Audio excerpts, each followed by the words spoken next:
Morning, good afternoon, good evening. What's going on, family? Doing a little Twitter surfing.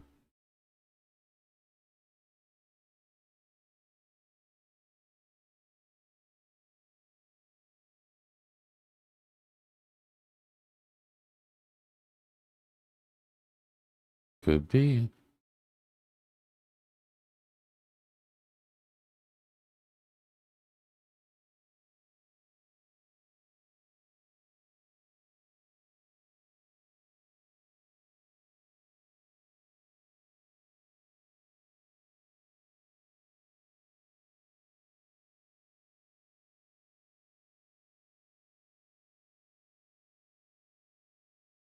Yeah. Yeah, we haven't killed it.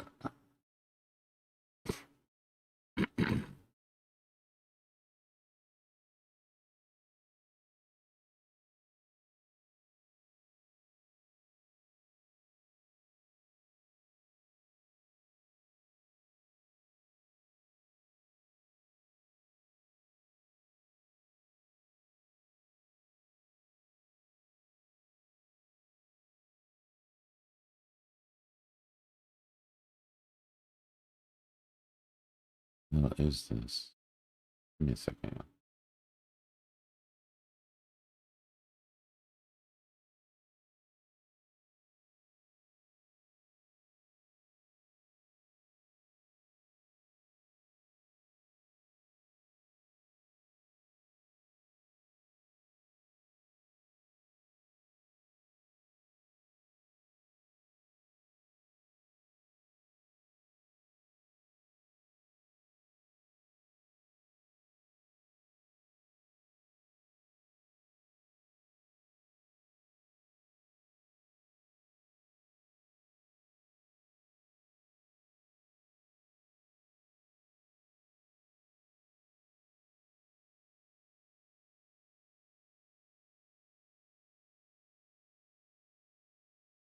Wow, what a disaster. I've been telling people forever, bro. Just Bitcoin conference. If you want to go once just to get out of your system, cool. But yeah. Let me show y'all something real quick.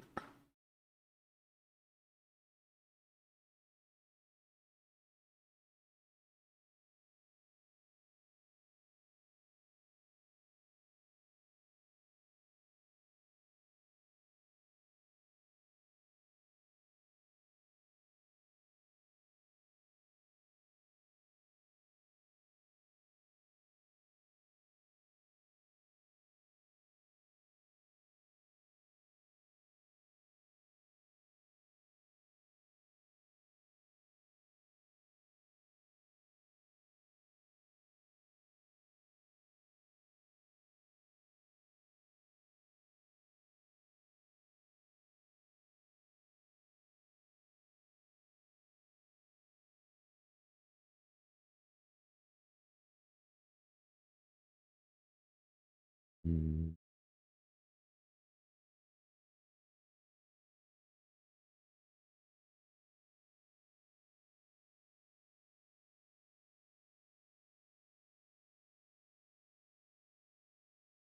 So we know it's Bitcoin conference time.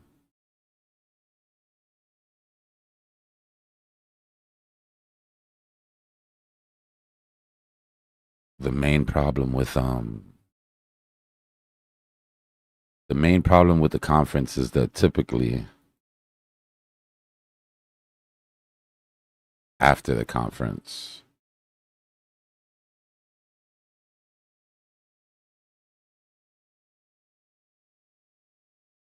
Bitcoin's never had that great of luck, right? This is Bitcoin's post conference um, performance.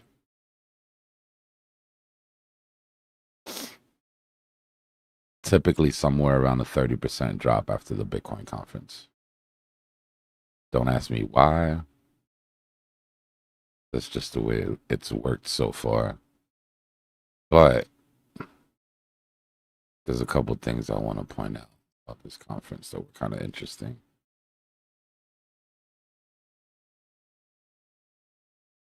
First of all, if y'all have never been there, you wouldn't understand how crazy this is. But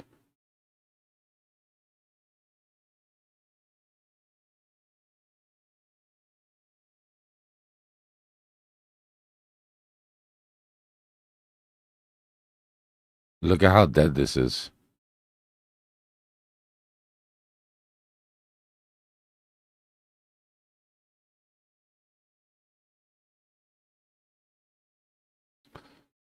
This look like we're anywhere near getting an all-time highs.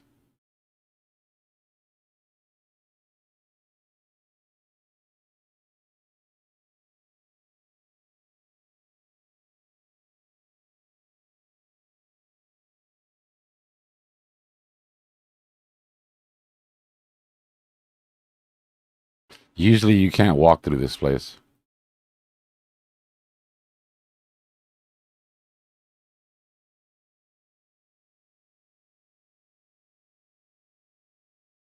Everybody looks bored. There's like no excitement, no buzz. Like literally everybody's bored as shit.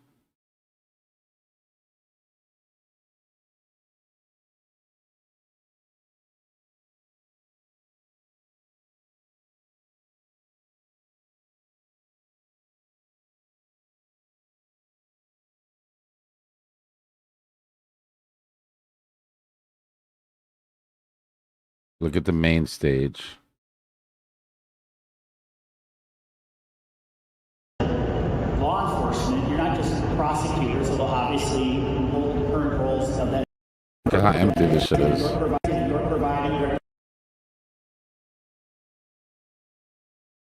That does not make you feel warm and fuzzy inside.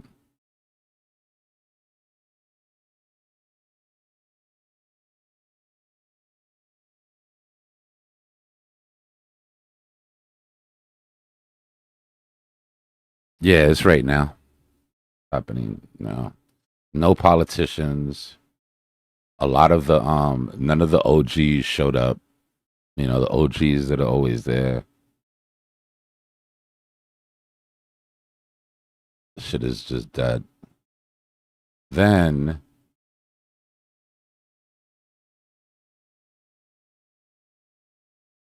hold on.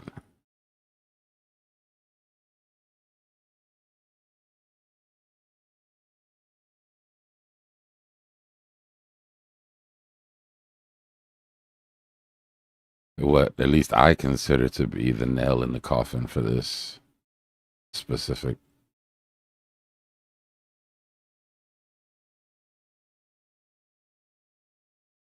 All right, that hold on, I need one more clip.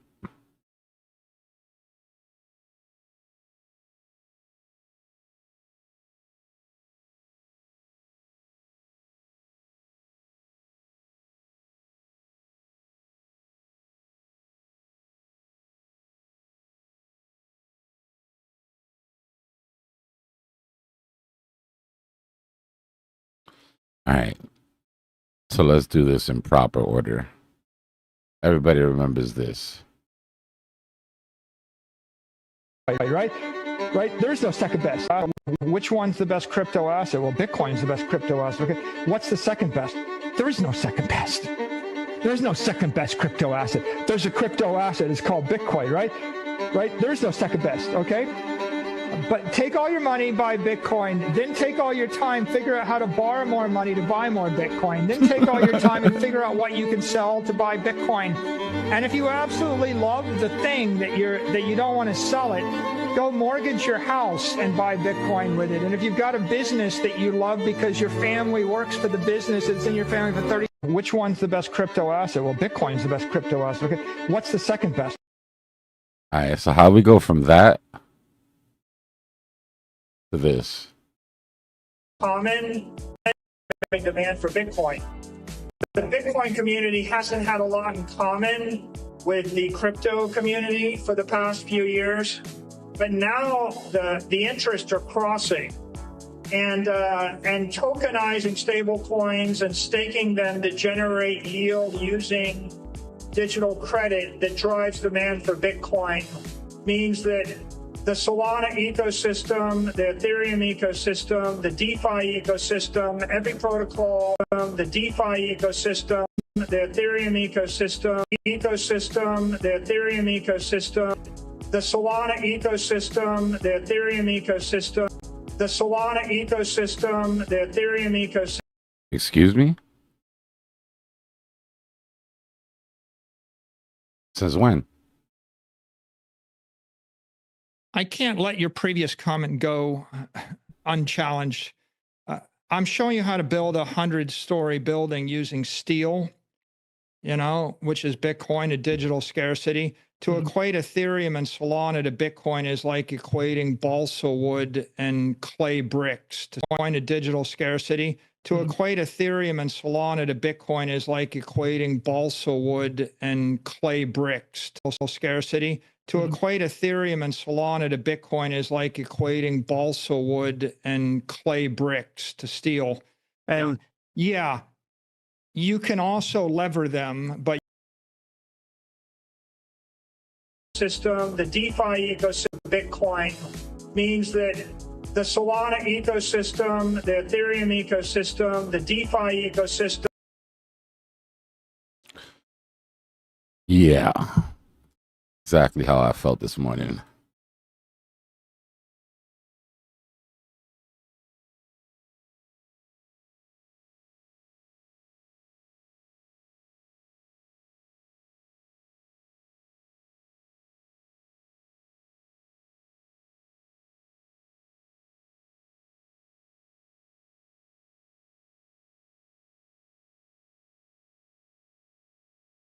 After you just spent the better part of 8 years calling us all shitcoiners.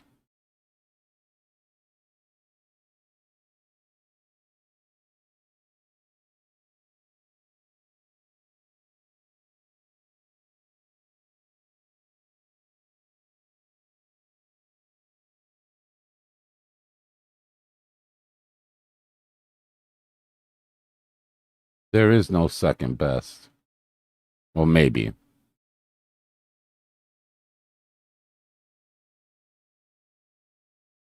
Muted on Discord. Mic check, Discord. Shouldn't be muted.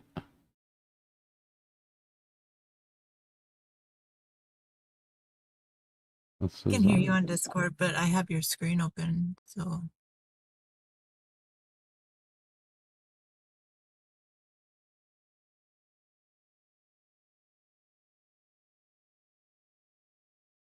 How? It's weird. It's unmuted on my side. I see my green thing moving as I talk.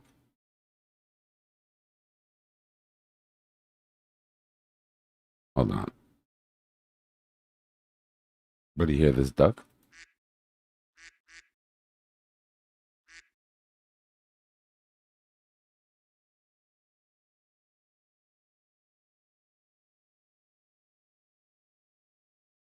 Yeah, it might be on your side. I mean, usually you're right. Usually I'm muted. It's usually the one that's like, hey, you're muted. I'm like, oh shit, yeah, you're right.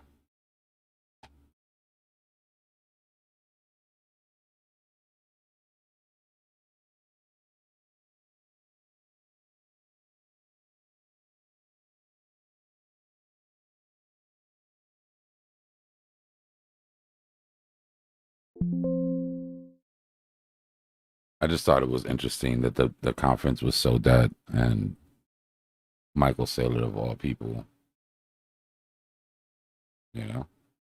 supposed to rally the troops.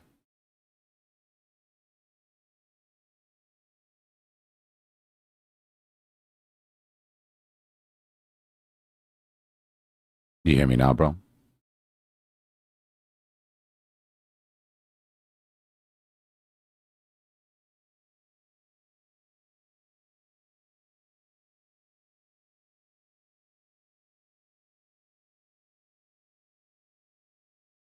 Yeah, the ticket prices are always ridiculous.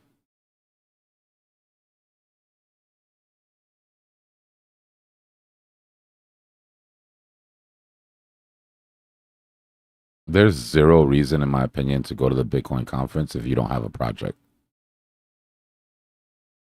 If you're not going to network, if you don't got some sort of project, you're trying to find partnerships or trying to find investors, there's really not a whole hell of a lot of reason to go. It's like going to a plumber's conference because you use the toilet every day.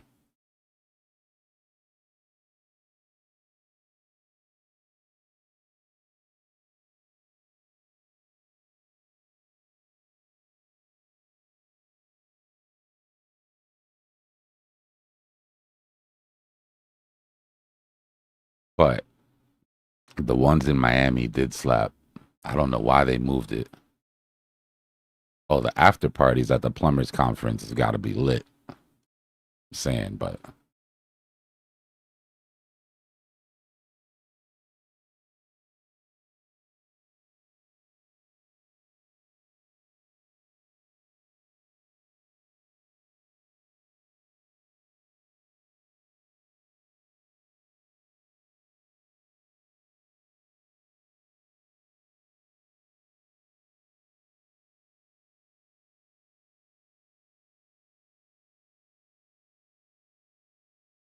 she benefited.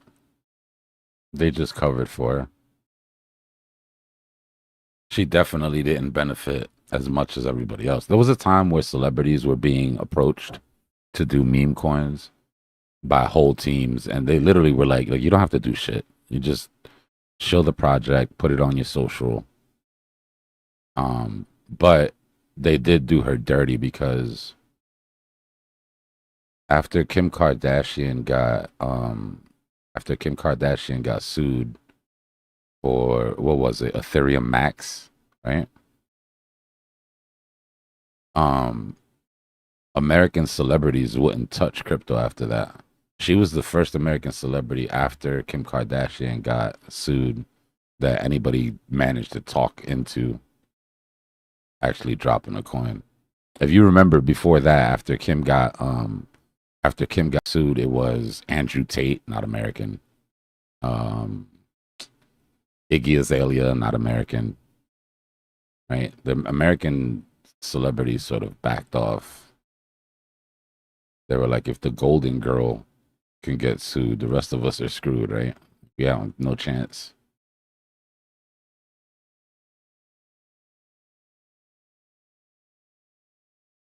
But yeah, I'm pretty sure she didn't understand everything that was going on.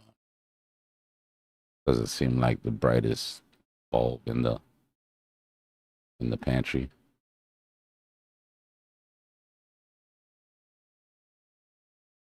Yeah, a lot of people for FT. I mean, the problem is with FTX, those people just got screwed.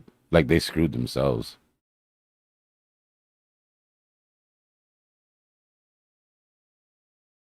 So many people got money to shill FTX and then put all of that money in FTX. So basically, you shilled for free because you lost all that shit.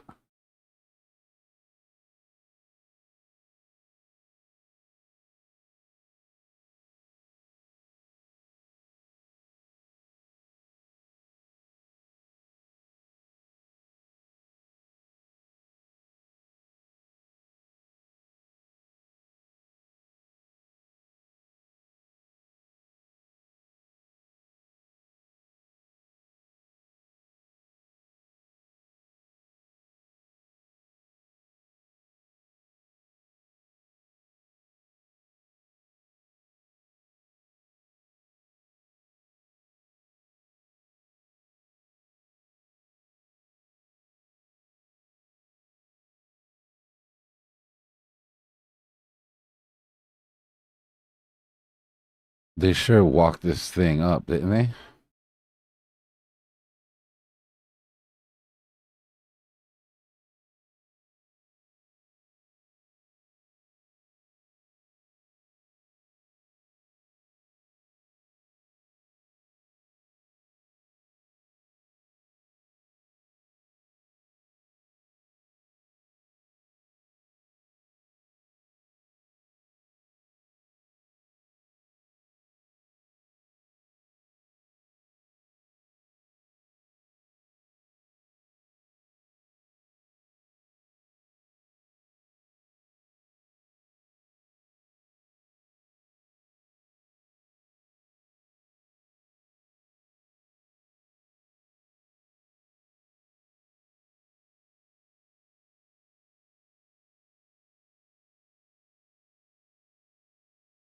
Ignoring all of this, taking all of your EMAs off. What was the first sign? Double top, obviously. Right, you know, but there was a double top here. Right? There was also a double top here before it finally continued.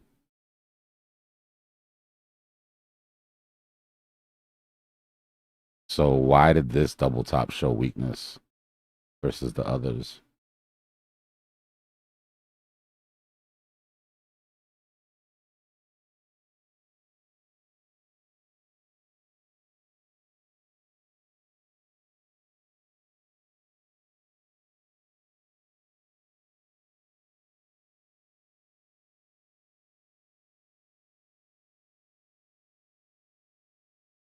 Yeah, it all comes down to structure, right? Very clean structure on the way up. Resistance became support. Resistance became support. Resistance became support. Resistance lost support. Right? First sign that things were different is that price couldn't hold that old resistance. Sign 1. Sign 2 was the double top. Oh shit.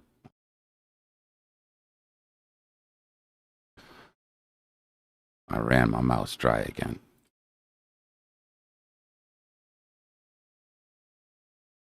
Right? Sign 1 couldn't hold support. Sign 2 double top. Sign 3 broke the uptrend.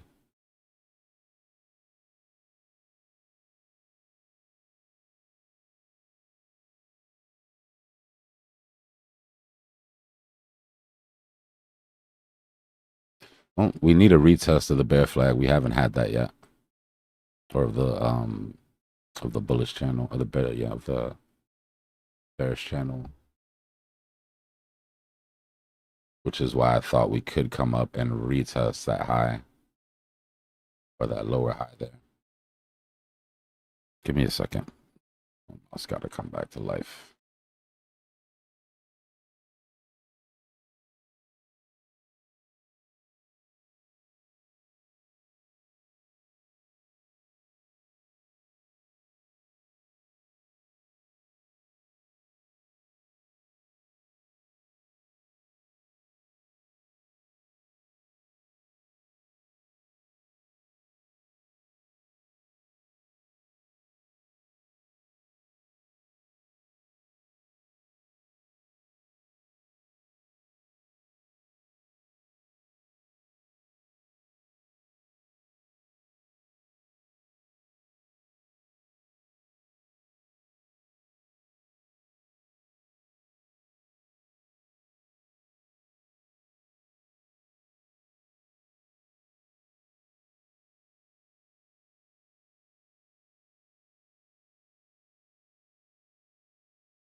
Am I muted again? Are you shitting me?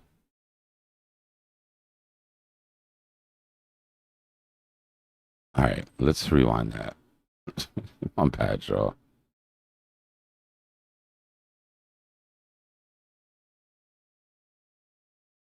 Unintentional mouse TA, 100%. So we were talking about this yesterday, and our last class was about mean reversion in the EMAs. Right. So, by the way, if you haven't caught up on the last class, I suggest that you do ASAP because it was a really good one. But we see how prices come down to the 800 held, right? So we talked about the full extensions. when you move away from the 50 EMA, right, price calls for a retracement back to that level to revert to the mean as market maker rebalances his books.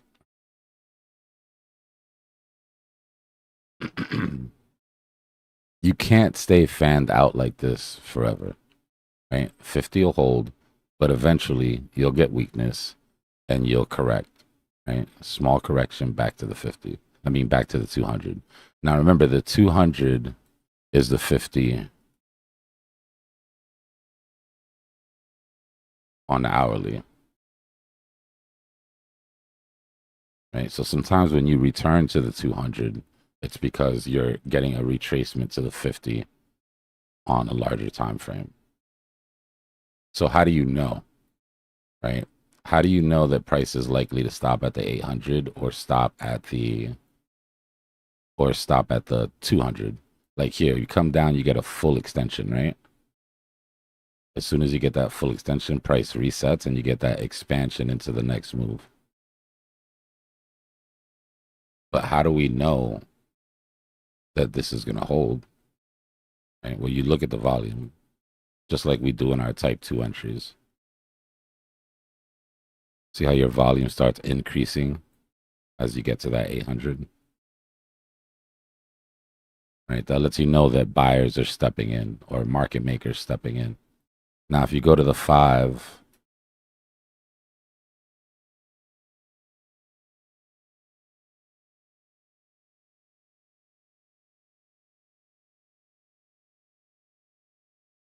you're like, damn, the 800 didn't do anything here.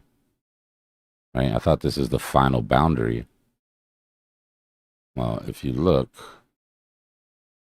right, this volume comes in after the dip. As you're approaching the 800, look at your volume. It's actually decreasing. You see that? When price is dropping into decreasing volume, that means that they're not finding any buyers on the way down. Right? Typically what happens is volume drops, price drops, and as price drops, volume increases because you're slapping buy orders on the way down, right? Or people are FOMOing in. So decreasing volume coming up to the 800 would be the first sign to let you know to move up to a bigger time frame.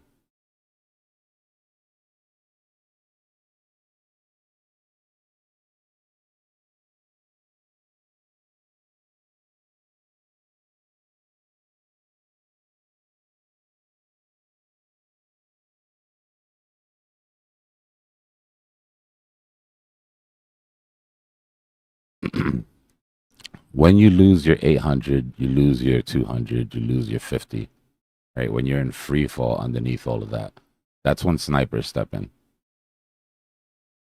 right? Because we're playing the snap back to the means. We're playing that mean reversion, right? So snipers live underneath all the EMAs.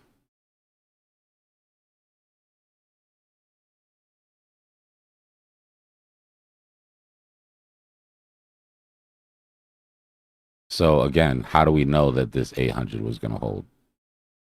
Well, price was dropping on increasing volume.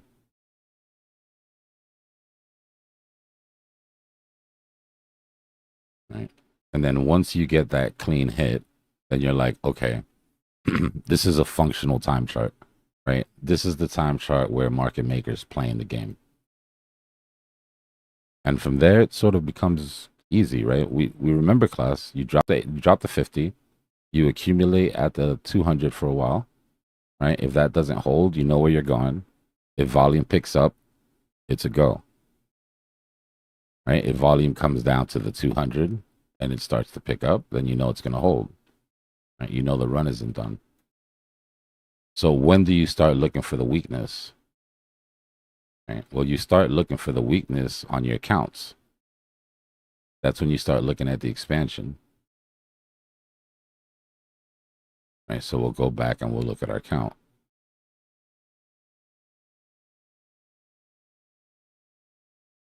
You got your W pattern, right? Rise 1, retrace, rise 2, retrace, rise 3. At rise 3 is when we start to question, is this going to MW or continuation, right? So rise 3, you've already got your antennas up. So if we come back to the naked chart,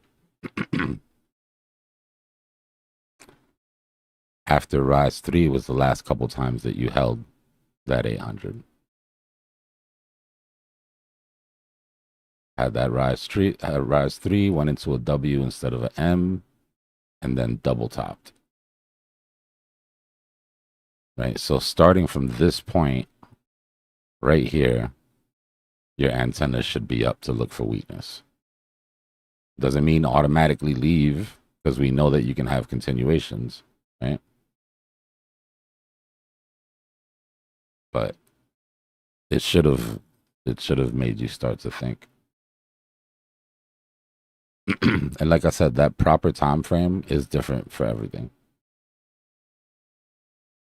Let's go to oil. The one asset that shouldn't have any rhyme or reason to it right now.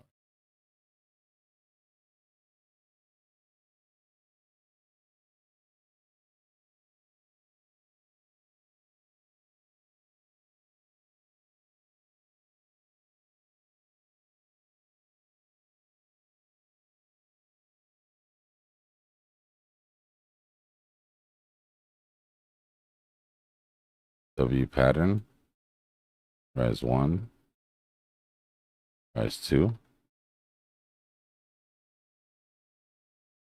rise 3. On the 15-minute, it hasn't corrected to the 800 at all yet. So should we be buying this rise 3 on oil? Right? Even though the report I did the other day talks about a paper short squeeze, which I do think is coming, and I'm not for nothing, but ever since we talked about it, like if you guys remember, ever since we dropped that that report, we are up, what, 25%?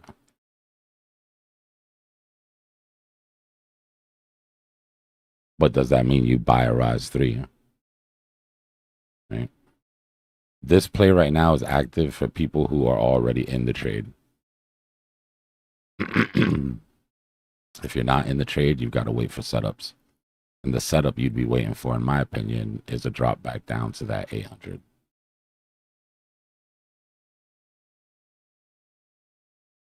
Right? That 800 on this time frame has caught all your major retracements or all your major corrections. A little bit of fluctuation here, but for the most part, right, and once price got underneath, it's acted as resistance.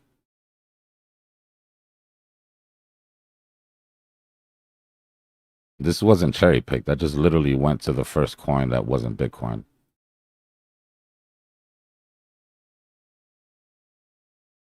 Right? There is a time frame on every chart that, depending on what time frame you're trading, will give you the play. Right? Look at on the hour. On the hour, we spent forever without correcting to the 800. Right? Straight corrections to the 200. And then lost it.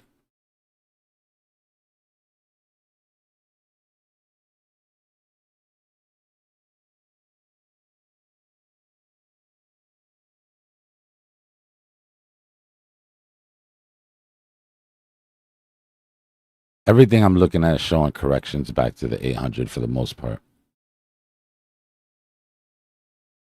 Nah, that was the craziest part, Jacker. While we were listening to the clankers, it was like, it's almost like I had planned that shit.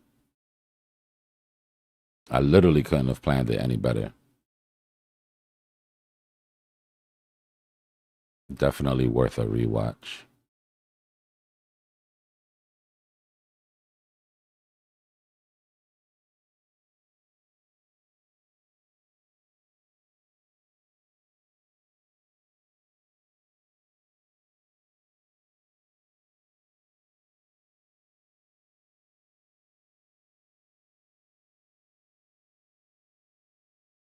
All right, this is a no judgment zone. Who's still in this shit?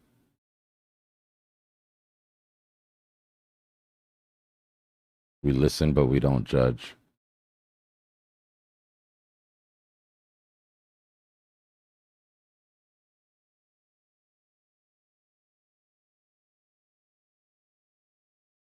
Nobody? Oh, I was going to say, I wasn't about to call you out.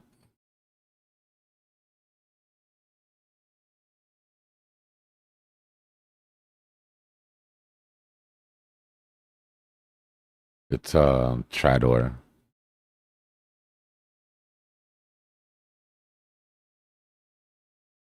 Well,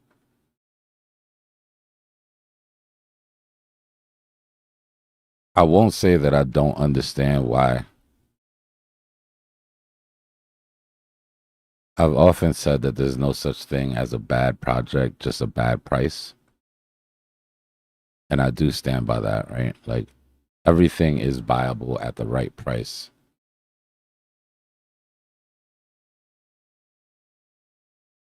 If you were in position here,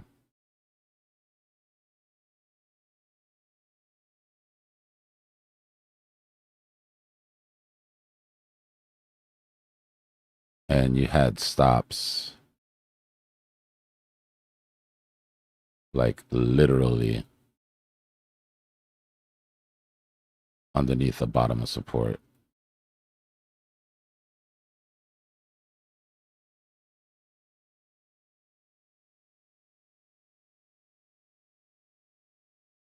I mean, it's not like 8% isn't a lot, but you shouldn't have. I'm hoping that if you're in this, you took it at one of these lows, right? Which means that your stop loss is only 3% or something underneath you. Well, let's assume that you took this type 2. Right?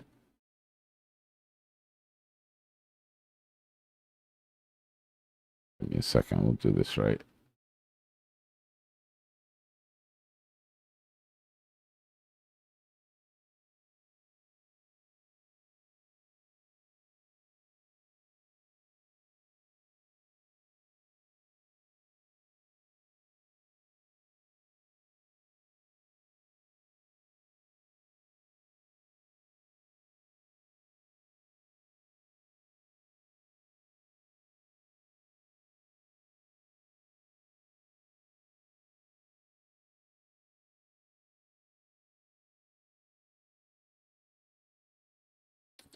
Where's the risk calculator at? All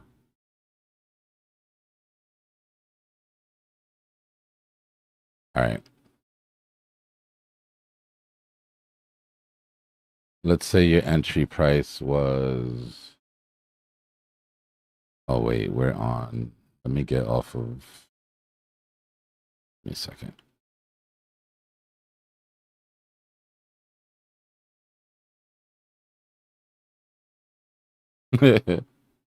I know, 50. I know. They was supposed to have been down there already. Patience.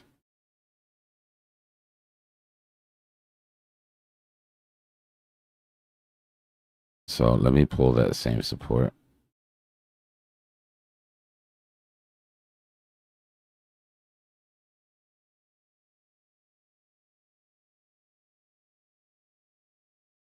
You're right at value area low too, man. That's so sketch.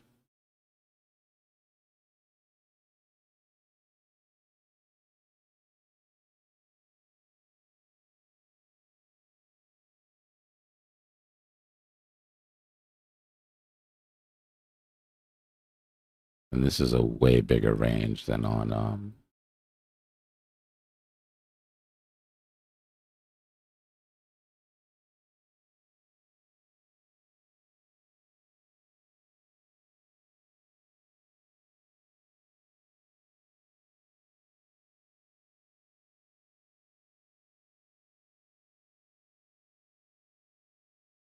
I don't like these wicks.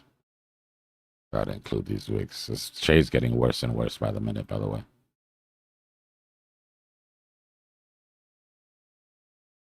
Losing 11% or having an 11%, 12% stop loss. But I'll show you what that means. So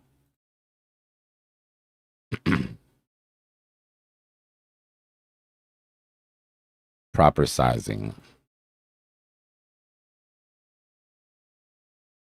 So if you got in at that type 2, 0.7706.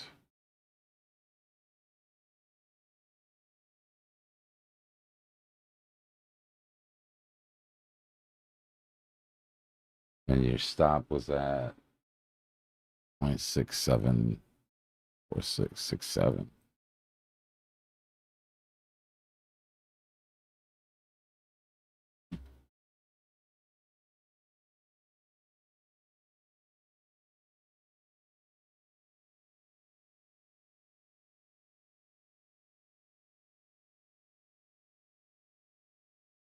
So you have two options. This is if you have a $10,000 portfolio. Right? Your stop distance is 12% away from price.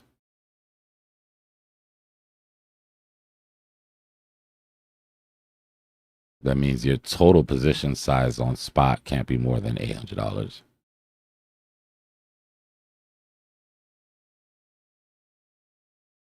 Right? That would have you risking 1. Or to get to that same position size, you could 7x $114.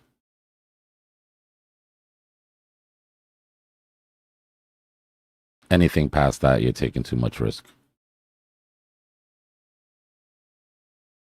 But for that, you've got to put in your total amount, what you're willing to. Let's say you were willing to lose 2% instead of 1, which is an idea. You should always keep it to 1.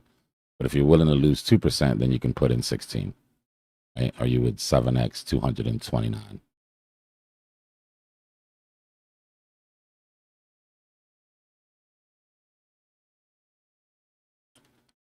But if you have the capital to get your entire size, right, your maximum allowable size on spot, then it makes no sense to take extra risk. Right? The risk amount is still the same, but the risk for your trade failing is greater if you're on leverage.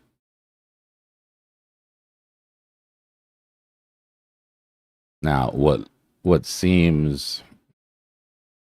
great about this, and if you want to run a tighter stop, which is something that I would do, like I would literally put it 1 ATR underneath that wick. I don't want nothing to do with price underneath there. ATR is probably a little bit smaller. Let's select right there. Right. So if that was the case,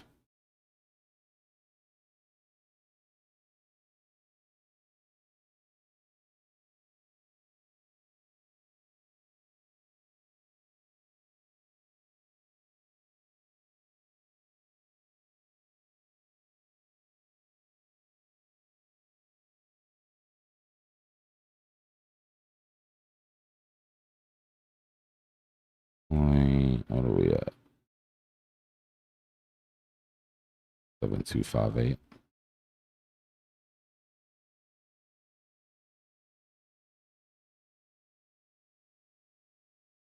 So you see how having a tighter stop allows you to go heavier in size and still risk the same amount, right? Just by having a tighter stop, you opened up 10x at 197 or $1,900 position. You notice how we haven't calculated at all what the profit is, right? We haven't even looked to see where the profit's going to be. Most people, when it comes to risk assessment or when it comes to risk management, their idea of risk management is, and I don't blame them because it's usually what's taught, but their idea of risk management is, I got in here, I think it's coming up to that vector,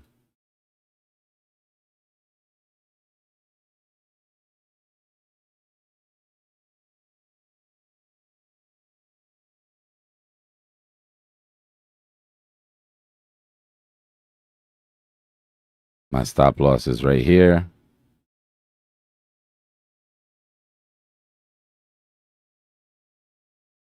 Well, that's 150 to 1 risk reward. And that's it. That's where they stop. Right? They'll say things like, I'd never take anything that's not at least a 3 to 1 risk reward. All right, cool. But how much are you risking? What's your size? Because you could be on a 3 to 1 risk reward and you could lose a third of your portfolio in one trade.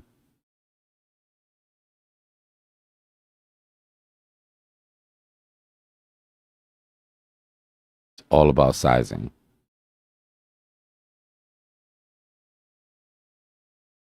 Sizing is what lets you walk away from your trade.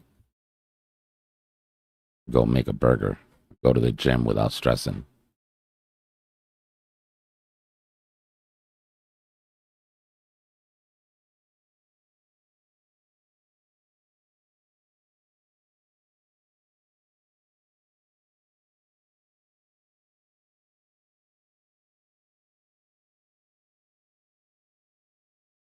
The point of a tight stop loss is to be able to play the trade with bigger size.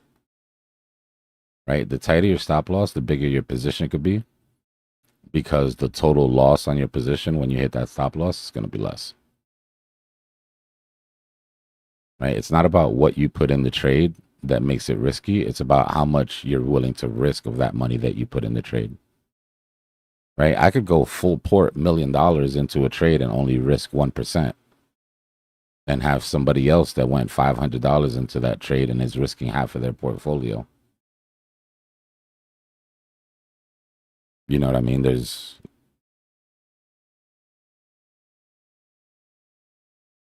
a proper way to degen.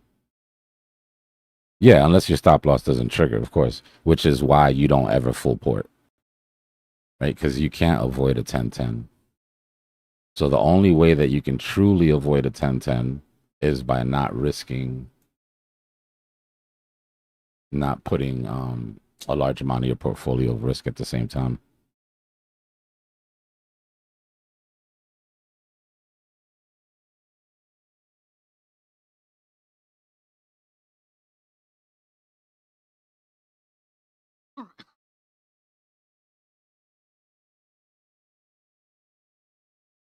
I am working on, and it's not done yet,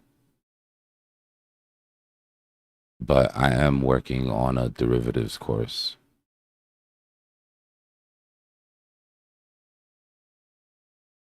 Where we're going to cover leverage and we're going to cover options, but it is not going to be an introductory course. Right? This isn't going to be a course that I can start from the beginning on. For two reasons. One, we're going to cover some pretty advanced shit. Two, you shouldn't even be playing with this yet if it's above your head. And the last thing I want to do is make it seem safe and easy for new people. But I don't want to leave out anybody who's already trading leverage. But I do want to make an effort to introduce the idea of options into the group, because I think a lot of you would probably switch to options if you understood the benefits.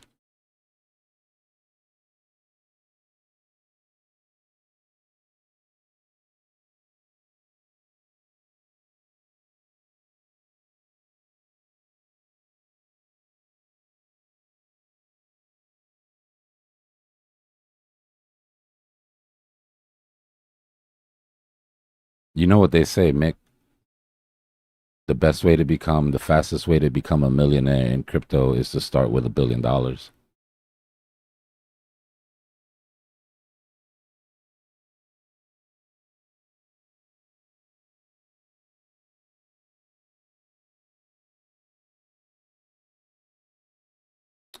Too much money brings ego.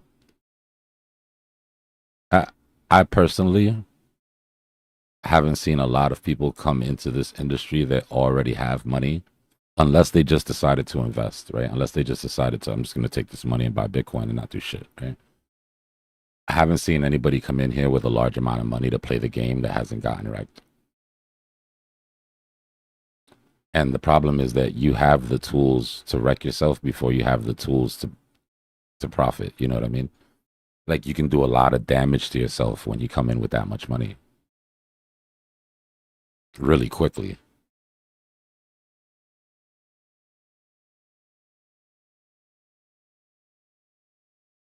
And another thing is overconfidence. One of the other things that I've noticed after being in the group for a while is that people that come in that are very successful in their own industry have a hard time because they're used to being like on top of the game. You know what I mean? And like having to humble yourself to come into a new industry and start like as a student for some people is really hard. Luckily, I came in not knowing shit, not having shit. So I didn't have any of those, you know what I mean? I didn't have any of those issues. But yeah, I've seen it over and over. I've literally gotten in arguments with people where they've said to me to my face, like, where you're trying to explain something to somebody, right? That's relatively new, but they're bright, right? They're not dumb by any means. They just don't know what they don't know. And they'll come in and start trying to like make their own rules up, you know? Like in the last group. And then you'll have everybody, like people that are here for a long time, TA guys trying to explain, like, look, this is the way it works, da da da. And then you get that pushback or whatever. There's one person specifically, I'm not gonna name names, but in the middle of one of those arguments, somebody was like, you know, these people have been here longer than you. You should probably listen. And they were like, that's how I know you don't know me. I'm the one people listen to. In my life, I'm the one people come to for answers. And I'm like, oh shit, I can't do anything with that. Like, what do you do with that? You know?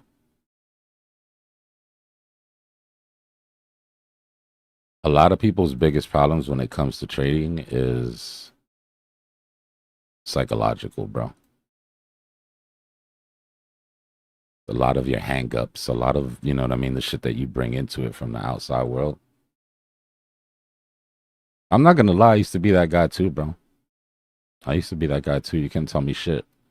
But crypto humbled me, right? Coming into something like this and realizing, okay, you know absolutely nothing. You know what I mean? It's time to take some of that bass out of your voice and just chill out.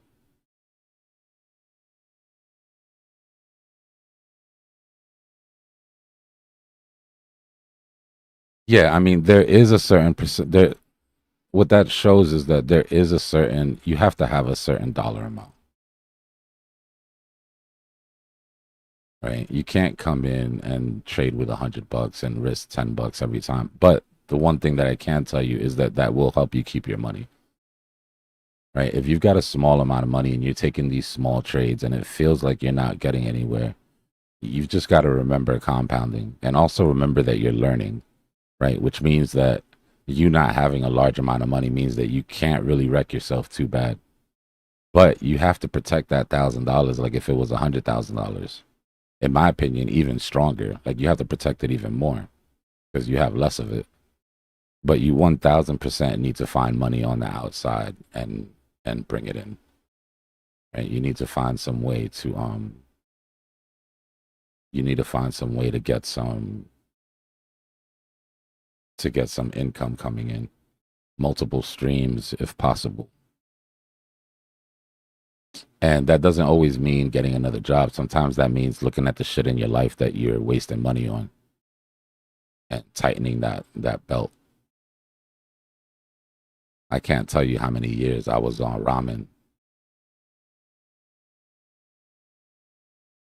Yeah, I mean, that's all it is, bro. Nobody's going to do it for you. You know what I mean? It's like one of the hoodies that I made the other day. It's like, this has got a big ass script on the back that says nobody's coming to save you. And the sooner you realize that, the more you'll like start taking this shit seriously, you know? I just saw something recently that said, well, if nobody's coming to save you, does that mean that nobody's coming to stop you either? There you go. Unfortunately, we live in a world where that's not exactly true, but I like the thought. I like the thought too. I definitely like the thought.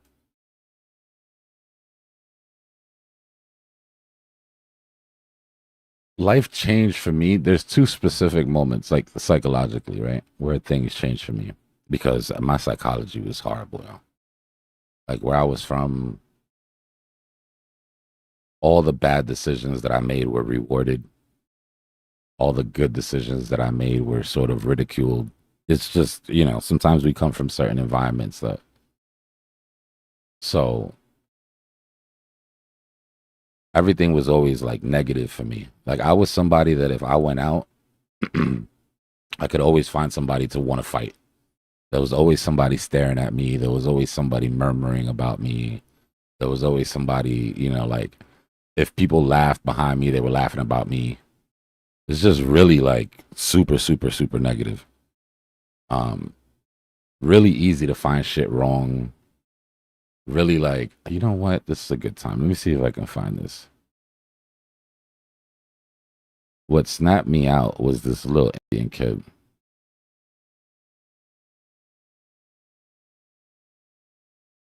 I always remember this.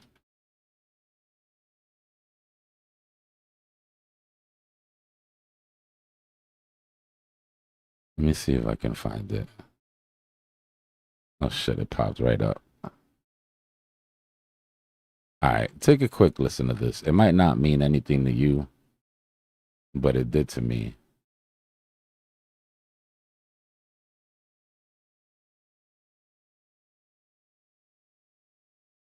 So my question to you today is, what do you practice every day? What do you practice? Because what you practice, you will get good at. What do you practice? Do you practice joy in your life? Do you practice peace in your life? Do you practice happiness in your life? Or do you practice a lot of complaining? Because if you complain, you will get very good at it. And you will get so good at it that you will find fault with everything. Even when there's no fault that a layman cannot see, you, being an expert, will see it. What do you practice? Do you practice anger? Because if you practice anger, you will get very good at it. And you will get so good at it that the most trivial you'll think. Trivial thing will make you angry. Like sitting in an airplane and watching the sea across from you somehow looks better than the one you've been given. And that is so unfair of the airlines. What do you practice? Do you practice being worried? Because if you practice being worried, you will get very good at it. And you will get so good at it that everything will worry you, including the buffalo you don't have. So I propose, if this is true that it's a question of practice, then I propose you practice joy. That shit Scribe makes step-by-step. honestly made a huge difference. Because it's absolutely true, right? I spent most of my life protecting myself from the evils that didn't exist anymore. You know, you grow up in a rough neighborhood, you can't trust anybody. Everybody's trying to do something to you. Everybody's got ulterior motives, and you take that with you, right, through life. So I made a decision. I was like, all right, and this was probably the most difficult thing I ever did. I was like, I'm going to look at everything as glass half full, right? Instead of glass half empty. And it was hard in the beginning, right? You walk around, somebody staring at you, and that initial reaction is like, what? But then you filter it through your thoughts and you're like, oh, yeah, I got that shit on. I know. Sneakers are killing it, right? Yeah, I know. Keep walking. Right? Somebody whispers or something, You're like, yeah, I know I look good today. Keep walking. You feel fake in the beginning. Feels like bullshit. Feels like you're lying to yourself.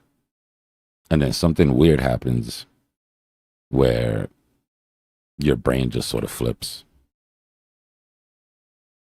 You know?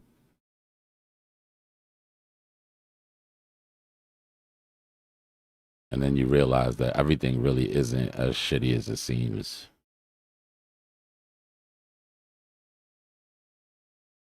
That's how I broke myself of negative self-talk.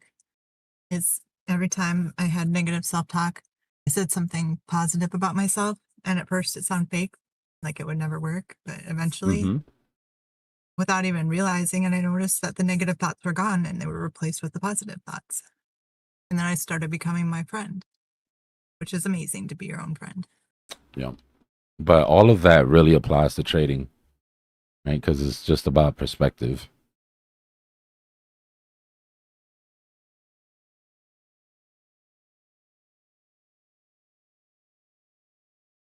So yeah, there's at least once a day where I ask myself what I practiced today. And it's all because of that little kid that I'll never meet. Probably a grown ass man right now.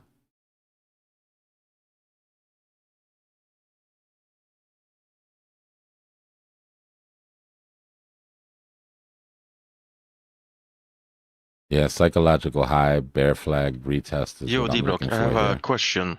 What's going on, brother? I was wondering if I could get your opinion about Asteroid on MXC, because they dropped two of them. There's Asteroid 1 and Asteroid. And I know they're gonna get a push, but are both of them gonna get wrecked, or which one is legit? Which one's the original? Do you have a contract address or no?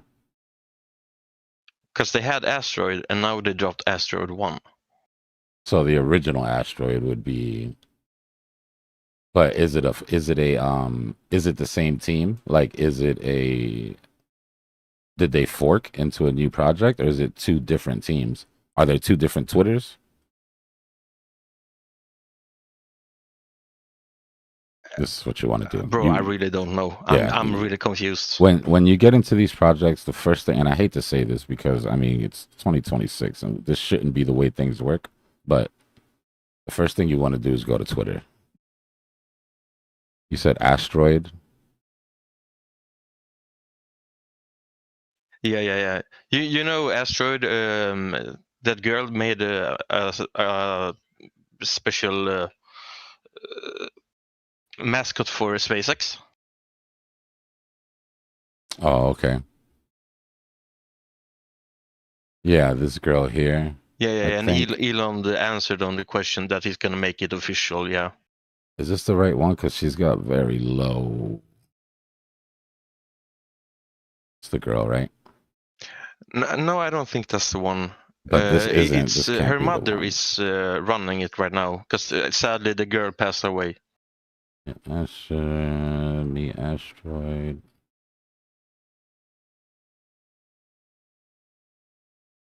Yeah, what we would need to do is get the contract address of both of them and dig in to see. Because it seems like some people are saying that one is the OG and one is the new one. Yeah, well, I would assume that the one that just came out is trying to. It's like a derivative, right? It's like Pepe, and then all the other fake Pepes that come out. Let's see. Let me check.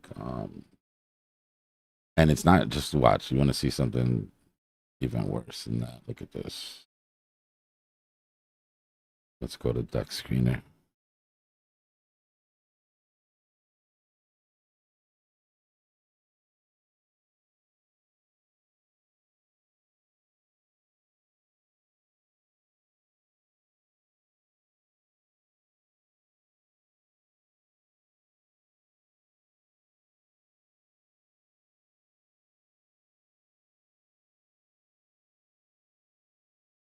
Here you have 1, 2, 3.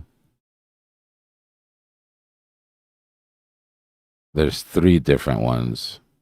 What's the logo of the one that you're trading? White background, yellow background, or blue background?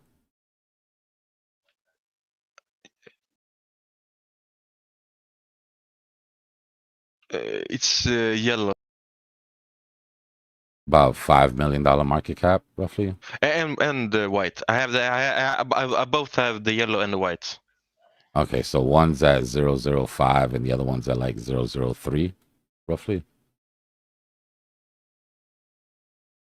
The 1 million and the 5 million. Yeah. Oh no, I meant the 100 million and the 5 million. Yeah, I'm looking at the 5 million right now. This thing is about to take back its gap. I wouldn't touch this personally.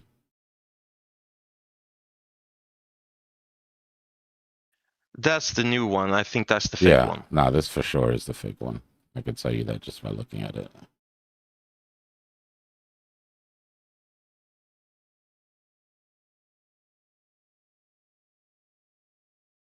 And Mexi listed that as Asteroid 1 just recently. Mexi is crazy, bro. It's like it's almost like there's no more standards on what gets listed and what doesn't get listed. Like when you're listing straight copies of shit. No, they used to be good. Yeah. Is that 5 million? And this is 299K. But the so top this one there, isn't the 100 million. Okay.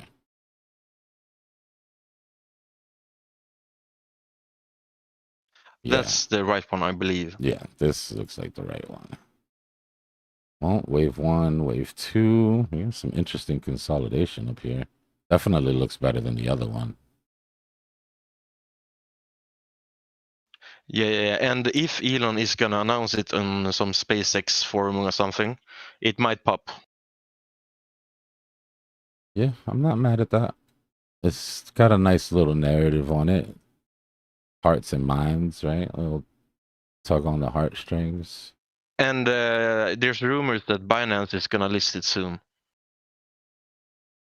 Well, you know where you don't want to be, right? Which is you don't want to be underneath here. So it's very similar to what we were looking at before. Right? You know where your stop should be.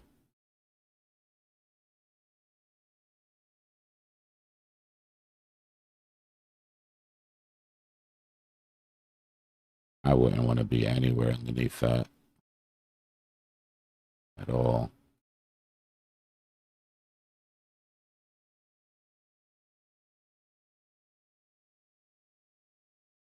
Where do you win from? Nah, I catch the bottom. Oh, okay, nice. Of Both this, on right? leverage and on spot. Of this, or Yeah. very good, very good. All right, so yeah, so your stop loss should be really, really tight. I mean at like the 27. Yeah, so your stop loss is really tight. You obviously don't want. I mean, we don't even have to turn on the VPVR here, but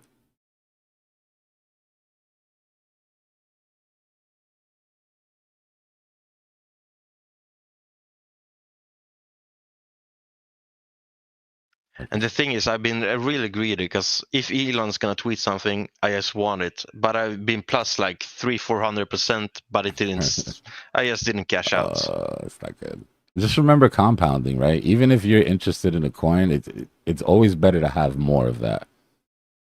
So if you could take some profit, and even if you're still interested, just start DCAing on the way down. You know.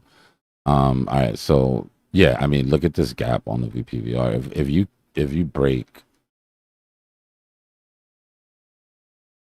If you lose like 16, let's call it 15 mil,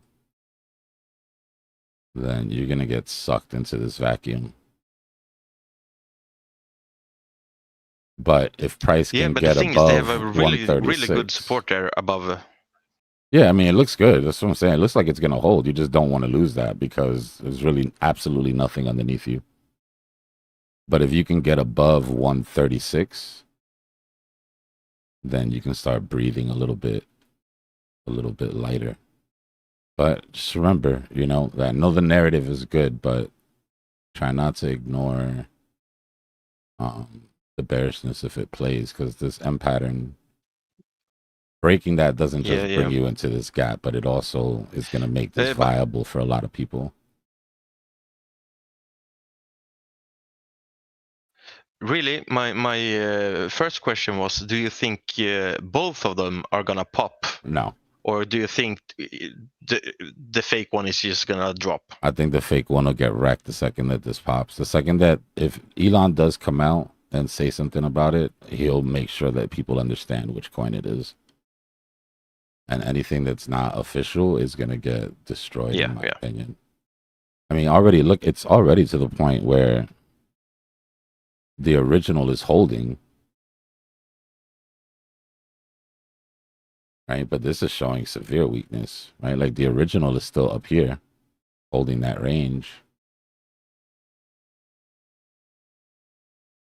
Yeah. I know it's tempting because it's only at 5 mil market cap. I know what you're thinking.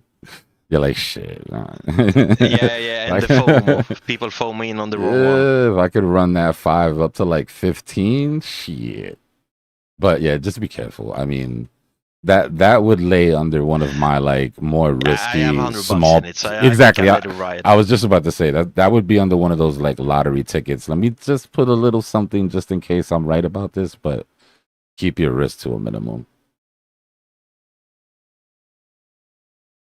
You've already done really well, right? You don't want to turn winning trade into a losing trade. No, of course. Thanks for the advice, bro. Yeah, no problem. No judgment for me, bro. I've been degening too.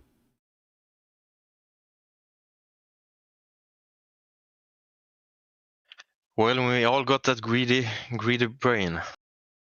It's the bear market, bro. You spend too much time with dry powder and you start getting bored. That money starts to burn a hole in your pocket, you know? No, bro. I'm a gambler. That's it. That's funny. That's good to know, though. I mean, it's good for you to know, you know what I mean? As long as you understand that. It's dangerous when people don't understand that they're gamblers, you know?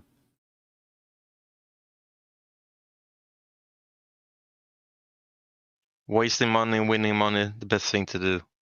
But also occurs. It's the dopamine, bro. You're trading that dopamine rush. I feel you. I've been there before.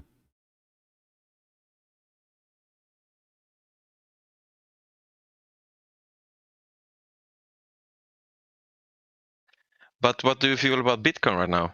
Where we're going? What the hell if we don't pray? Nah, I think we could have very well topped out. I think that double top makes a really good, solid local high. What's screwing a lot of people up? Somebody asked me about this yesterday, and it was a good question. They were like, if you're always preaching that CMEs get filled, then why have you been ignoring that 84 CME? And the reason is because of distance and time, right? We know that we've waited around a long time in the past to grab CME gaps. Like, I'll give you an example.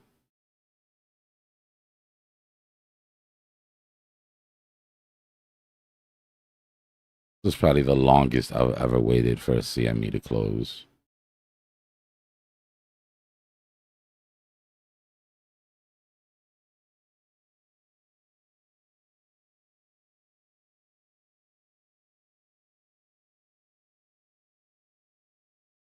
Right? It was right here.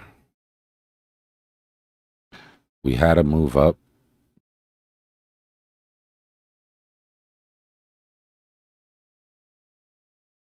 And we had a big CME underneath us.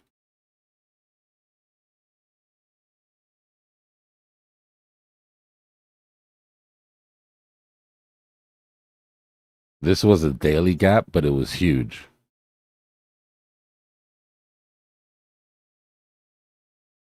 Right. Price eventually came back down for it. But we did have to wait 161 days for it to close. Right. But more importantly for me is that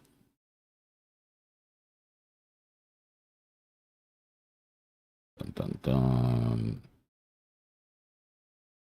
Price only went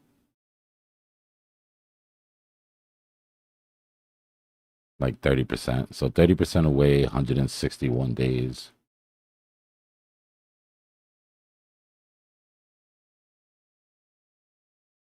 During a bull market.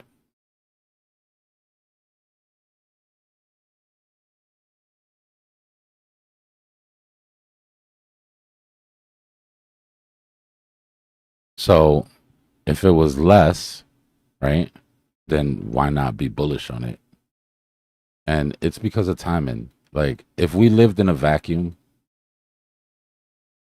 and there were no cycles and this was just some random coin, right, then every rule would apply to every different environment. But unfortunately, it's not the way things work, right? So FOMC gaps are powerful for two reasons. One, they leave an imbalance behind where price couldn't, where transactions couldn't fill within that CME gap, right? But part two is the amount of traders that trade towards it, right? So sentiment of traders has a lot to do with how strong a CME gap is. The problem is this move here absolutely killed sentiment.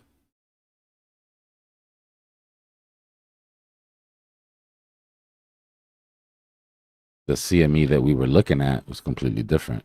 The CME that we were looking at created bullishness because it was 40% above the CME, but we had broke all-time highs before the halving. Right? Remember, this is when market makers slapped everybody back down to that high. So that move down towards CME was intentional, but it was multi. It wasn't just the recovering CME. Remember, it was just the weekly interweek CME, but it was to rebalance that move. We don't have that same thing here, right? There's no need to rebalance this move because this move was expected. So you have your regular mean reversion, which is what's brought us up that high.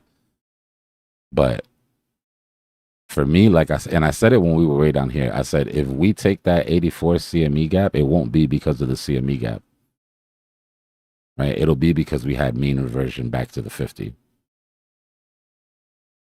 Okay, then my thought is the stock market right now is kind of all-time high, and it hasn't really affected Bitcoin really. What happens when the stock just drops? Is Bitcoin gonna go up or do we fall? Bitcoin, unfortunately, hasn't been affected by any of Legacy's bullish moves, but it's been affected by every one of their bearish moves. Yeah. Legacy goes up, Bitcoin doesn't. Legacy goes down, Bitcoin goes. And it's like, bro, if you're not, you know what I mean?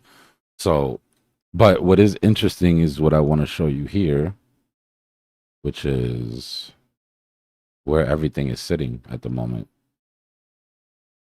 Commodities are taking a big hit as the wheel turns and money gets sucked into equities, right? You can see as gold and silver went down here, Nvidia, S&P, NASDAQ, everything went up into the right, into their blow off tops. Same with Bitcoin, as Bitcoin went down. So you can see the money getting sucked into, you see the rotation, right? That commodity wheel turned into the equities wheel. So the question now is, We also gotta think about oil. Oil is manipulating the price of Bitcoin right now. Well, it's manipulating the price of everything, right? But it's not enough. Oil didn't cause the bear market. It's not going to end it, right? What ends it is the liquidity cycle coming to an end. And what this looks like to me, which is what we always plan for, because your real estate, let me put it, your home builders, hold on.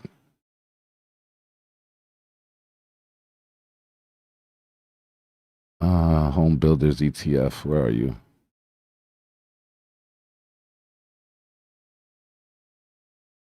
Yeah, and that bubble gonna burst soon as well.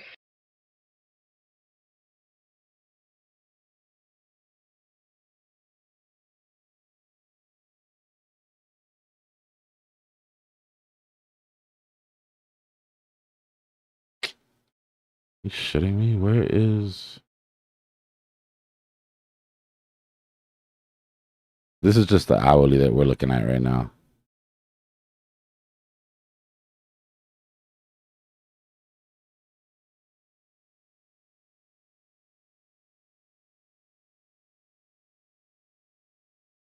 It's gonna interesting to see what's happening when the house market crash.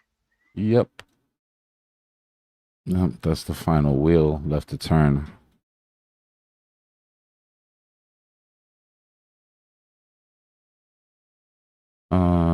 Dun dun dun.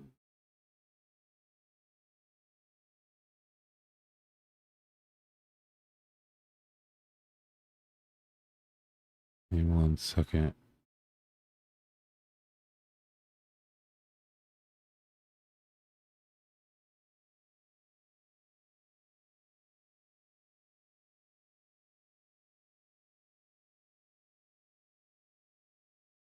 All right, new price scale.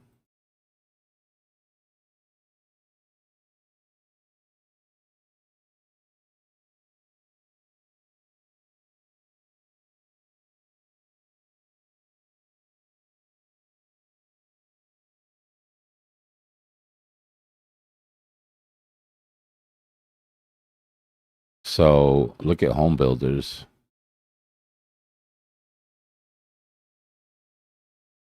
Right, white is home builders. Home builders has already started to drop. Right, so this push for this blow off top on legacy is their last sort of ditch to get as much money as they possibly can out of the market before real estate takes a deeper turn. But my argument has always been, very simply, look at where everything's at.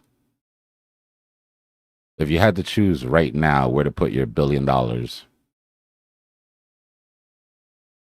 where would it go? Right? And this will get worse.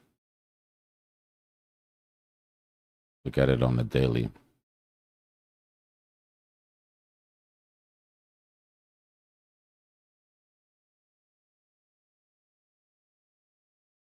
Right. So my argument has been and continues to be, Dbloc, I'm gonna be honest with you.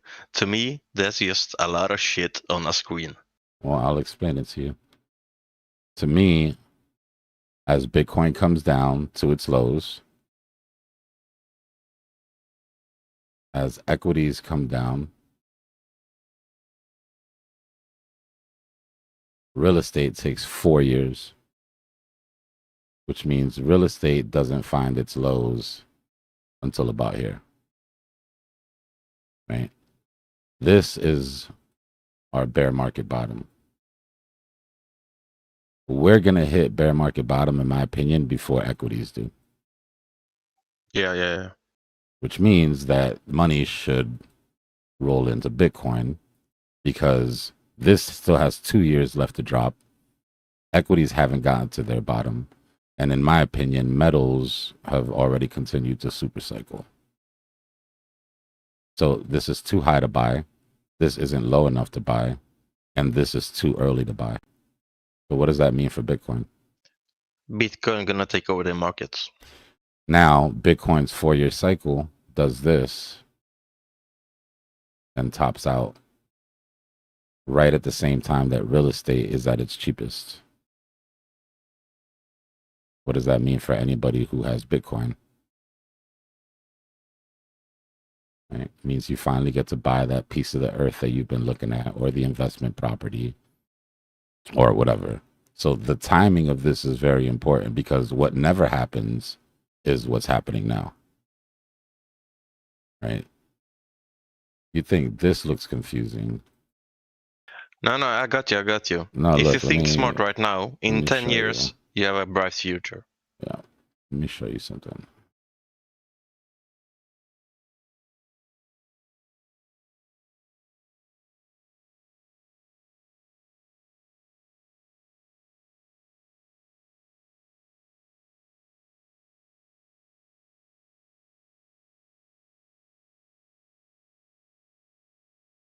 Just with looking at this chart as a layman, knowing nothing.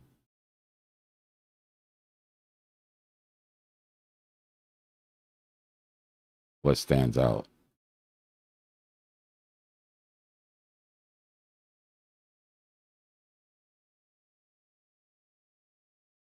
For the first time since I've been trading, and for as long as this chart goes back, which, by the way, we're already 1979 here, right?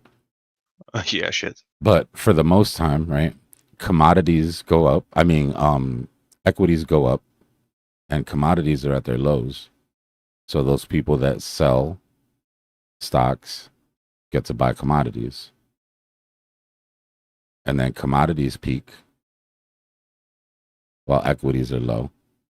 They get to sell their commodities and buy equities. And then equities peak while commodities are at their low, and they get to sell their equities and buy commodities, right? This is the rotation, the ancient rotation. Right? Then comes NASDAQ. But for the first time ever in our cycles, everything is at the top, and there is no rotational play. Everything's at the top.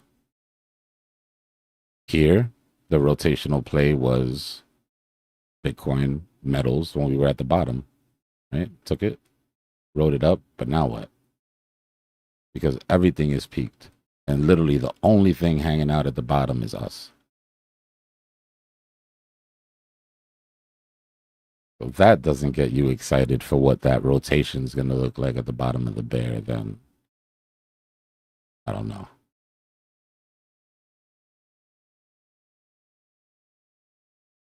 Seems like Michael Sayer did a W. Yeah. Did a U-turn is what he did. Heard him earlier talking about Solana and freaking Ethereum. There is no second best.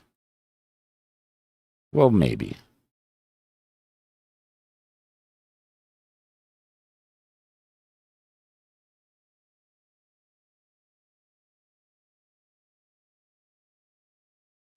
Do you have any thoughts about Sui or Core this year? I love Sui. Yeah, Sui seems fine. I still plan on Seems going like it's pretty heavy into Sui. I've been saying it for a couple years. Sui's year this year was Solana's freshman year. 2021, the way Solana ran in 2021 was how Sui ran. Which means if Sui can make it through the bear market, which I don't think they'll have any problem doing, then this year should be like what Solana's year was last year, which is their blow-off year. You know what I mean? Where they really... yeah, I think the chart looks fine. Yeah. Team is great. Right? So there's nothing... I'm still watching them. I don't give anybody a pass, right? I don't... There's certain things I don't want to see. I don't want to see any funding rounds during the bear market. I don't want to see any... I don't want to see the team taking any deals that they don't get the best of, meaning desperate deals, right? When someone takes a desperate deal, what it means is they're in trouble, right? They have to take a deal that benefits the other person more because they need the other person more than the other person needs them. These are things that you don't want to see the project that you're looking at doing during the bear. You want to see building, right? You want to see them bringing in projects, but you want to see them building the ecosystem, right? If it looks at all like they're desperate for money or they're desperate for funding, then that's a problem. That's a red flag. Because we just came off of a bull market. You should be cash rich. Right? If you got a smart team at this point, you should be cash rich and you should be deploying those funds into your project.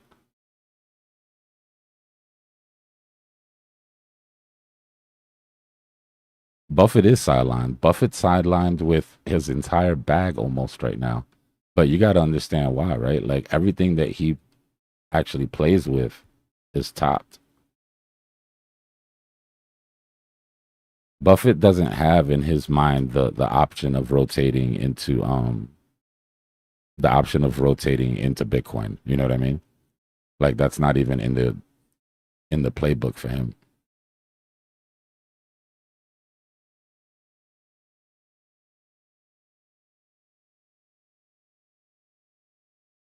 Yeah, and Dbloc.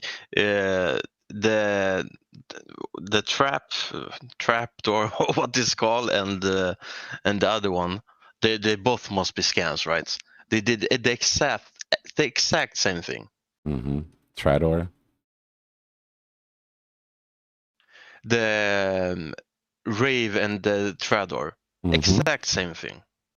Yep. I'll do you one better. What does anybody remember the other meme we were looking at that all the money from Trador went into? Remember we were looking at the inverse? Does anybody remember what the name of that coin was? Because I don't. Rave and Trader. It was Ape. No. It was Ape. Ape. It was Ape. Yeah. It was Ape. Because I traded all three of them and made one of them, but I saw them just drop.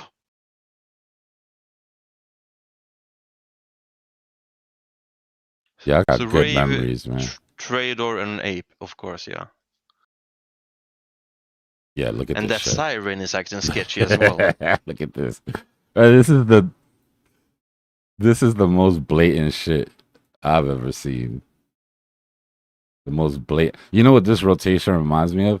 This is what charts used to look like in the beginning when I don't want to rub salt in anybody's wounds, but in the beginning when there was only like 7 or 8 coins, when one would go down, you would just open your chart and look to see which one was popping because the money would just rotate, and you would see this type of shit all the time. Like ETH would go down and Litecoin would rip. But yeah, this is to me very clearly money being sucked out of one into the other. Yeah, I think crypto should be better than that right now. I mean, it's 3 coins in a row. It's Rave, it's Trador, and it's Ape. Come on. Yeah.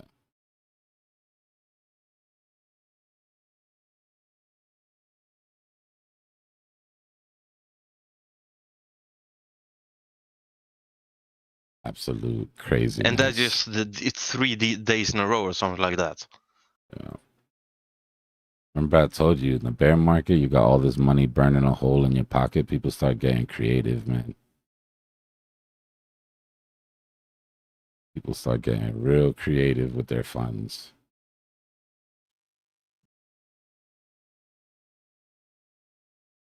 I hope they get invested or something, because that's wrong. Yes, wrong. Probably not. Probably not.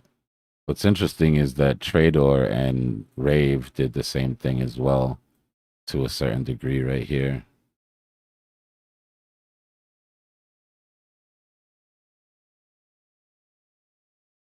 Right, where the money got sucked out and helped to pump Brave. But not as drastic, right? That was drastic.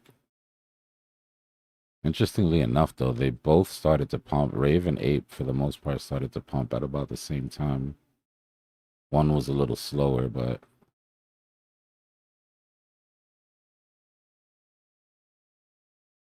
And I really don't have no idea how I catched it. I just got so lucky. I watched something go up, took it. Watched nothing go up, took it.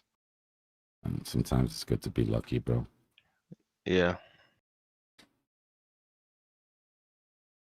Luck with good risk management, I'll take it every day. Cool. I'll be lucky. But with that action, I knew it was time to get out.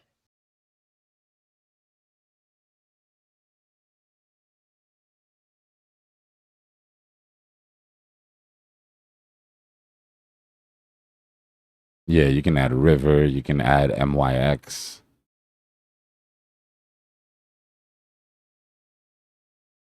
There's always a coin, right? You can change the name to whatever you want, right? But what happened when memes got sort of wrecked Like what I mean by memes is like when the pump fund thing, right, blew up. The one good thing that came out of it is that it consolidated the degens, right? So instead of having like 17 different pump fund coins running at once, and everybody that's willing to degen on a coin like that spread out between all of them, what you're seeing now is like the degen community picks one coin or two coins at a time. And then you're seeing that rotation, right? They're just Bro, trying to DJ'd build a on market for themselves, you know? something dropped on Mexi yesterday. Peppy, but IPP. So I DJ in $60 in it. I'm down 97% right now. But I was like, maybe. so what you'll see is what we saw here, right? What you'll see is they'll pick a coin, right? That's easy to push. They'll run it, and then they'll sweep it, and then they'll move to another coin, right? But it has little to do with the coin itself. Like everybody was all excited about Rave. As Rave was going up, everybody was looking into the use case and all. And it's like, bro, like honestly, none of that shit matters. None of this shit is moving because of use case, right? Use case might have brought the attention to it, but it's moving because the degens have chosen it as the coin of, the coin of choice, the bell at the ball, like I call it, like the prettiest girl at work. It's all the attention. Also, Dbloc, yeah, TAO is also a good coin, right? Tau, yeah, I like Tao? Tau.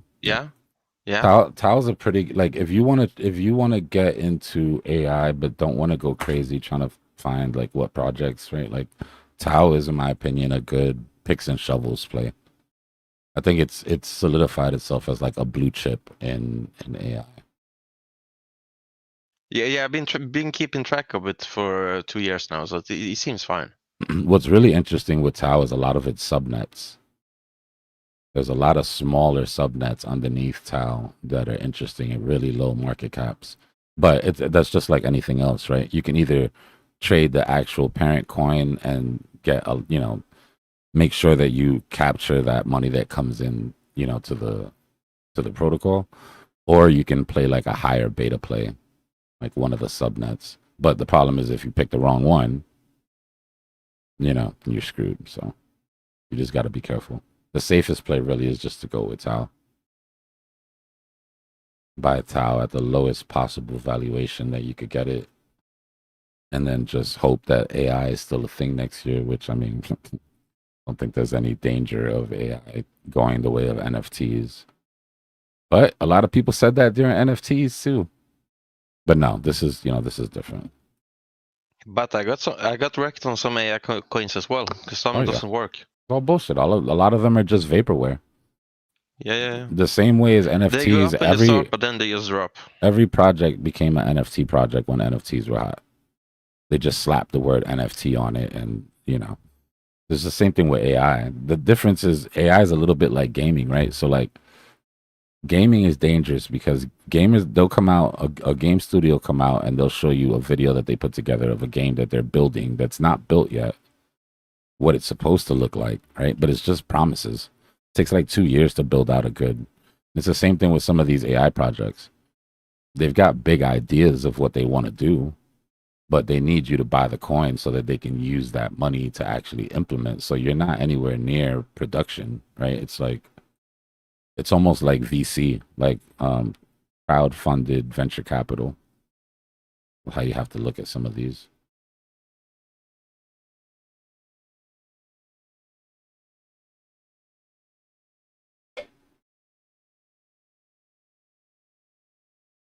Yeah, Dbloc. I just remember something from the old days, from the other stream. That French guy, is he here? I always thought he was so funny. Yeah, Zusi's Yeah, here. I never heard him. I haven't heard him. He's been off during the bear market, but he comes in every once in a while. He just hasn't been on voice. He always have a different input in everything. I like his inputs.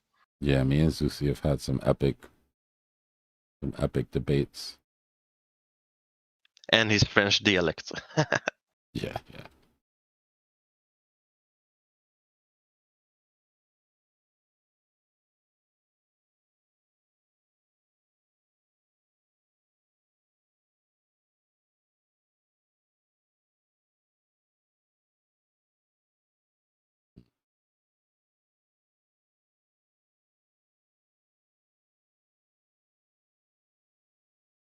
We got 161 concurrent viewers and only 53 likes, guys. If you can please slap that like button, let YouTube know that this is worth getting out to other people. There should be volume. You guys hear me all right? Mic check. Appreciate you, fam.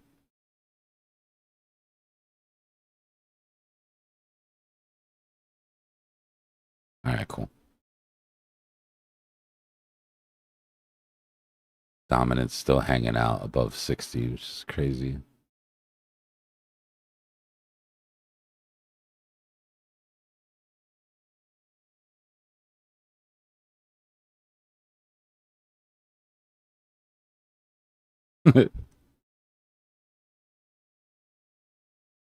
Mike's fine. He's got a tight stop loss.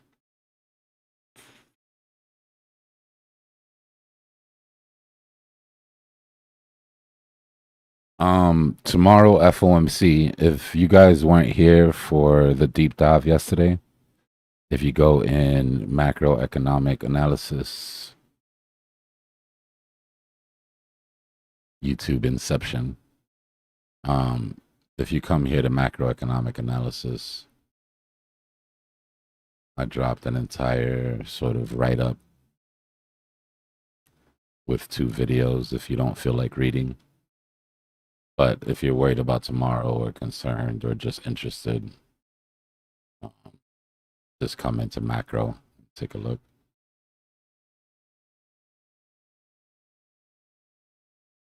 Y'all seen the new version of the PDFs? Look how dope.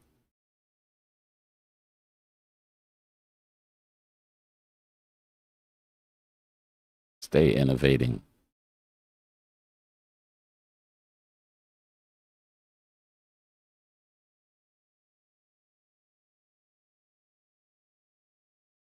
All right, now how do I get rid of you? There we go.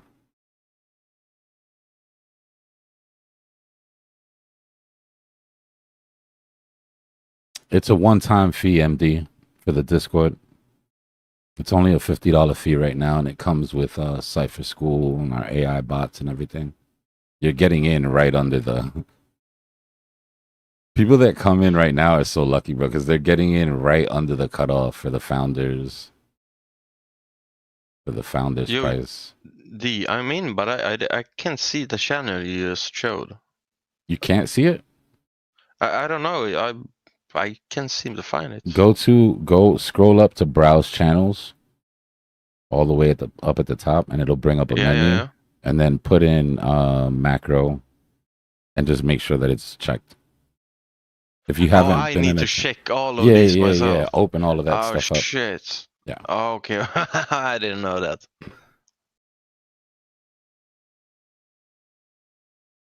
So we did that yesterday, and we also did, if you go to daily briefing, we also did, I dropped some war stuff. A little bit different for what we usually do. We went into the eschatology of everybody involved in the war and some of the dangers about this specific conflict, but little to do with trading. It's just something that I was researching. I'm trying to put everything that I research into reports and content, just because some people in the Discord, when I would duck off to do research, like they were interested in what I was looking at. So I was like, you know what, I'm already doing all the work to research everything. I might as well go the final step and put it down on paper.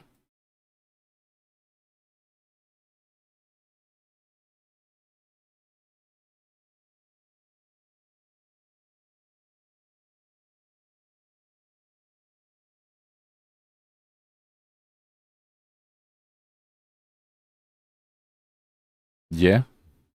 Nothing wrong with that craze.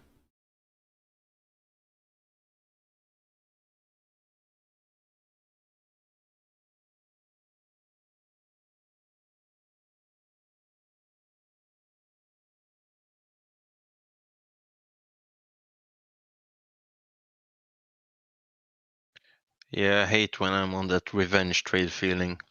I mean, I can be plus and sometimes, boom, lost $500. Yeah, sometimes it's just being in a bad trade too. Like not even just a bad trade, but just one that like if you had to make the decision again, you wouldn't have taken it. And then it just drags out, you know? I've cut those before. One of the rules that I have is that I don't let a bad trade, like if I'm in a trade that goes the wrong way, I never give it a second hope. Like if I've decided in my brain that this is a bad trade and I get back to break even, I'm out. I don't play it past that, even if it gets, because it's a bad foundation. You know what I mean? Like it just started as a bad, and everybody's turned good trades. I mean, bad trades to good trades. But I've also been in trades for weeks because of that. You know, at some point you've got to cut the cord.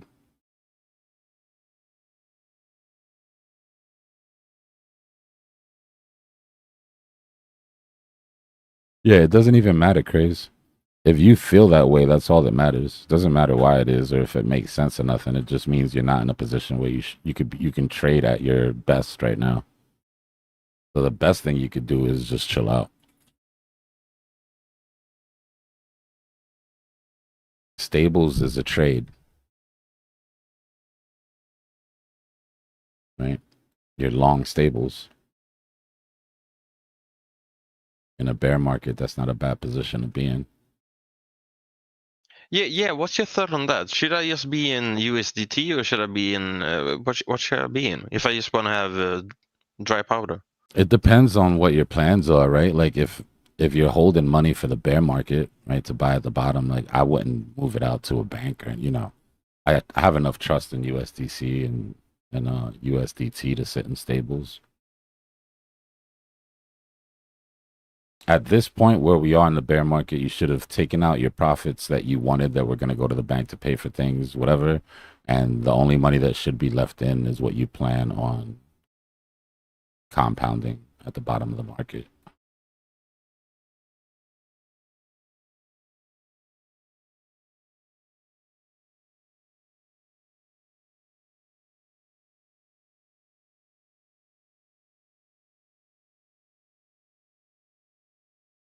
And everybody's in a hurry for this shit, but like, just think about it. If we were at the bottom right now, would you have enough money to get all the Bitcoin you want? Nah, we're going down. Like, We especially might go people up a that bit, but we're going down. like people that have jobs that get paid weekly, bi-weekly. Like the fact that there's still months gives you time to accumulate, gives you time. Like, you know, don't rush that time because it'll be gone soon enough. Trust me. I read something on X the other day. There was one guy, I think it was for 7 years. He bought $10 of BTC every day. Total value bought was 250K, and the today value was $10 million. Yeah. You see what you can do over time. Yeah.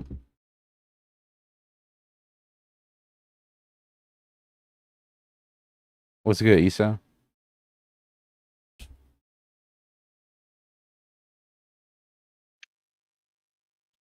I know that wasn't a joint, right?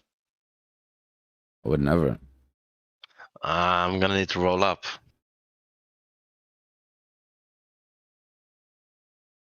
What's going on, Sam?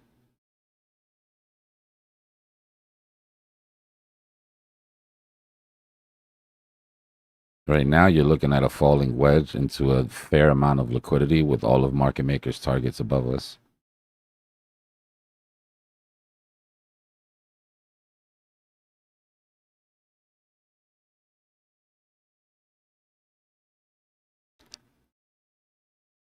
Alta, what's the word, bro?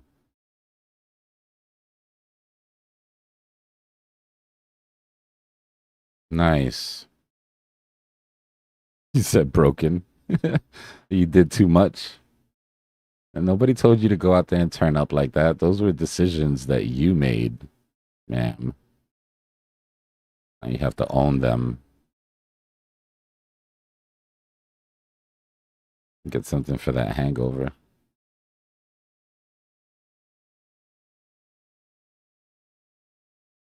Yeah, I went to the pub this week and spent $200 instead on spending it on crypto.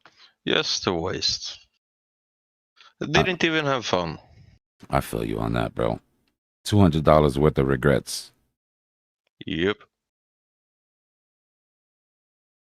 I wish it was just 200. If I go to the bar out here, spend $200, like I'll leave in like 30 minutes.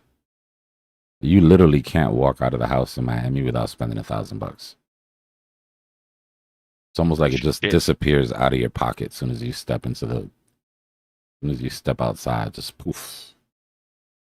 Gas, parking, table, bottles. That's it. You're done. Dinner. The wrap.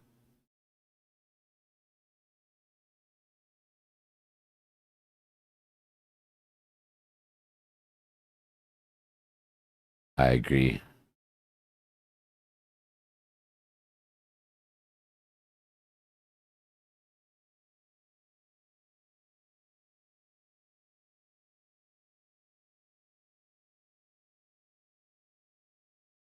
It's good you got to unwind, though.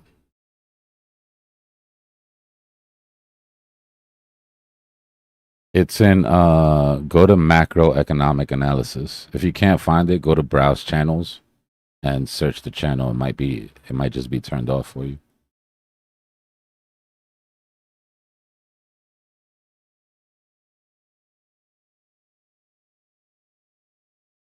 It's underneath the daily research hub category.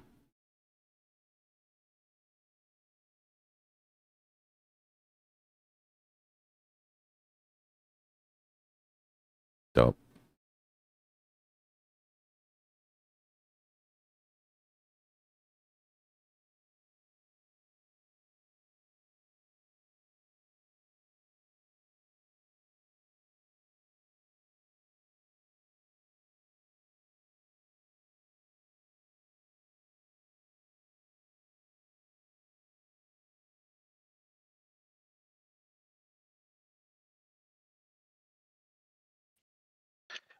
What happened with that Trump shooting? I haven't even heard anything about it. I just heard something about it, but not much. Somebody was in the hotel.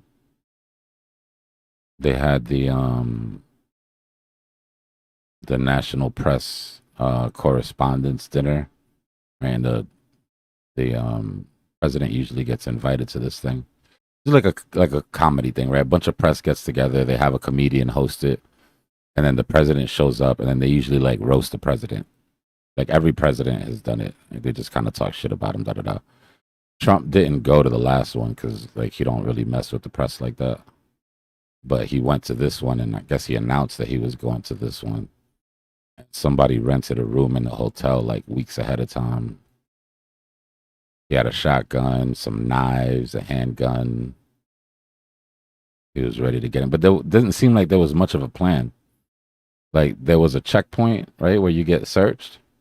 And he just ran through the checkpoint, like shooting, and then they took him out. But he was still like one floor away from the actual dinner. Like he didn't come anywhere near to the. They didn't come anywhere near to anybody, being in danger or anything. The big thing. Nobody got hurt or anything. No, well, he got killed, but play stupid games, win stupid prizes. The one thing that came out of it is everybody was complaining about how long it took the Secret Service to protect Melania. Did you see that? No. They were doing the timing, like the shot went off, and then like you see Secret Service go to like the senators and the congressmen, and then like Melania's just sitting there, and then like finally the Secret Service comes out, and then everybody on the internet was like, "Yo, what the hell?" Like you know what I mean? Like the first lady should have way more protection than that. I just saw a video of Dana White. he thought it was so interesting. He was looking around and wanted to see what's happening. You tough guy, bro. Where is he? Let me at him. Yeah. Yeah, it's a crazy world we live in, man. Be careful. Well, shit, at least I live in Sweden. Oh, yeah, you're good, bro. How's the crime rate over there? It's getting bad. It's getting bad. It ain't like it was. People are It used to be hungry good. everywhere, man.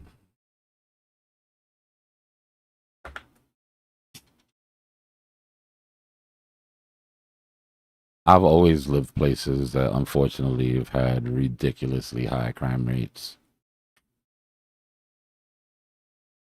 It teaches you to move a little bit different.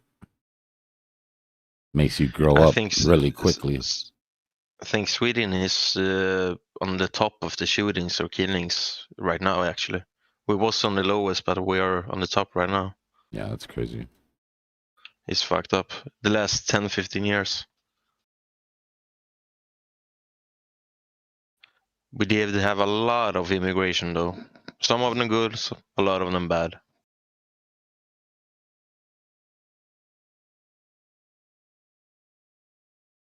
The whole idea of isolated countries are a thing of the past, man. Yeah.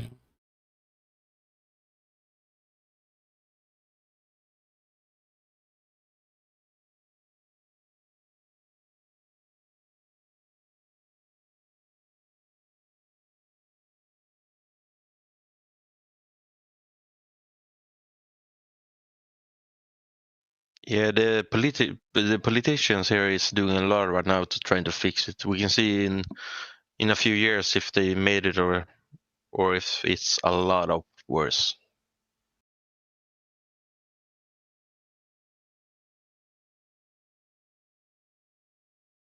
I think for a long time, countries got to live isolated from the negative effects that they had on the rest of the world, and those times are sort of gone now. Right? Like, there's only so much money in the world. It's just like cities. Right? Like, when you travel a lot, you notice, like, one of the things that'll stand out to you is that around every major, big, successful, vibrant, bustling city, there's a ghetto. Right? And then you start to, like, after a while, you start to ask yourself, like, well, was it always like that? You know what I mean? You go back in history and you look and you see it. Like, no, these things, they start as competing cities. You know, and then one starts to grow more and it slowly sucks all the economy out of the other. Yeah, but if you look back 20 years ago, we was one of the most safest countries. Right now, we have one of the most killings, shootings, and rapists. Well, that's what I'm saying. What I'm saying is that these problems before that stayed isolated outside of the country, right? Your rules inside of your country keep you safe, prosperous, but that prosperity comes from somewhere. It's a zero-sum game. In the past, nobody was meant to pay for that. Like, nobody was meant to deal with it. Now it's a little bit different, right? Things have gotten so bad other places that now you have mass migrations and you've got mass of people traveling around the world. So before, where you were isolated from these sort of things in a globalist society that we're in now, it's not like that. It's like even us on our, like, Americans have such a problem with refugees, right? But you know that we're going to get a ridiculous amount of Iranian refugees after this war. So it's like, on one side, you say you have an issue, but on the other side, you don't change the policies that create the issue. So, you know, me personally, my people are immigrants. I come from a long line of immigrants. And living, like I said, I've always lived in places. I've always lived in big, major cities, right? That are big melting pots of just, you know, everybody. I lived in Georgia for a while, which is probably the closest that I've been to like a homogeneous sort of like society where it's mostly just like all, like at that point it was mostly all white people. I think me and one other person were the only two people in the entire town, except for kids that learned it in high school, that were like natural Spanish speakers. Right? But some people grow up their entire lives in places like that. You know, some countries are still like that, or well, maybe not now, but like you said, 20 years ago, 15 years ago, you had whole countries that were just very isolated. So yeah, when opening borders comes new, definitely brings new issues to deal with, and it also brings huge possibilities. If you look at the list of American companies that wouldn't exist if it wasn't for people immigrating to this country and creating businesses.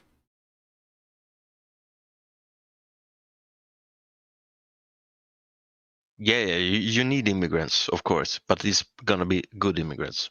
You need to Yeah, separate them. it's just like anything else, right? Like at that point, it's not even about immigrants or not immigrants. It's about bad people or good people, right? You don't let criminals in. You don't let people in that have records. You don't, you know. And then once they're in, you hold them to the same standards that you hold, citizens. The sad thing is that since COVID hit, everything just seems to go to shit. Just down everything. The gears are turning, man. The gears are turning, and it affects people at the bottom the most. And everybody in this room has a line that if it's crossed, they would do something that they would never even think is possible that they would do today.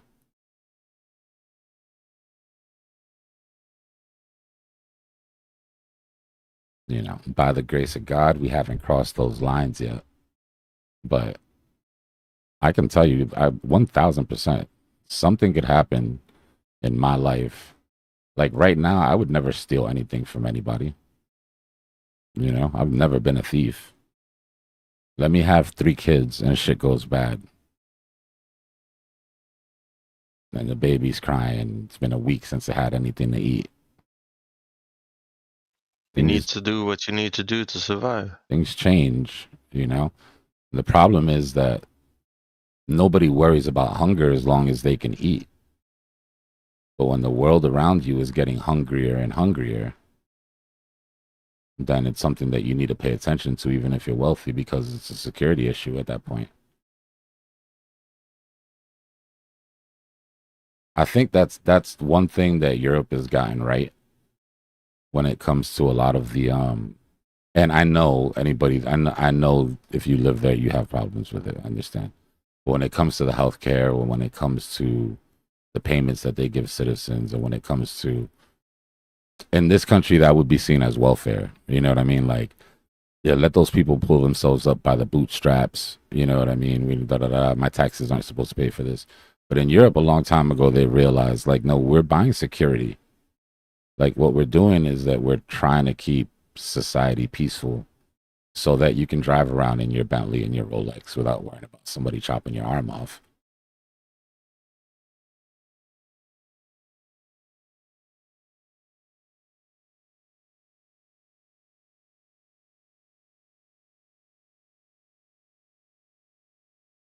Unless you end up want to live like, unless you want to end up being wealthy but having to live like how people live in Colombia or some countries in South America, right, where you have to have private security teams.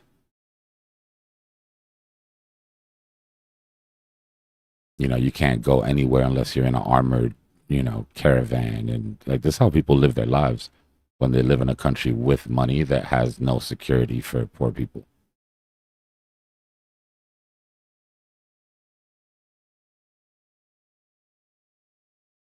I don't know, man. I can still smell the projects. I can still smell the project hallways and the stairs.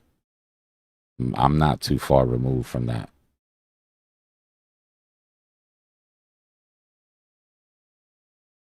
So I never for 1 second think it's impossible to go back. That's why I move how I move, right? That's why I'm still as hungry as I am. I don't know if I'd be this hungry if I came from money. You know what I mean? Not that there aren't people that have money that are motivated, but you know what I mean. Like you grow up with a different hustle drive.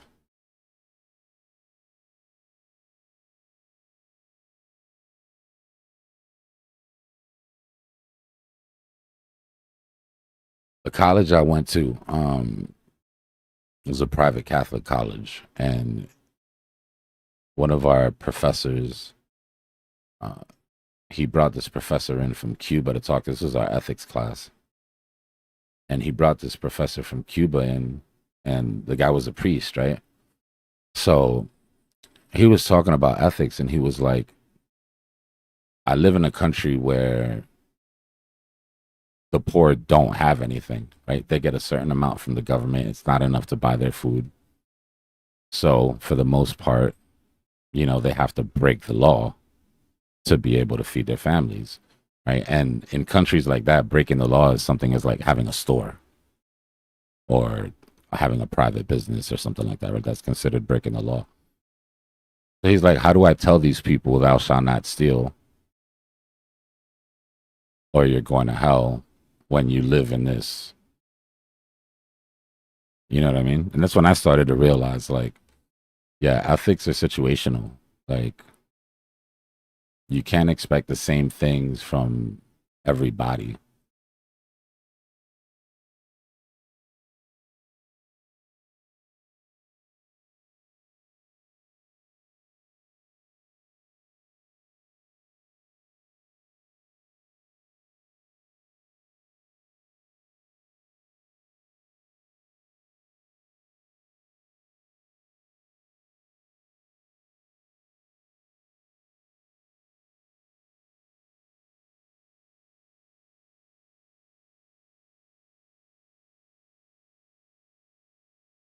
I'm going to Bangkok, bro.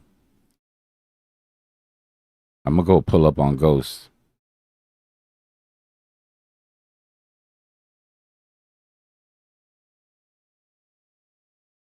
Nah, screw that. Say what you want. I saw a high rise, 2-floor high rise, high ceiling, floor to ceiling apartment that in New York would cost me $45K a month. That shit was like $45.75. Like what? Wait, hold Bro, I on. had my best time in Thailand when I was 16. For 1 month, I lived my best life there. Can imagine, but you live like a king. Yeah, for me and 4 of my best friends for 1 month. Damn, bro.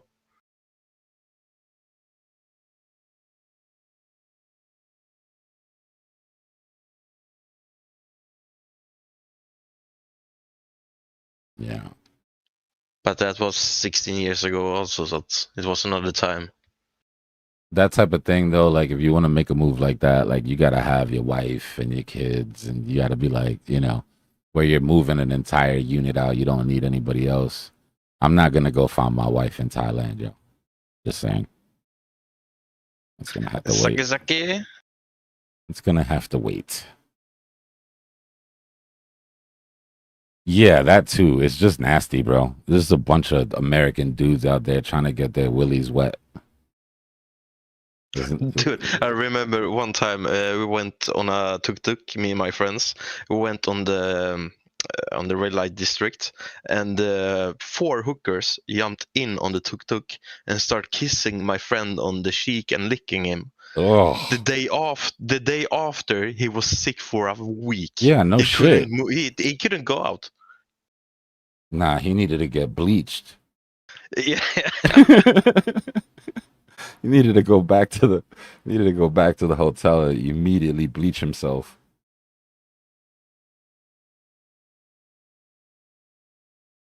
Yeah, it's nasty, bro. The whole what do they call it? Travel bros or whatever they call it, passport bros. That's what it is.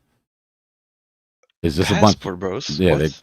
in America they got, and not even America, it's everywhere. So it's a bunch of dudes that can't get laid in America and don't have enough money, so they go travel the world and they call themselves passport bros. Okay. And then they make videos and they're like, oh, if you want to find the girls, you come here and da da da. And they make all these videos with these girls. And it's like, yo, you're flexing hookers on, like, we know you paid for that. Like, what do you?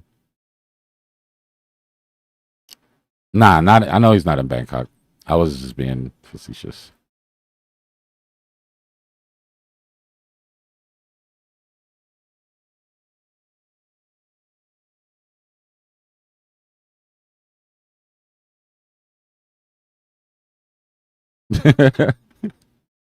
I hear you, Thomas.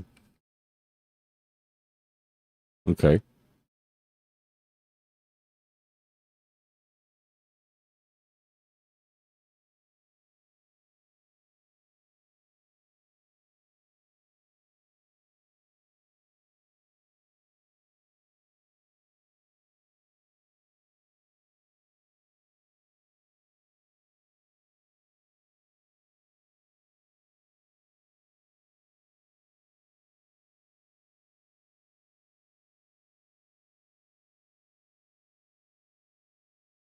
So we're trying to see if we'll fractal here on the 15. We've already fractaled all the way from the 1 to the 5. I'll draw it out for you.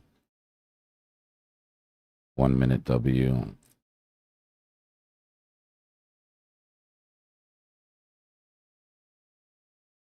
I know we're not on the 1 minute, but trust me on this.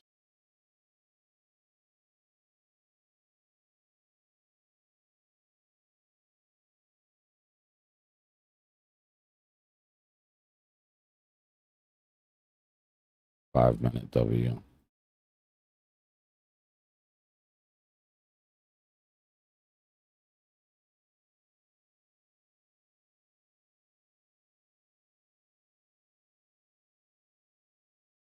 So now the question is type 4 on 5 minute or fractal into the 15-minute W.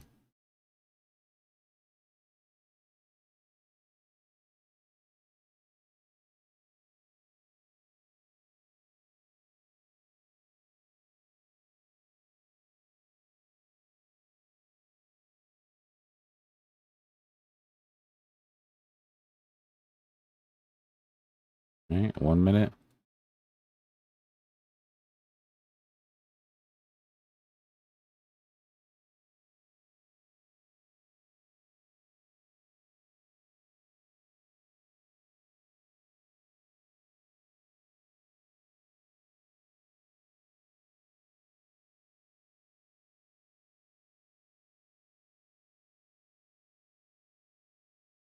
Now we'll take a look at our EMAs in a second. All right, 1 minute W. 5-minute W. Take me to the moon.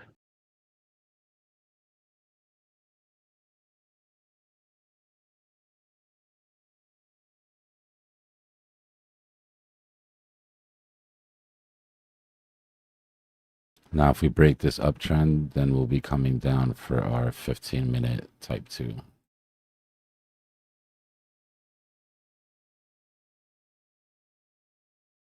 And that'll be your third fractal here.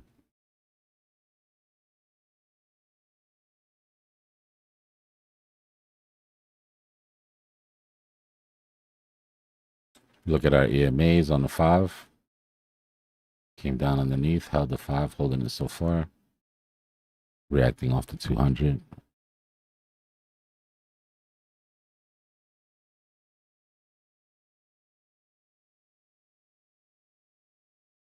Go to the 1, you can see the corrections to the 2. Right? So we're at our 800 now. We can hold this 800. It'll be the first time we've been above this 800 on the 1 minute since way back here. Like way back here.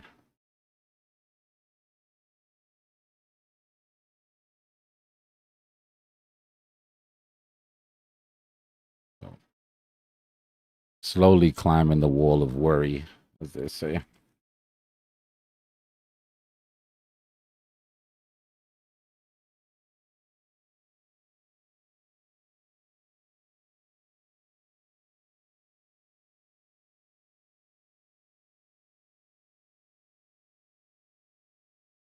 People say a lot of things, bro.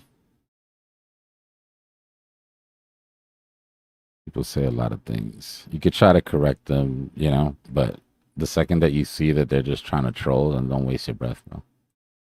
Somebody's got to lose, right? We can't put everybody on. Somebody's got to take the losing side of the trade.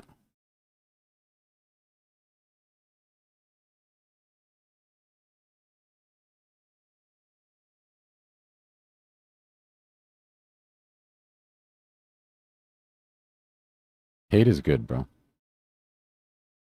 Hate is good. Love is better, but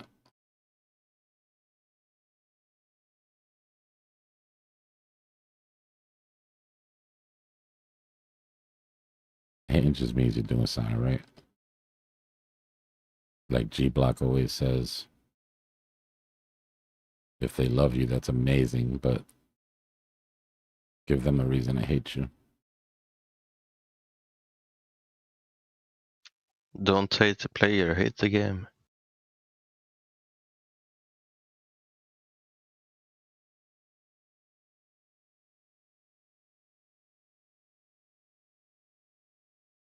Yeah, the thing is that you can't just take one piece. You know, that's why I did Cypher School. Because, you know, for the last 2 years, I've been piecing it out, you know, piece by piece as we trade. But you can't just take one piece and run with it. Oh, W's? Okay, so I'm going to play every W. Oh, damn, why didn't that play out? Right? Well, how many counts were you in? Right? Were you at a magnet? Did you hit support? Were you in a big liquidity pool? Have you gotten to your target to even be looking for the beginning of a W yet?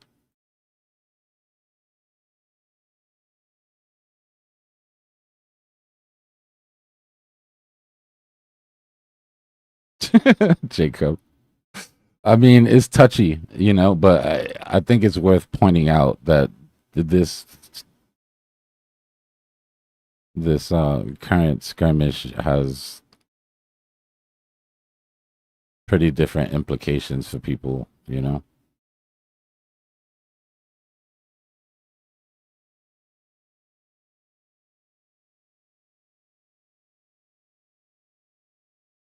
But I think how I ended that last video was I think how I ended that last video really just wraps it up, right? The question is, how many of these people are in power and how much control do they have over decisions?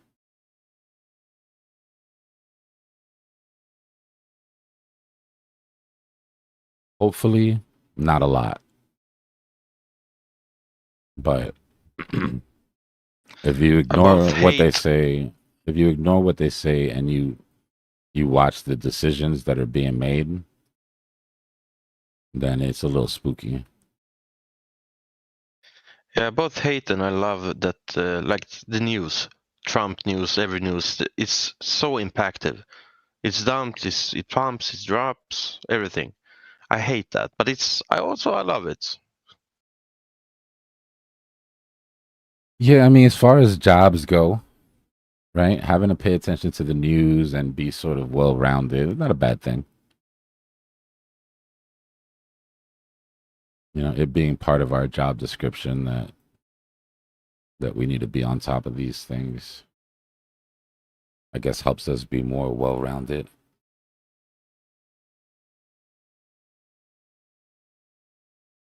Shy, it's in the Discord, bro. It's under daily briefing.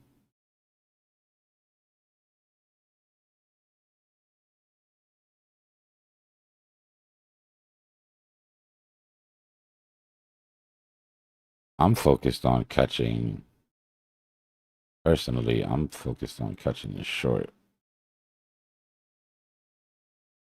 Yeah.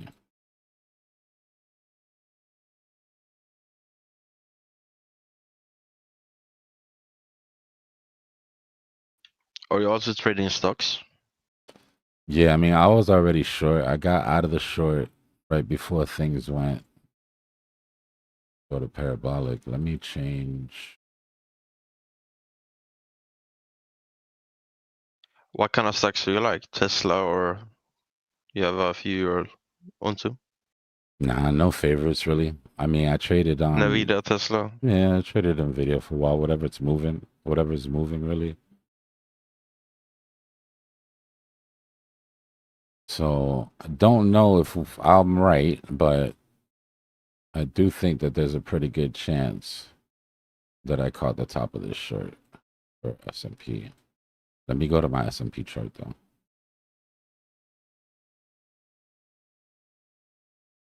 I think it's on our YouTube layout.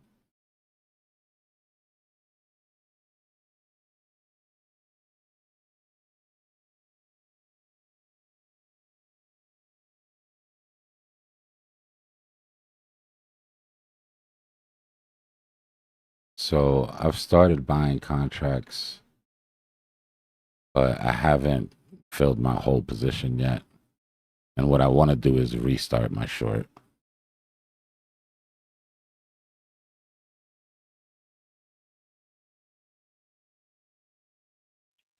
Dbloc. Are It's you a a millionaire yet? it's a knife catching. We don't talk about money. It's a knife catching play that. It's a knife catching play that either it hits or I get a chance to add more. Right? Remember, we're not talking about leverage. We're talking about options. We're not tied to price. We're tied to time and direction. I'm putting something together for options. It's going to take me a while though, but so time and direction, right, are on my side. I'm long dated, way out of the money, but I do want to add some more contracts, but I need a little bit of assurance before that, which means I want to take out these lows and I want to take out these highs.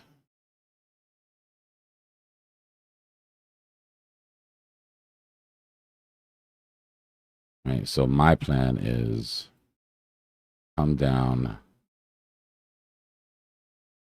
on that dead cat bounce. I'm adding to my positions.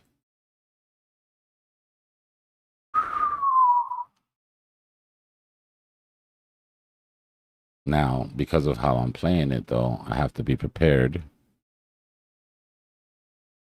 Sorry. I have to be prepared to keep adding positions as we go up. But I'm pretty comfortable that my 3-month expiration gives me more than enough time for ES to roll over.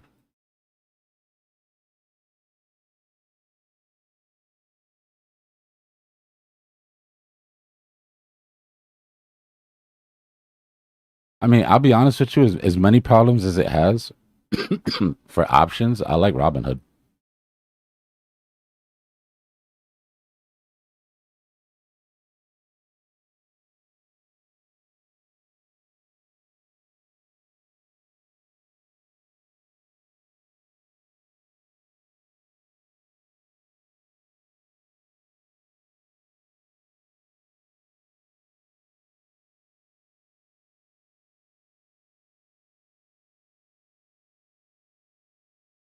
Damn. Nah, son. I mean, I've had him ask me for selfies and shit before, but not like after I'm already in and about to take a trade. I'd have been tight. They wouldn't want to see that selfie. It'd been a close up of my ass.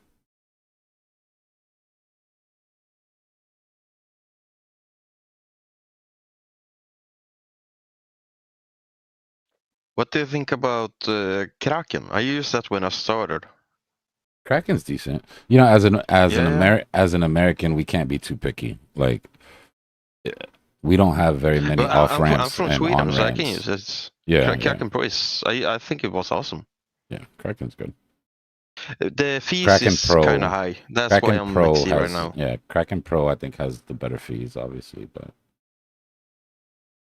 and again, yo, if you're accumulating Bitcoin, right? I don't have a Cash App sponsor, but Cash App, if you're listening, um, the fees on Cash App are probably one of the better fees that you can get, with a caveat.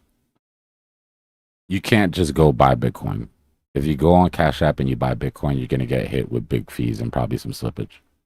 What you do is you set automatic buys. There's 0 fees on automatic buys.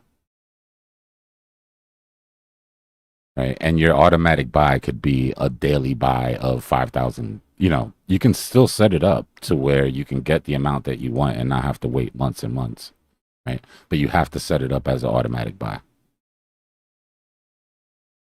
You set it up as an automatic buy, it's as close to free as any exchange I've ever used. But you don't want to trade in and out. That's for your long-term Bitcoin holds, right?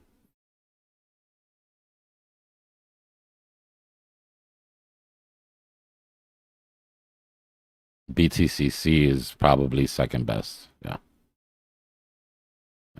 I'm actually in talks with them right now. Cypher School kind of put a cramp into that. I had been talking to the dude and we were trying to work something out, but I've been putting a lot of attention into Cypher School lately. And we're on different time zones, so I got to hit him up. But trying to sort out what kind of package they can offer for the family, because I'll never take a deal where we're not getting more than they are. So if they're not good with that, then I guess we just don't have a deal.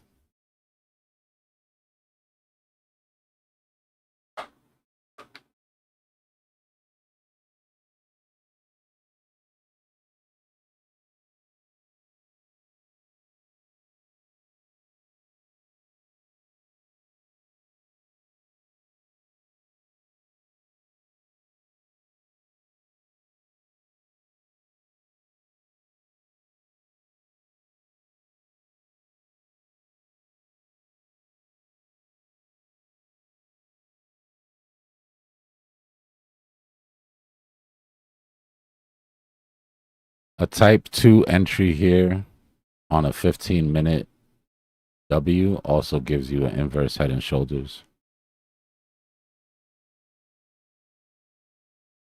So breaking isn't enough to get excited.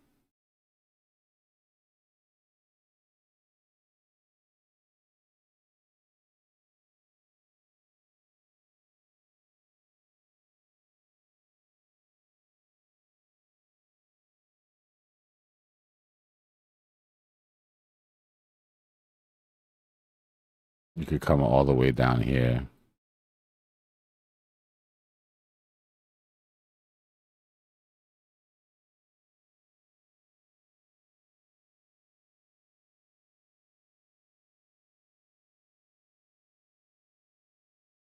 And still have an inverse head and shoulders.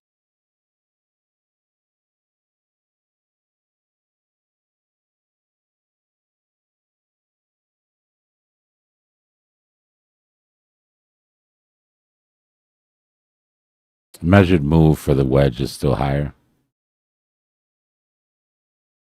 Just keep that in mind if we come down.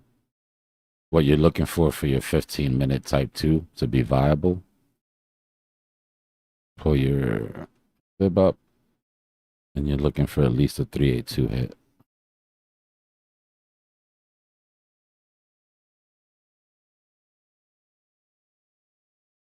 Right. Anywhere between 382 and golden pocket, if you see increased volume, and the chances that we're putting in that type 2 on the 15-minute increase.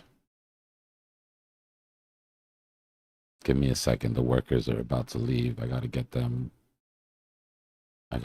paid out for the day.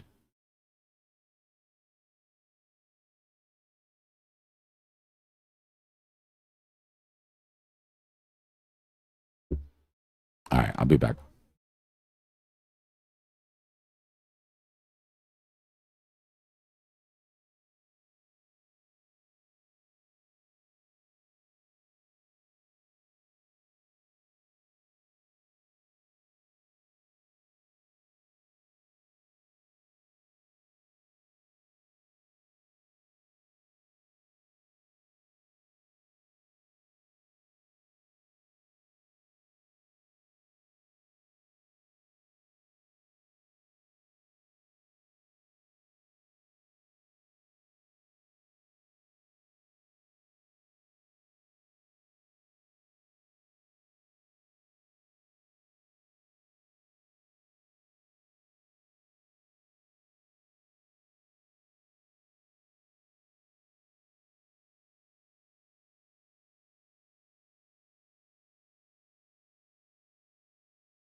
And the only thing that made me feel better about having to deal with that shit, I just thought it was thinking when I get back to the chart, there's no way Bitcoin will still be exactly where I left it.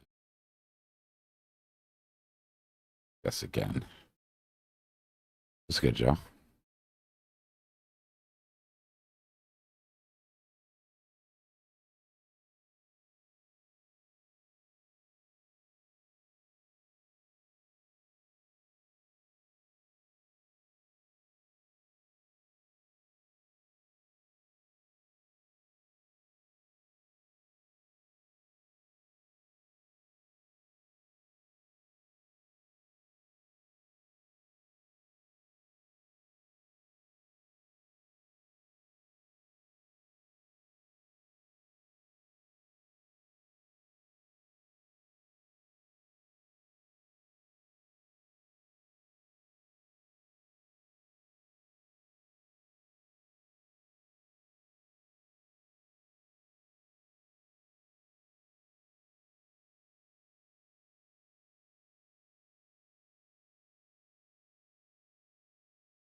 Everybody good? Yeah, quiet in here.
I wonder if I can link that.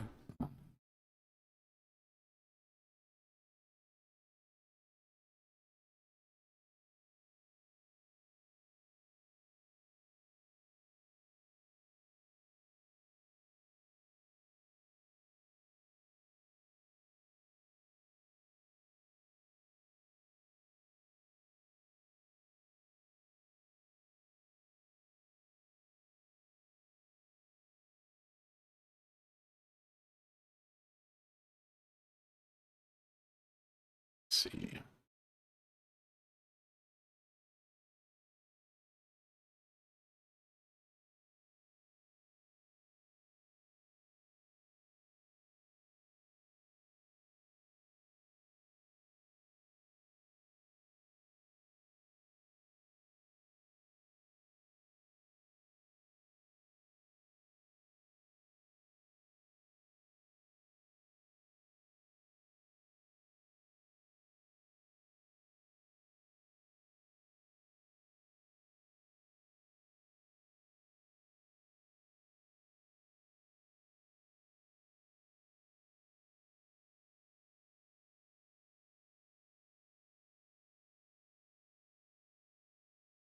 Take a little walk across the blockchain.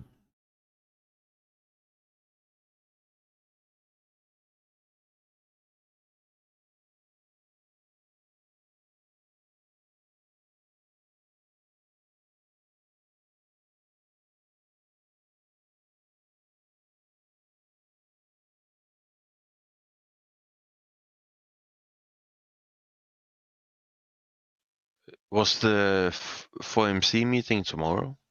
Yes, sir.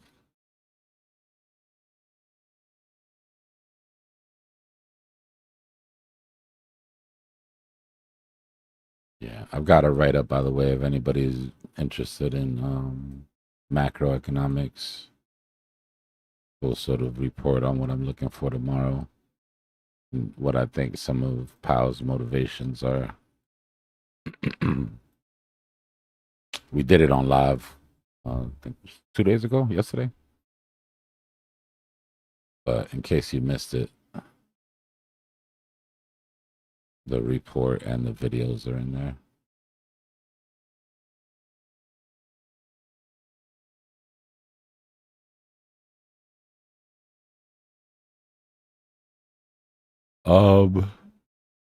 I de-risked on the 9th.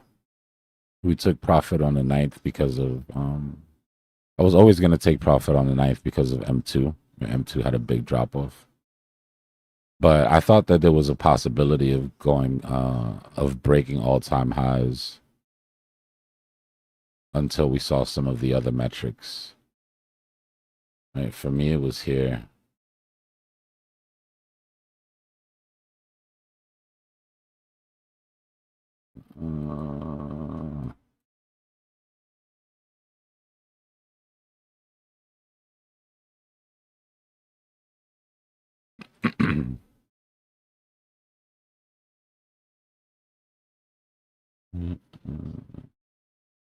When was the 9th?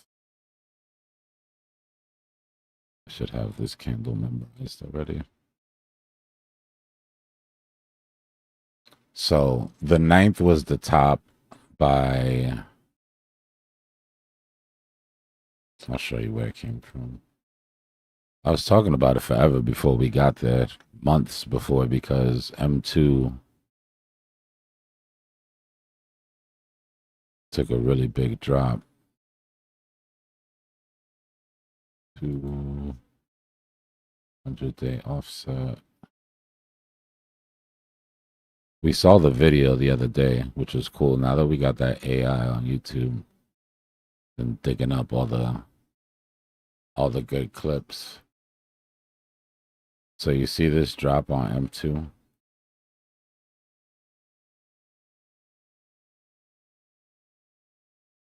I was warning about this since we were down here, bro.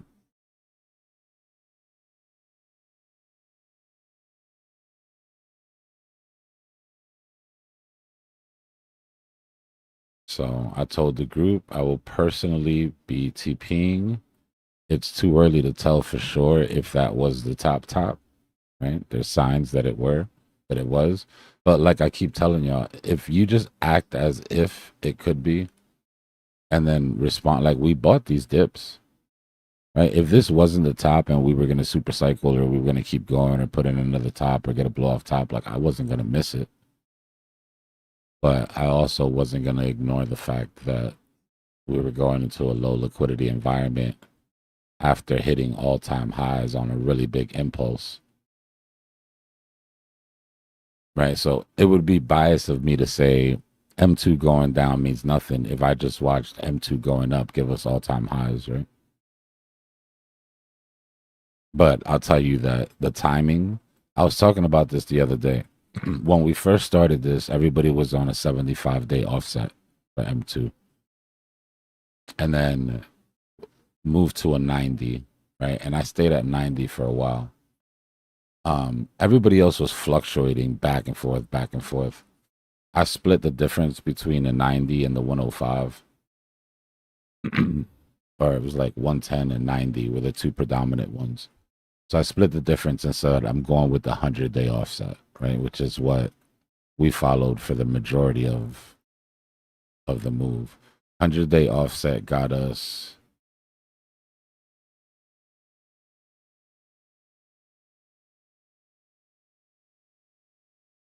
that entry. Right? We followed this all the way. We were coming down. This is where we had, I'll find my old M2 chart, but when we were here on Bitcoin, right, coming down, remember M2, this is projected. So this is in the future, right? This is, it's offset. So this is for all the people that talk shit about M2. If you were here, you remember very clearly that M2 is what let us know that there would be a double bottom here, right? And that one would give us a rally that failed, and that this was where to get in. And we had a box drawn right around here that was green, right? Before price even came down into it. And we rode the wave since then. Now, what screwed people up is that they were following it incorrectly, right? So everybody wanted to do the lineup thing, which was cool, right? Because it fit when Bitcoin was the only thing that M2 was going into. Right? But I'm going to show you what happened after, and I'm going to show you why it screwed people up and why people missed the opportunity to get out before the worst liquidation event in history. So everything was fine, right? The problem is that here people went crazy, right? This pop-up was the tariff announcements, right? Announcing the relief from the tariffs, everything was cool, blah, blah, blah, blah. The problem is that when that happened, it sent Bitcoin earlier than it should have. And what people did to compensate is that they did this. They said, okay, well, it's not on a 100-day offset anymore. It's on a 75-day offset.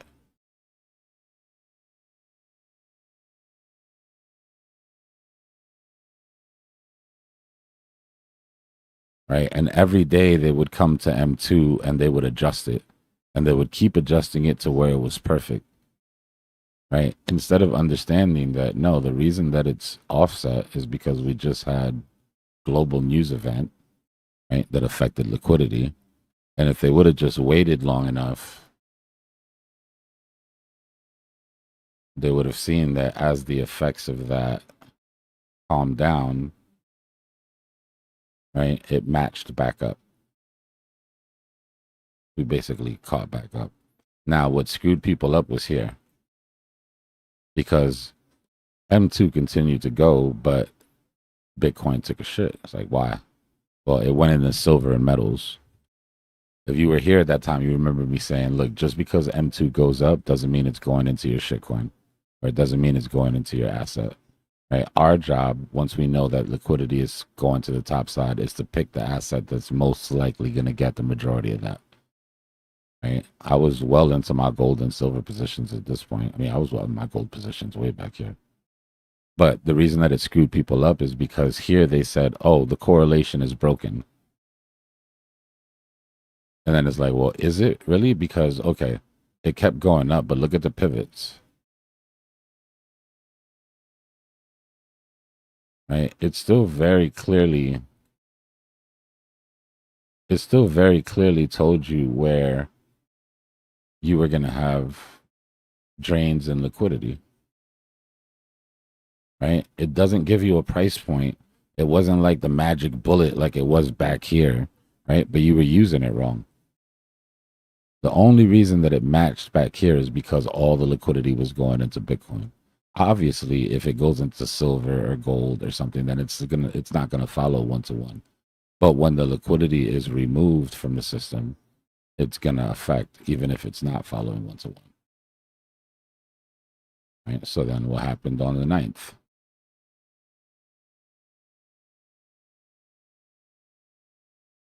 And on the 9th is what I had been saying was going to happen on the 9th, that we were going to have a huge drawdown. Now, did I think, just back to your question, did I think that was the Pico top? No. But I thought there was a chance that it could be.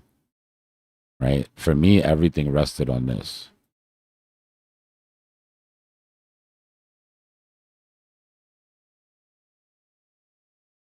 When global M2 picks back up, okay, we de-risked, cool. When it picks back up and it breaks these highs, does it go into Bitcoin or not? Right, that was our job to figure out. Oh, it didn't. It went into silver, it went into gold, it went into equities. Everything else continued to run, and Bitcoin flushed.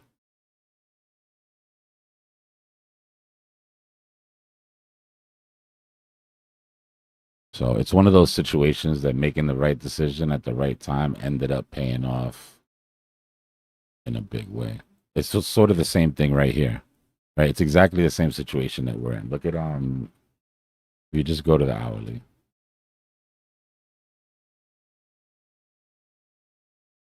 Could this go and clear that CME gap to the top side? Right? Yeah, of course it could. Nothing. Bitcoin can move 10,000 bucks at any given time for any given reason. Right? So never put out of the question a price point that's within $10,000 from the price point that you're in now. But is that the most probable outcome? Right? You had two decisions at this double top. You can say it's just going to be a small correction and then we're going to take out CME, so I'm not going to sell. Or you could say, well, I don't know if this is the top, but I know this is a local top, right? And if I sell now, then when we get down here, I can then decide, do I think it's going to continue, and I can get back in, right? So if, like I said, there's levels to this shit. Don't get married to the idea of 84 if you can't get above 80. You have to treat 80 as if it's the top, right? That way, if you're right, and let's say this comes up and then takes out the lows, this is a really screwed up position to be trying to figure out now that, okay, that might have been the top. Maybe I need to get out of, you know? So you act defensively and then get ready to get back in if you see something that looks like it's bullish.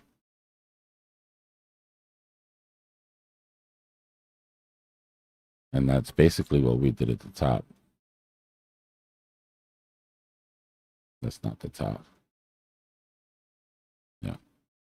That's basically what we did at the top. And again, a lot of it had to do with M2. So if you guys are here, you remember we de-risked on the 9th. And then my plan was to get back in on the 8th. We got in on my birthday, right? October 24th. Because of this small bump up. Right? Then we TP'd again. We had 2 de-risk levels. If anybody has a screenshot of my M2 chart from back in the day, and you can send it to me, because I cannot, I can't find the layout that it's on. And this would have been way easier if I had my chart. But these were our 2 levels to de-risk at. Right? On my birthday, I said, look, this next trade coming up is not for everybody. It's a short-term trade based on an influx of liquidity on the offset. Right? Ended up basically being break even. But then the other one was on the 8th. Right? This is when we had to figure out if this influx was going into Bitcoin or it wasn't. And what ended up happening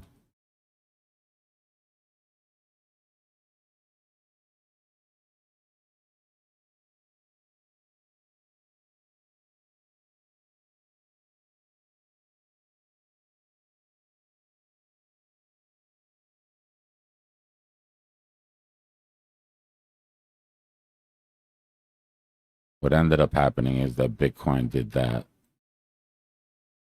and gold and silver did that.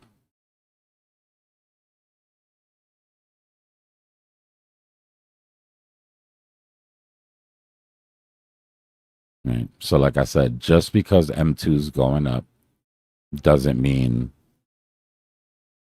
So now the question, why? Right? Why did it go into gold and silver instead of Bitcoin if we were still within the time of being able to have a blow off top and da da da? Well, that you've got to go back to the 500-year gear that we talked about. when you see M2 and gold and silver move in unison like that, it's because banks are immediately buying gold and silver. Right? So you've got nation states, right? We talked about that commodity wheel. You start getting to the tops, and to the tops meaning multi-sigma bubble that we're looking at, right? Every sector. Rich people run the commodities. And we saw it there. You know, and now it's decoupled. And M2 is still continuing to rise. Now, how do you know that banks are immediately buying? Oh, all right, I appreciate you. I'm going to look for it right now. Dbloc, how do you know that banks are immediately buying gold and silver? Like, that sounds like some boogeyman shit. You can't possibly know that, right? Well, if you take global M2 and take it off of its offset, go to 0 days.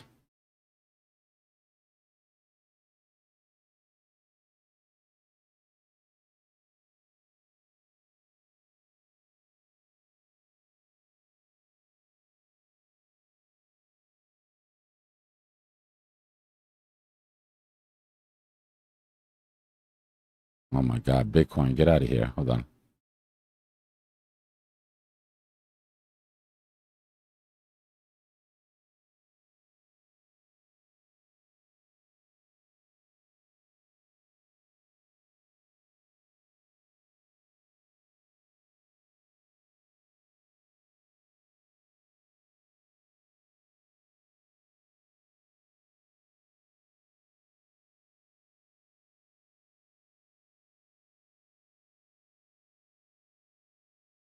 That's M2 on a 0 offset. So how is M2 expanding at the same rate that gold and silver are going up immediately with no offset, right? Which means that there was 0 time between the time that the central bank printed to the time that it was spent. So that wasn't me, you, institutions, or anybody. That's the bank. That's the bank printing dollars, debasing fiat, and immediately going into metals.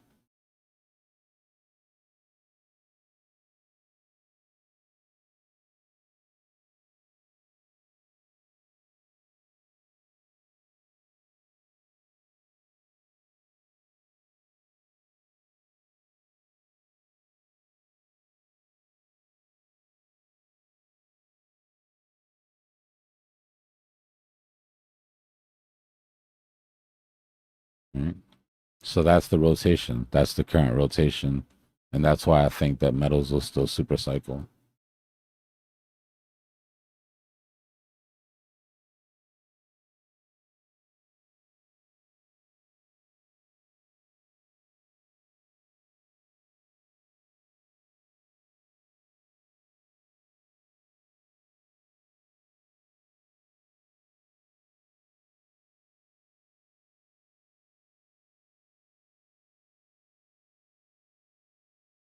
I was literally on the same.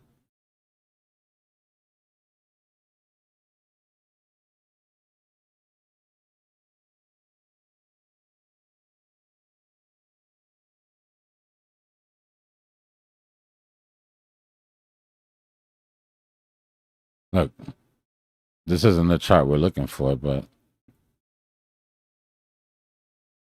just for some receipts, I guess. Right? That was our global M2 target. And this was with the possibility of a blow off top, which never came because it went into silver.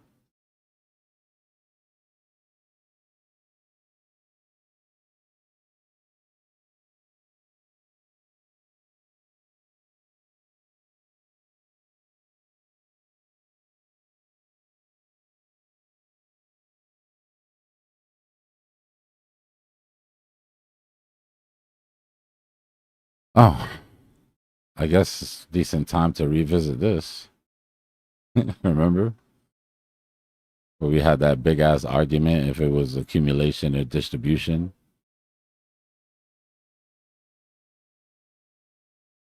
So, all right, we'll go through this for a second. Whenever y'all get me into old charts, just know I'm gonna get to yapping, yo. So, this 1 and 2 were these accumulation ranges here, right? 1 and 2 on lower time frames, so you could see more definition because this is the weekly. So we were arguing the differences, right? And my argument was that these, for me, were clearly accumulation zones, right? Because we had our spring, where this was a distribution zone, right? And the fact that we were still arguing this means that we were still inside of this range. But if we look at it now,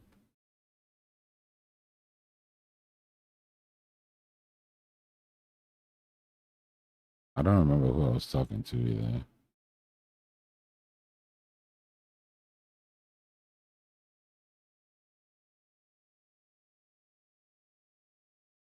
Could have been Zusi. Yeah, could have been Zusi. I mean, to be fair, until you actually get that sign of weakness, that it could go either way. But again, if you put timing and you put cycles and you put everything, like, you can't think of stuff in a vacuum. Let me see. You said you put it where? In DMs? Give me a second. I'll check. Trying to figure out, remember what chart it was exactly.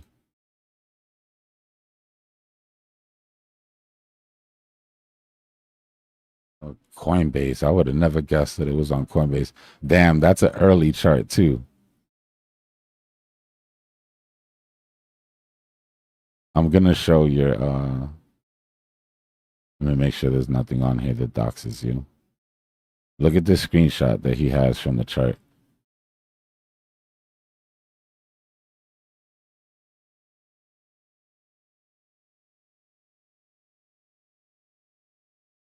This is that go zone that I was talking about. I'm telling you, that shit was there forever. We walked this thing down and up and back down at the top.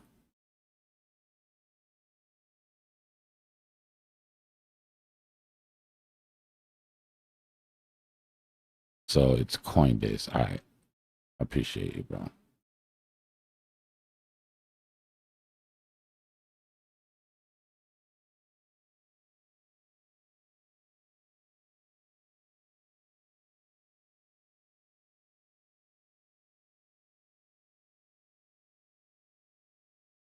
Yeah. That's the one.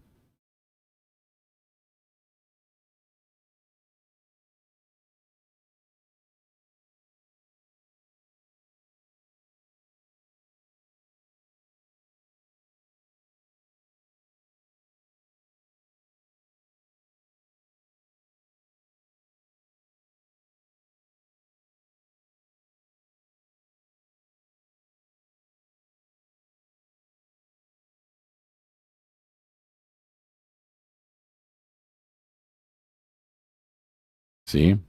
This is what I'm telling you about how crazy it is to stay on time and with shit. This is the 105-day offset. At this point, when I put this together, this was when they were having the argument between the offsets. And we landed on the 105, which at the time, right, at the time was working great. Let me get rid of this.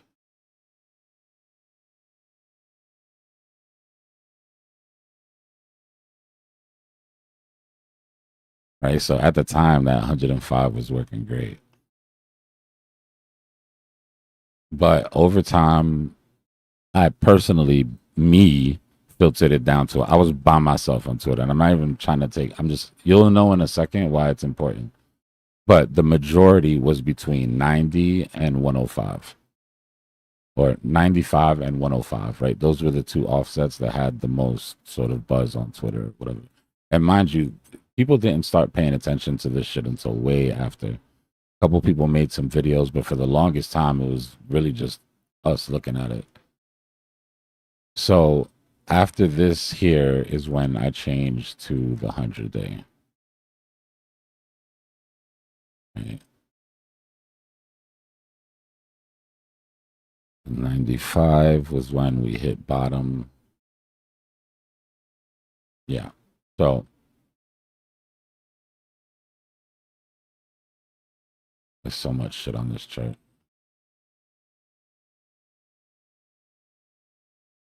Bro, which one is...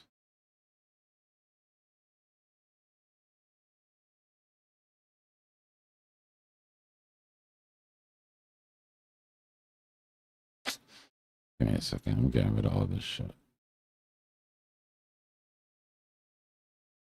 Pardon me. Excuse me.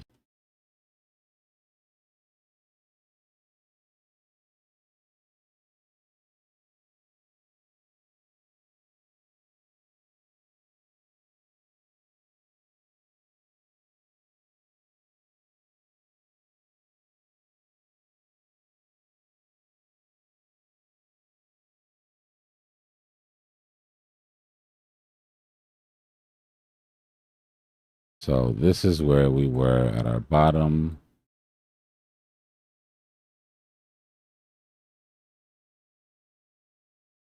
I wish I could get this to... I don't know why it's tripping. Hold on.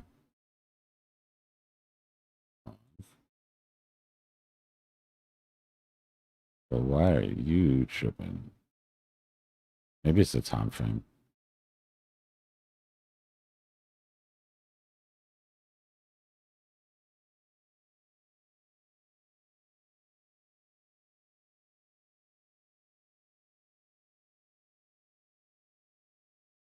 You see what I'm saying? Like, I can't get it to...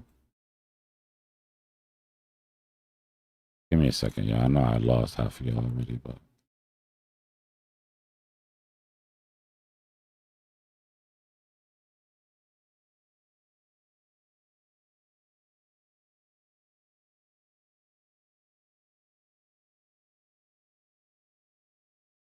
Well, whatever. Point being, we used it to walk it up, and this is the section here where... See, this is what I'm saying. If I can't... How am I supposed to...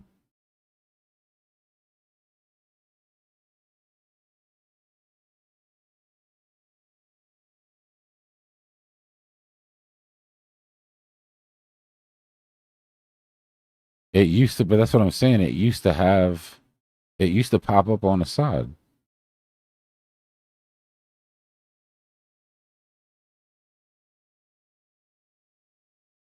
Like, literally, I would just sit here and squeeze up the...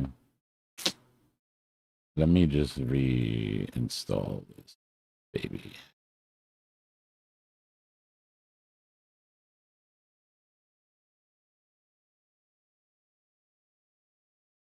See? That's what I'm saying.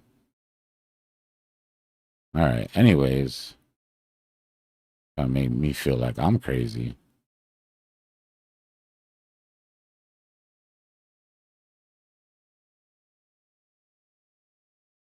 So this is where we caught bottom. What was your offset? I think we were at the 95-day offset when we were here. This is before we went to the 100. Yeah.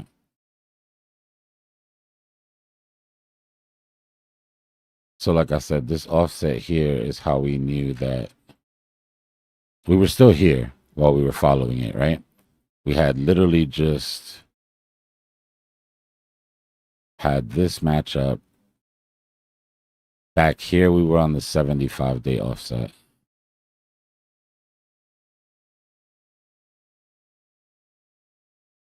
Just follow, because it's important that you understand why this didn't work for people.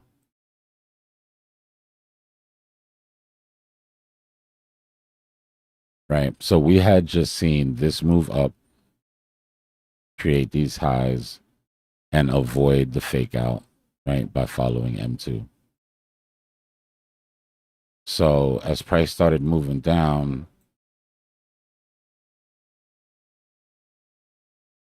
the velocity of the money seemed to be speeding up. And then we got the tool which I got to find, that let us know exactly what the perfect offset was, right? And at that time is when we moved to the 95. And that's when we drew our bottom, because now we had quantifiable evidence, right, of where the offset was. Right. So we knew that this price would come up and give us a high, which is why we had the caution symbol here. But we knew that that high would roll over into another low, and then that's the low that we should be paying attention to. And that's what we did. It came into the go zone, and we loaded up. But then here's where things, I think, changed and confused people. Because like I said, people were trying to follow this on like an hourly time-to-time basis. You see how early we took off? This is when the tariffs came through. Right? So because of that, we had liquidity come in that didn't come in from M2, that wasn't supposed to come in, that came in because of the tariffs. But you see how eventually we matched back up. And where people screwed up at is they started trying to shift. So look at what would have happened if we shifted with the crowd to the 105-day offset.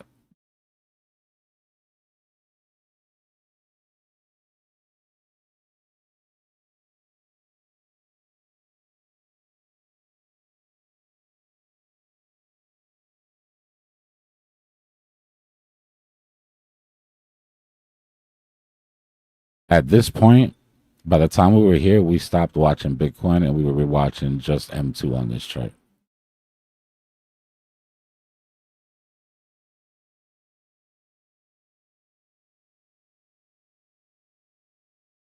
Right, and very clearly,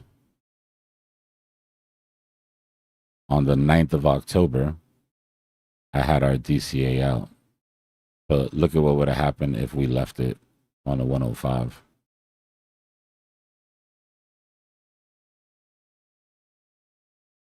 Right, so the fact that it was on the 95-day or the 90-day is what gave me the top exit.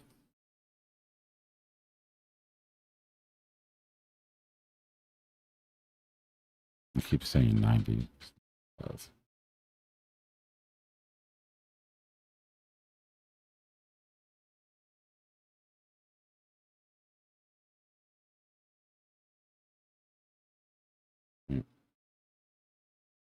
And then it gave us a couple of other DCA outs, but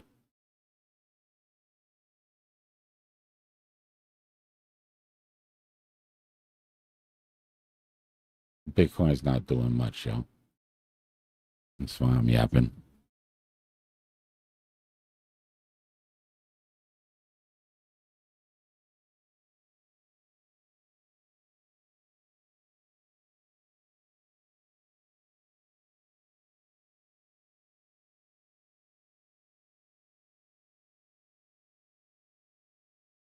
Hasn't made it all the way down to that 382 that I would like to see for a 15-minute type 2 entry, but close. I appreciate you, Cole.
Nice.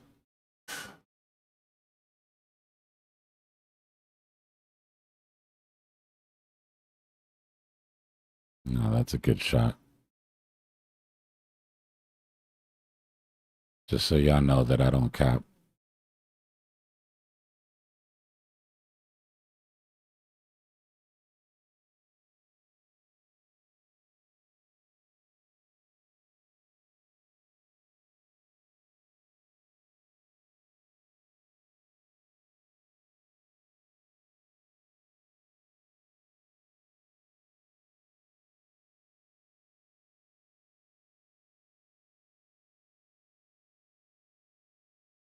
Dom over here being dramatic.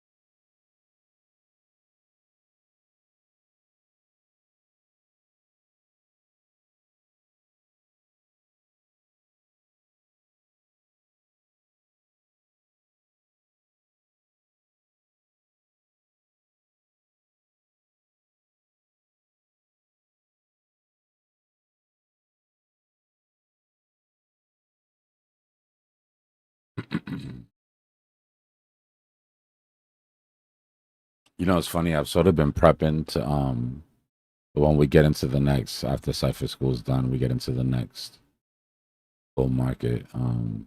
My focus is going to be on getting into more segments, right, where they're like reoccurring.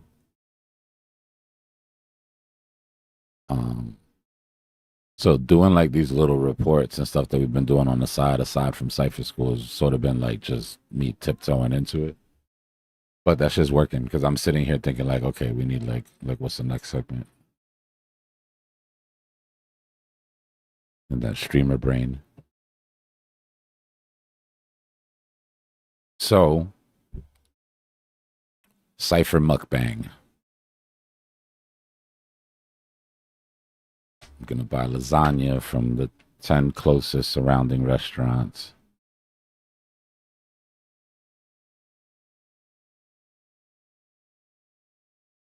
And just get my fat boy on in front of y'all.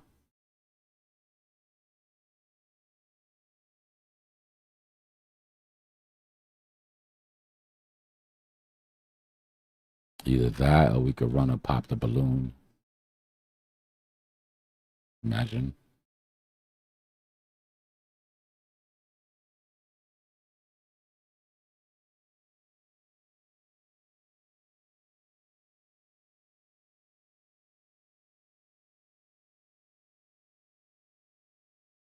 Thomas, heavy schlong. Be careful. Like we're going into a de-risking event, in my opinion. Like I said, if you guys haven't seen the, if you haven't seen the, or maybe we can do that. We'll see. Maybe I'll put a poll up because I don't know how many people in YouTube were here when we did it yesterday, when I showed the PAL information.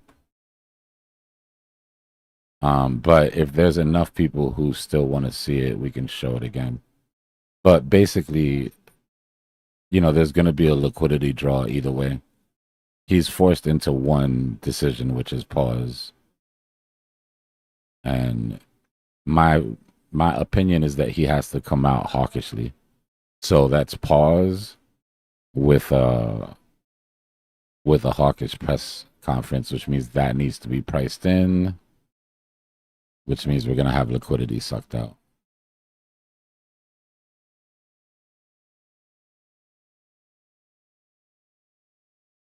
Yeah, I'll put a poll. We'll see. If not, I mean, it's all in the Discord. But let's just drop a poll and see.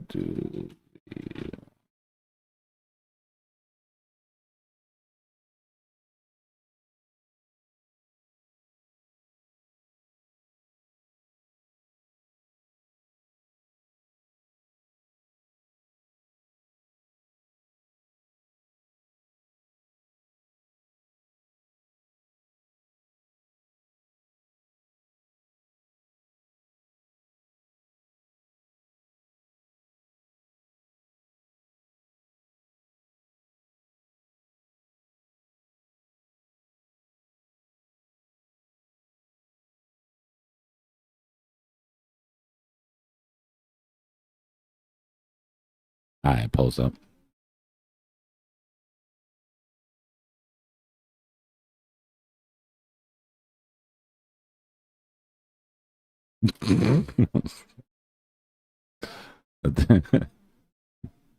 W endorsement.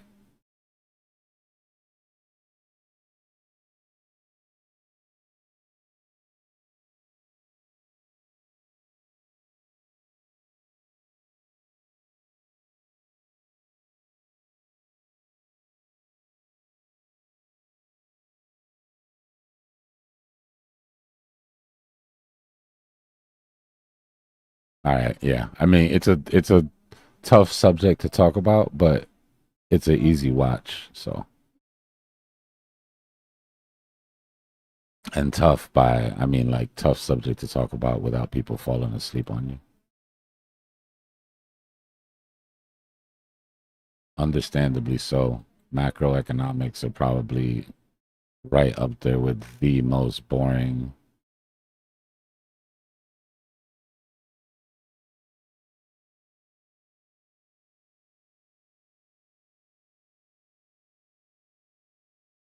All right, we'll do that. Let me put a message out on Discord though and let people know.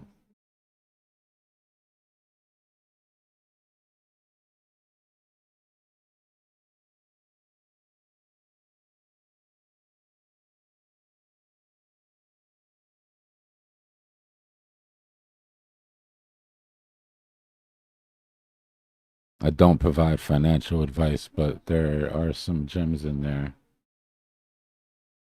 if you pay attention.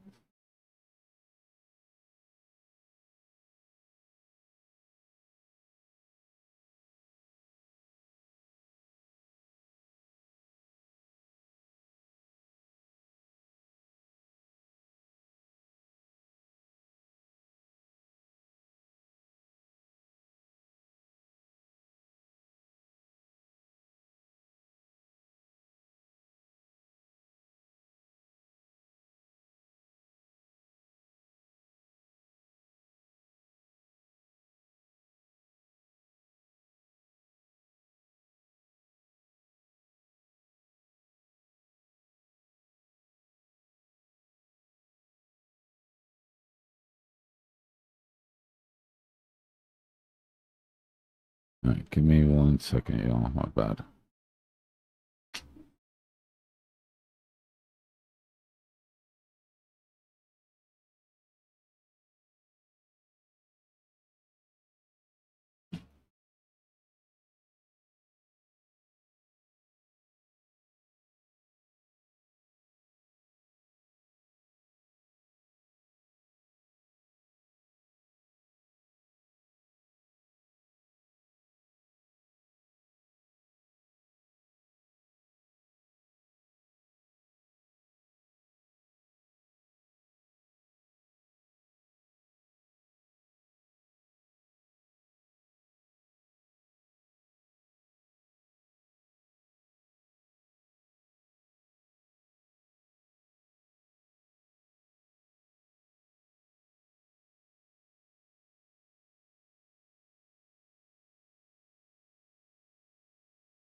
All right, we put that out.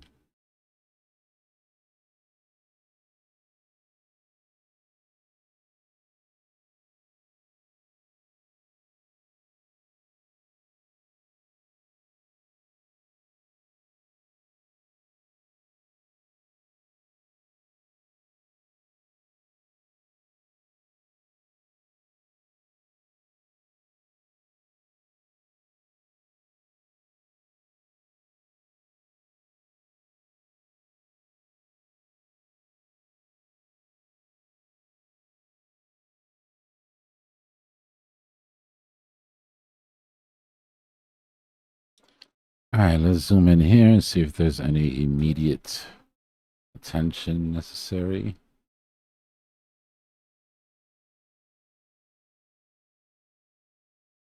All right, that poll's done. I have another poll that I've been curious about. I need y'all to answer this honestly, no judgment.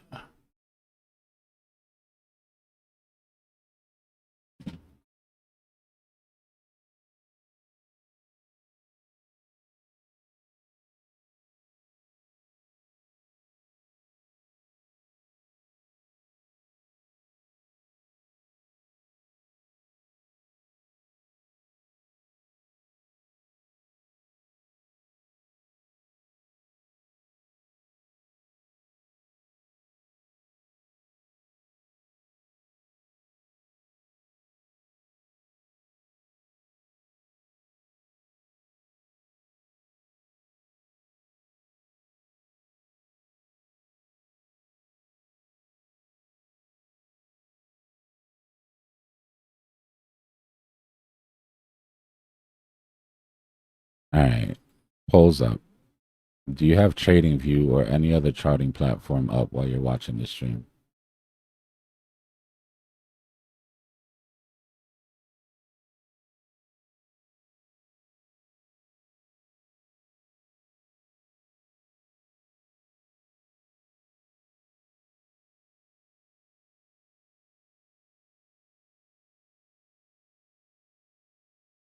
Now, if you're like watching like at work or then it doesn't count, but like when you're home and there's a chart accessible.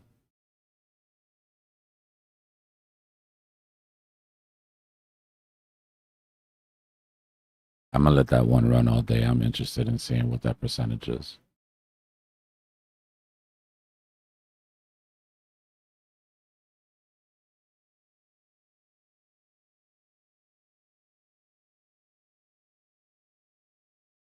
Goes without saying, if you can have a chart open, you should definitely have a chart open.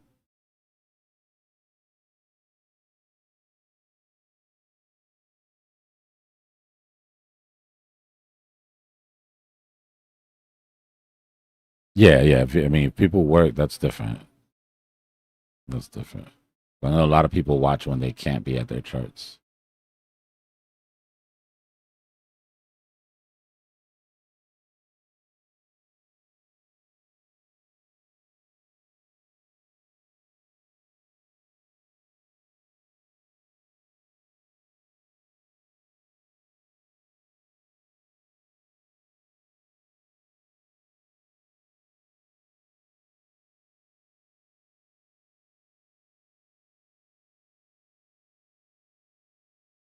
Yo, Wait,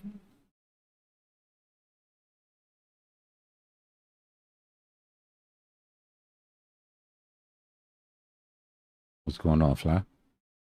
hey mate, how you going? I'm good. How you going, Dbloc? Good. Good man. Automated my Shopify store with Claude. I feel like a G. Oh, legend. That's I want to exactly what I replace feel like. Shopify with Claude. I want to replace Shopify with Claude. There you go. Working on it. Yeah, cool, man. Yeah, Claude's amazing. Yeah, I got Um, overwhelmed the other day doing the listings and shit. Yeah, I doubled my eBay store in like 2 hours. It took me 3 months to put my products in there, and then I doubled it in 2 hours It's with Claude. insane, I just right? opened up my wholesaler account, opened up eBay, and said go for it. And it like categorized all my products into tier 1 products. It put all the shipping logic. It did all the titles properly. I was like, wow, this is so cool.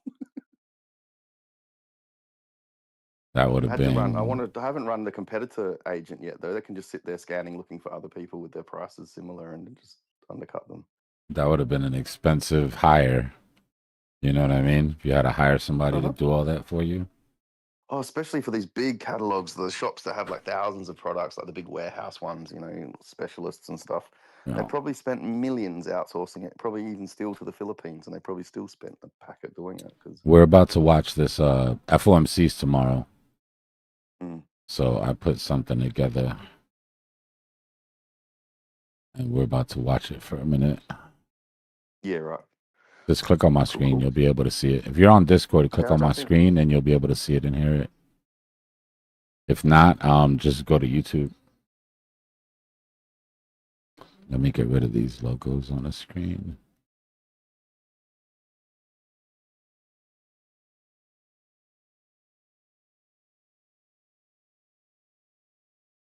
All right, we have an overview and then a deep dive. So let's do the, we'll do the overview first.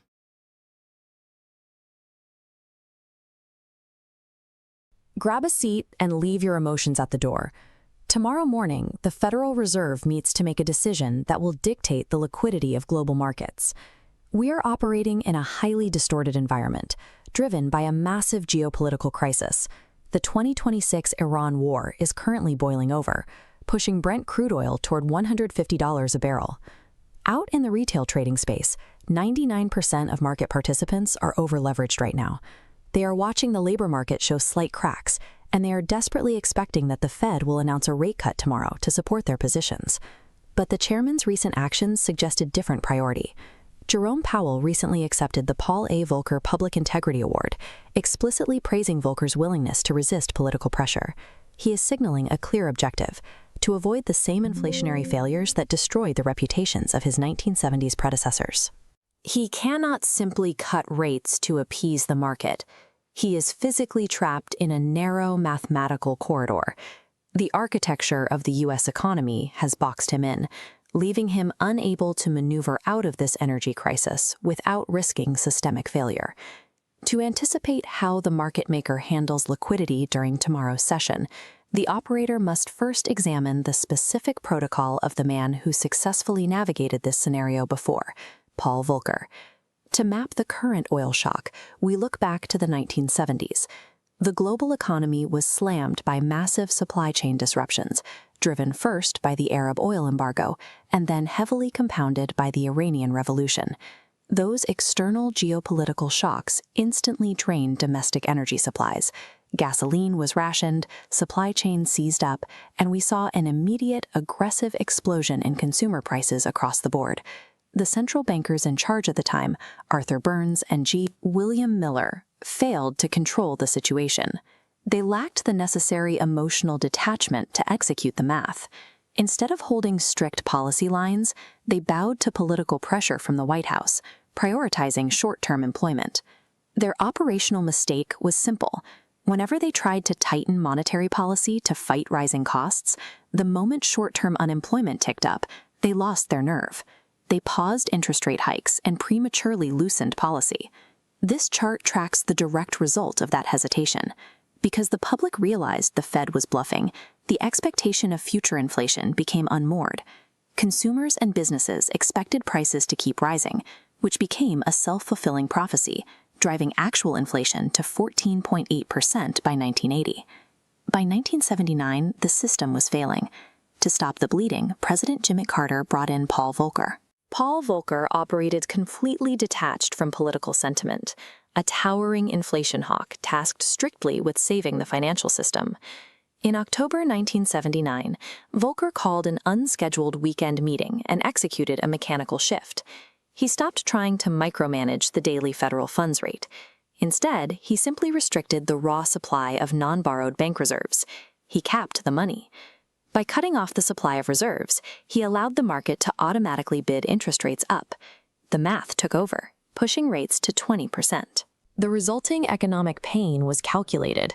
Volcker engineered 2 back-to-back recessions. Businesses failed, lending halted, and unemployment climbed to 10.8%, the highest level since the Great Depression. The public backlash was intense. Indebted farmers, crushed by the borrowing costs, drove their tractors into Washington and physically blockaded the Federal Reserve Building. Car dealers even mailed Volcker the keys to unsold vehicles in tiny coffins. Despite immense pressure, Volcker refused to cut rates. His persistence drove inflation down to roughly 3% by 1983, effectively breaking the inflationary psychology that had gripped the American public for a decade. Bringing this back to our current reality, Jerome Powell repeated the mistake of the 70s chairman. In 2021, he labeled inflation transitory and kept rates near zero, which eventually drove inflation to a 40-year high of 9.1%. To safely cut rates now, the Fed is tracking precise structural mechanics. This graphic represents the beverage curve. For Powell to authorize a cut, the Fed needs the ratio of job vacancies to unemployed workers to drop below 1, confirming that the supply of workers finally outpaces demand. But the $150 oil flowing out of the Iran war prevents that cut. The Fed cannot print crude oil. Injecting liquidity into the system now by lowering rates would trigger an immediate demand shock, accelerating energy costs and reigniting inflation. We can see the ultimate mathematical trap in this direct scale comparison. In 1982, Volcker could raise rates to 20% because the U.S. debt to GDP ratio was just 35%. Today, that national debt load stands at over 128%. If Powell attempts to pull Volcker's high interest rate lever today, the cost of servicing the interest payments on that 128% debt load would begin to consume the Treasury's entire output. He cannot cut because of oil, and he cannot hike because of the debt. Because the Fed is structurally prevented from acting, market volatility is expected to surge. In this holding pattern, the over-leveraged retail positions act as a magnet for institutional capital. This often results in rapid price swings designed to capture that liquidity before a clear trend is established. For equities, specifically the S&P 500 and the Nasdaq, do not try to catch falling knives. Sustained high interest rates compress the valuation multiples of tech stocks. Wait for the algorithms to sweep the retail stop losses at the local lows before looking for an entry. For Bitcoin and the altcoin fleet, the initial risk-off panic will likely drag prices down. However, as the cost of servicing the national debt grows, institutional capital often uses these price drops to hedge against a potential sovereign debt crisis. During Powell's speech, watch this specific metric on your screens, the cumulative volume delta, or CVD. If the price drops sharply while the CVD vector is rising like this, it indicates that institutional buyers are absorbing the retail panic selling. The operator's protocol for tomorrow is strict. Do not hope for a pivot. Keep your defenses up. Adhere rigidly to limit orders. Wait for the candle to close. Let the over-leveraged gamblers provide the liquidity. Execute the math and buy your freedom. Heard you. So, big takeaway from there, right? Volcker has always been Powell's mentor, right? All the lessons that Powell learned about what to do and what not to do as a Fed came from Volcker. Volcker was under the same political pressure that Powell is on, with Trump breathing down his neck, right? Everybody hates Powell, cut already, too late Powell, all that good stuff. Volcker had farmers surround the Fed building in tractors and threatened to kill him, and still kept it, right, until things were fixed. History looks back on people like that differently than the present day time does. And, the thing with Powell is that he made a big mistake during COVID by telling us that inflation was transitory, and he's on his way out. So my argument for this whole time has been that this is not a political play for Powell. It's a legacy play, right? He doesn't want to go out as the guy that screwed everything up. And he's using the lessons that he learned from Volcker to sort of make that happen. The only problem is that we're in a different environment. We'll go a little deeper. The next one is a bit of a deeper deep dive. We'll get into the psychology of it, but I think it's important. Retail traders expect a pivot tomorrow, but structural data shows a rate cut is off the table. The liquidity window is slamming shut. Understanding the Fed's next move requires understanding the ghost haunting Jerome Powell. He is a chairman obsessed with his legacy, terrified of being remembered as the man who allowed the United States to succumb to hyperinflation. In 2021, Powell misjudged a post-pandemic supply chain crisis. He kept the target rate near zero and printed trillions of dollars while dismissing the rising cost of goods as merely transitory. The bill for that miscalculation arrived in mid-2022, when U.S. inflation peaked at a 40-year high of 9.1%. Powell looked in the mirror and saw a catastrophic historical error staring back. To protect his legacy, he began adopting the restrictive policy architecture of the 1980s. The 1970s U.S. economy faced massive energy shocks, nearly identical to our current geopolitical environment. The Arab oil embargo and the Iranian Revolution caused those energy shocks, sending oil prices into a vertical climb and destabilizing the global economy. Fed Chairman Arthur Burns and G. William Miller lacked the detachment to ignore the politics of the era. They prioritized short-term employment, loosening policy the moment the White House complained. Miller, in particular, dismissed the inflation as a transient phenomenon. Refusing to hike rates, he poured gasoline on the fire he was supposed to extinguish. Because the Fed failed to hold the line, the public stopped believing the dollar would hold its value. By March 1980, inflation reached 14.8%. We see this same architecture today. On the left, the CPI path following the 1970 shocks. On the right, the 2020 pandemic. Miller's error mirrors Powell's, leading to the exact same loss of control. In both eras, it wasn't just the supply shocks that drove prices up, but the central bank's failure to anchor the public's psychological expectations of what things should cost. To break that inflationary psychology today, Powell has had to resurrect the methods of his mentor, Paul Volcker. Paul Volcker took over in 1979 with a mandate to stop the spiral. He operated with total emotional detachment, viewing the crisis as a system that needed a calculated shock to reset. In October 1979, Volcker executed a radical pivot. He stopped managing the daily federal funds rate, which had made the Fed a constant target for political pressure. Instead, he shifted the target to the exact quantity of money in the system, specifically non-borrowed bank reserves. By restricting the supply of money, he forced the market to bid interest rates up to unprecedented levels. The federal funds rate spiked to 20% by 1981. Volcker accepted the economic fallout as a necessary cost. He engineered back-to-back recessions, allowing unemployment to hit 10.8%, the highest level since the Great Depression. The strategy worked. By 1983, inflation had fallen to 3%, finally breaking the inflationary psychology of the American public. Volcker proved that central banks can only restore price stability by inflicting calculated pain, a lesson Powell is attempting to apply to our current moment. Powell's current strategy is bound by three specific protocols inherited from the Volcker era. First, the Fed must take absolute responsibility for inflation, regardless of political cost. Second, they must ensure inflation expectations don't become embedded in wages. Third is the kill switch, the requirement to keep policy restrictive until disinflation is sustained. Loosening too early would only require more devastation later. To fulfill this protocol, the Fed is tracking precise structural metrics. They are waiting for specific thresholds to be met before they even consider a cut.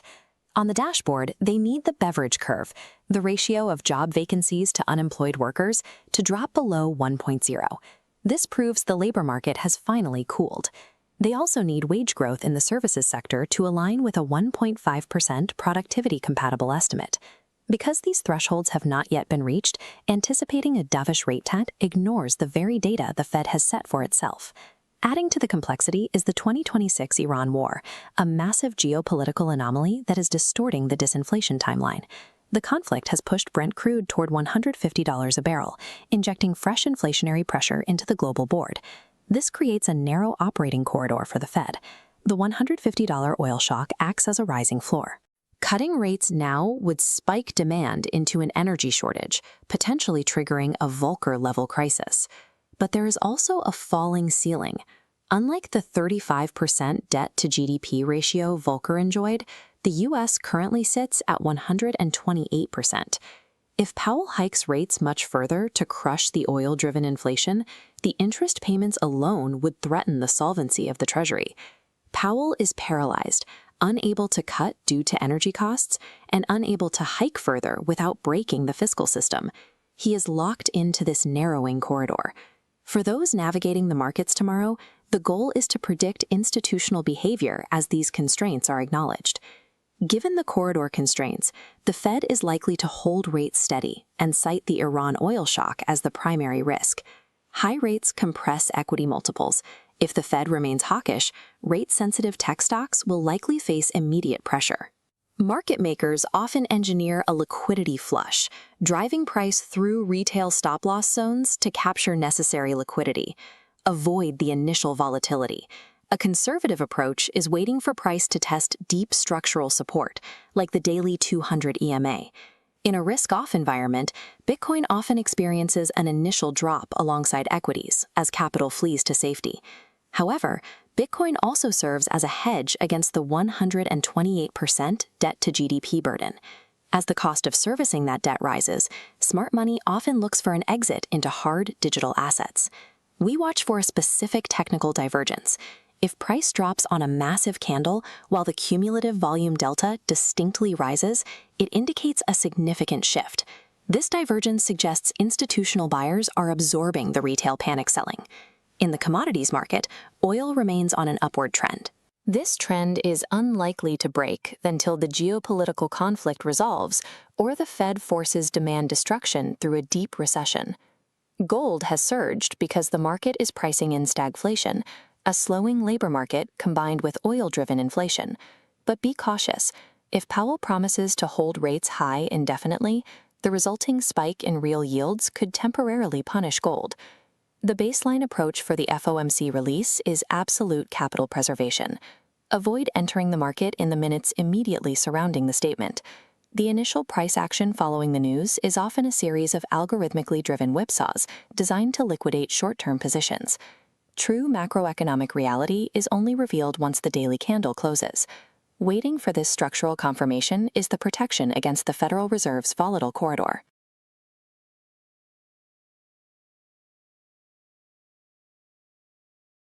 All right.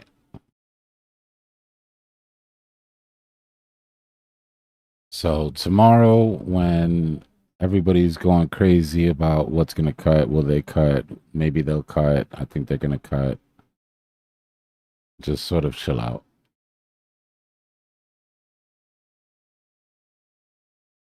You know, when you hear everybody bashing or they don't understand the decision that has to be made tomorrow.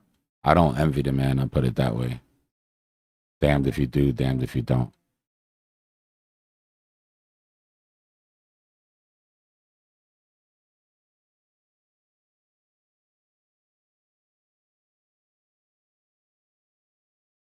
Give me 1 second. I actually played the wrong video. Not the wrong one. It was still good. But it was the second version of the one that you guys already saw. Yeah, it's just all off of my report. I made the report, gave it to AI, and had it. This one is more the one I wanted to show you. I can't find. I don't understand why I can't find it.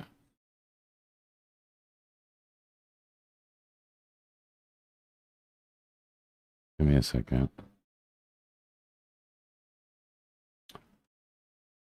Those are supposed to run as like quick shorts.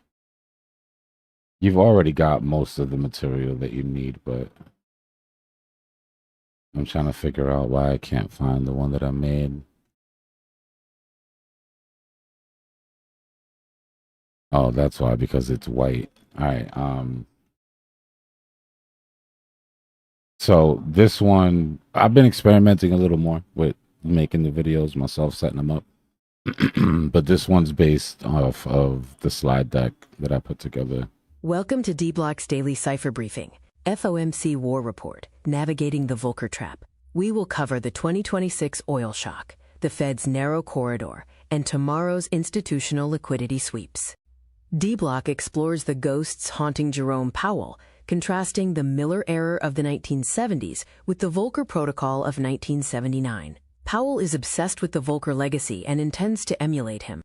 The geopolitical magnet and the debt trap illustrate the oil trap, where the 2026 Iran war pushes Brent crude to $150 per BBL, and the debt constraint, with U.S. debt to GDP over 128%. The key takeaway is that the board is fundamentally distorted.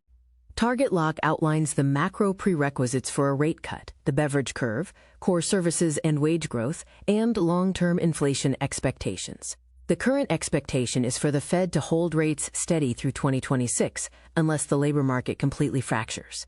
Scenario Alpha, the dovish pivot, a rate cut. This critical red scenario has a near zero probability.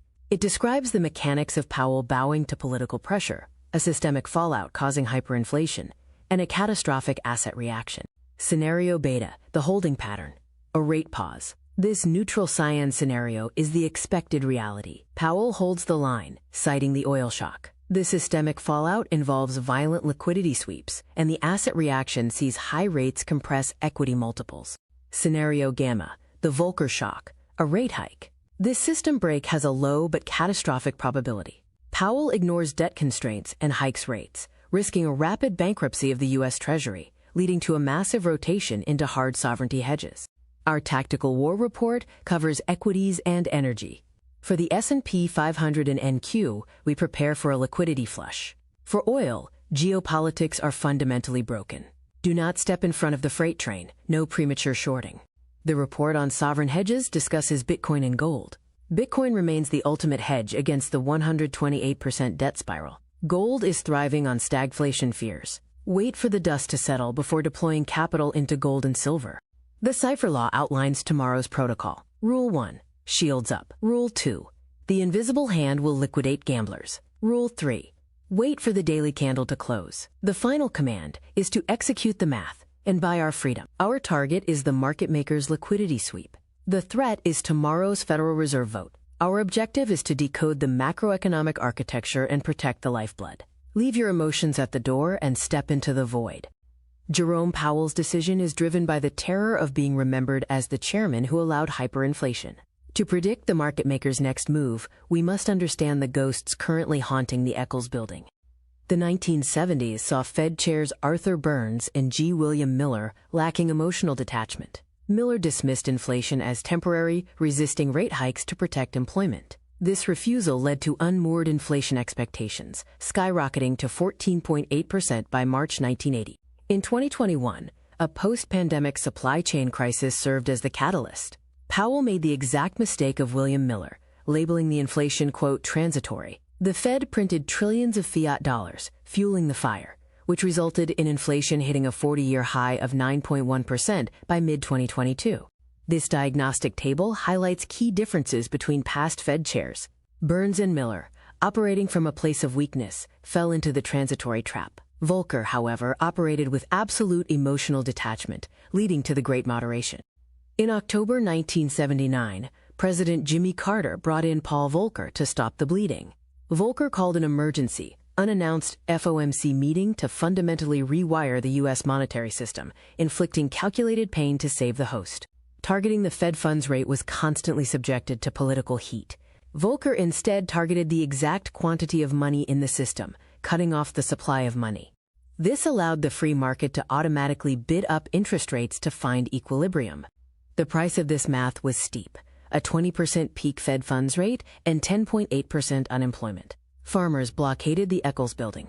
However, Volcker held the line, engineering 2 recessions, and by 1983, inflation plummeted to roughly 3%, breaking the public's inflationary psychology. Volcker established 3 protocols. First, the mandate of responsibility. Central banks must deliver low and stable inflation regardless of the political cost. Second, the psychology of expectations. Public belief dictates actual math. Finally, the kill switch. Keep tightening until the job is done to avoid greater devastation later. The market is not random. It is a mathematical clock resetting its debt loops. Powell echoed Miller's mistake in 2021 and is now forced to execute Volcker's math to save his legacy. We decode these 4-year global liquidity debt refinancing loops to buy back our time. In 2026, Powell faces a narrow corridor. Upward pressure comes from a geopolitical magnet driving oil to $150 a barrel and increasing inflation. Downward pressure is bankruptcy, as high interest payments on a 128% debt-to-GDP ratio will instantly bankrupt the Treasury if rates are hiked too high. For a rate cut, 3 prerequisites must be met. The beverage curve must drop below 1. Core services and wage growth must align with 1.5% productivity-compatible estimates, and long-term expectations must stay anchored near 2%. The math does not support a cut tomorrow. For equities, expect a violent liquidity flush on rate-sensitive tech stocks. For Bitcoin, it is the ultimate hedge against sovereign debt spirals. Watch the cumulative volume delta, as institutional absorption is countering retail panic. The oil trend is violently upward until the geopolitical conflict resolves or the Fed forces a deep recession. Gold and silver may surge in stagflation. However, if Powell channels Volcker, a spike in real yields will temporarily punish hard assets. Wait for the dust to settle. The operator's protocol is simple: shields up. We do not over-leverage or pray for a dovish pivot. Ignore the invisible hand. Let the market maker liquidate the gamblers. Wait for the truth line, the daily candle close. We execute the math, stack our time credits, and buy our freedom. That's the one where I was involved more with making the video. Both of them are off of the script that come from the report. But I'm just trying out two different styles. One of them takes less effort. One of them's more fun to do.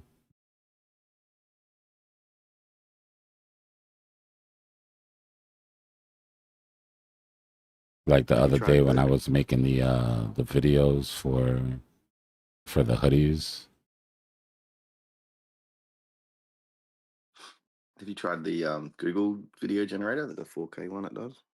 I was using VO and Higgsfield. There's probably so many of them, yeah. Yeah, there is.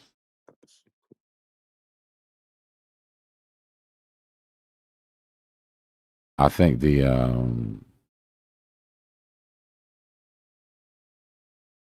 last video I made came out good. The first ones were kind of wonky. Like, I'm not doing any editing at all, and I'm making them off of stills, right? But then once I sort of figured out how it worked, the third one came out dope.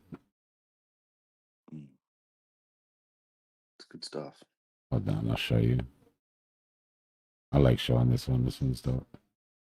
Actually, I'm waiting for this hoodie to actually get here. It should be like 2 days. Is it Dbloc hoodie? Yeah. Pretty much.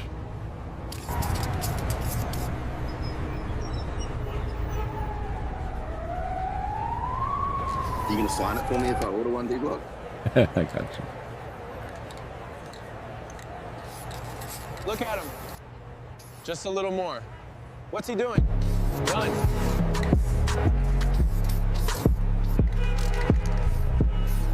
Almost there. Keep watch. That's fire. Just need one more pass. Someone's coming. Keep your head down. Finish the corner. They're coming. Move it.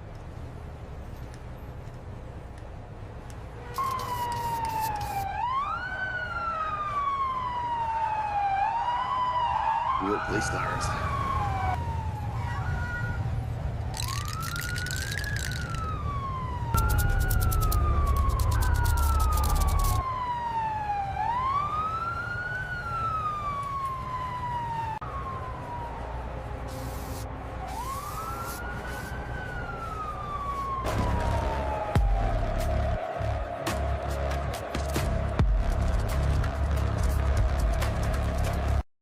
That shit was fun to make. It's cool. I'll be ordering a hoodie. Yeah, AI definitely improved. Bro, the other day, though, AI had a flashback. And I haven't seen this happen in a long time. And it was funny because I was like trolling it. I asked it for a picture and it gave me a girl with 3 arms. I was like, hey, what are we like? 2023? Yeah, what are we like, 2023, 2024? What are we doing here? Get your act together. Like, oh my God, I'm so embarrassed. I don't know what happened. It's just my contact, something or another. I'm like, yeah, I hear you.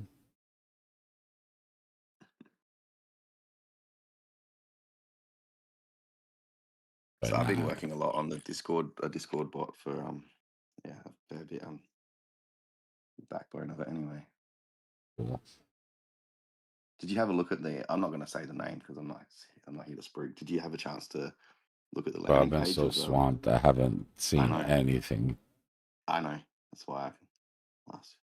I posted it in the direct chat because I built like this open source project that I sent you a link, but I think I sent you the chat site I've started to put together so you can like multiple people log in there and chat. You get free AI. My tokens are in there, and I've started to set up. I've set up a Discord hook, web hook, but I'm working on a Discord TTS bot as well. That's cool. It's like a So group AI sort of thing. yeah, the idea is it's going to be like sort of like Slack or something like a teamwear thing, but with AI. So because I want to have like thousands of people in there with hundreds of robots each, so we can have like tens of thousands of robots and then Crazy. set up project pages and then work on things. That'd be wild. So yeah, it's working. It's coming along. So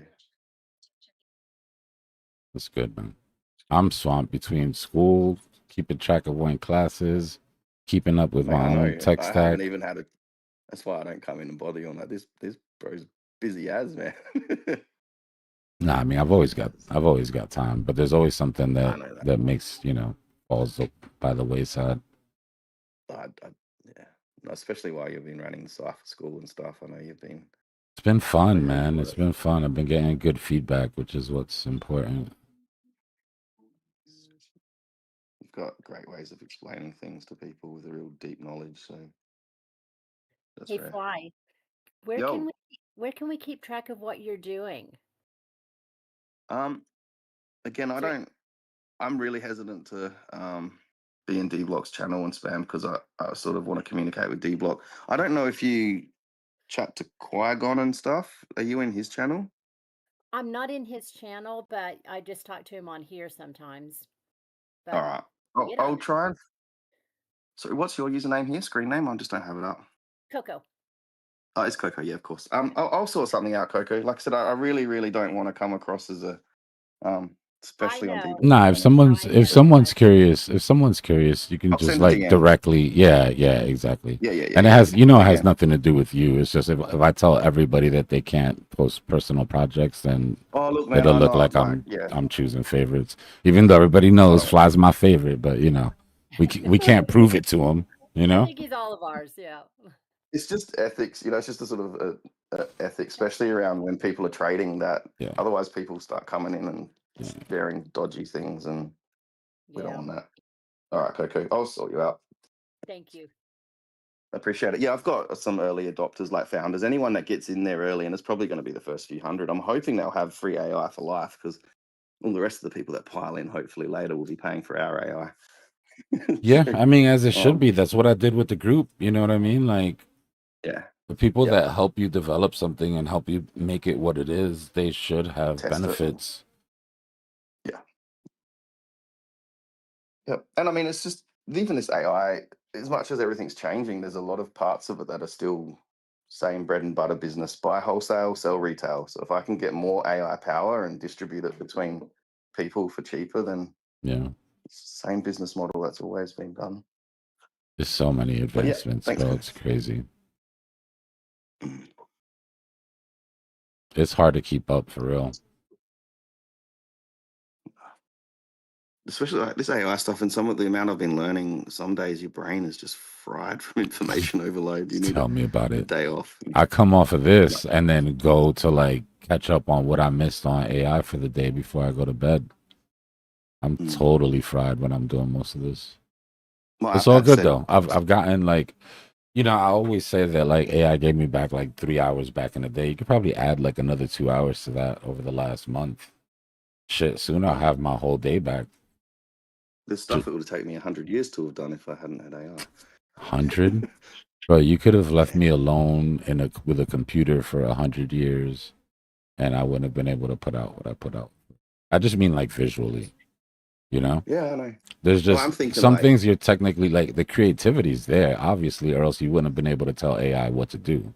Because it's not like I just told AI, "Hey, give me something cool," right? Like I was very specific. Like I curated the results very specifically.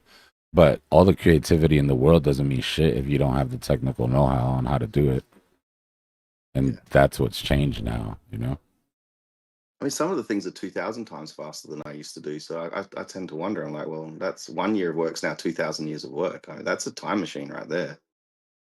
It's weird. It's weird. It's a weird thing. The longevity dude, what's his name? David Sinclair. He just got okayed for human trials on. This is one that I was telling you about, the retinal regeneration thing. But my point is, he said that AI allowed them to run tests and to crunch numbers that would have literally taken them like 150 years. Like that these were tests that he didn't think he'd be able to get approved within his lifetime. It's a time machine. It's wild.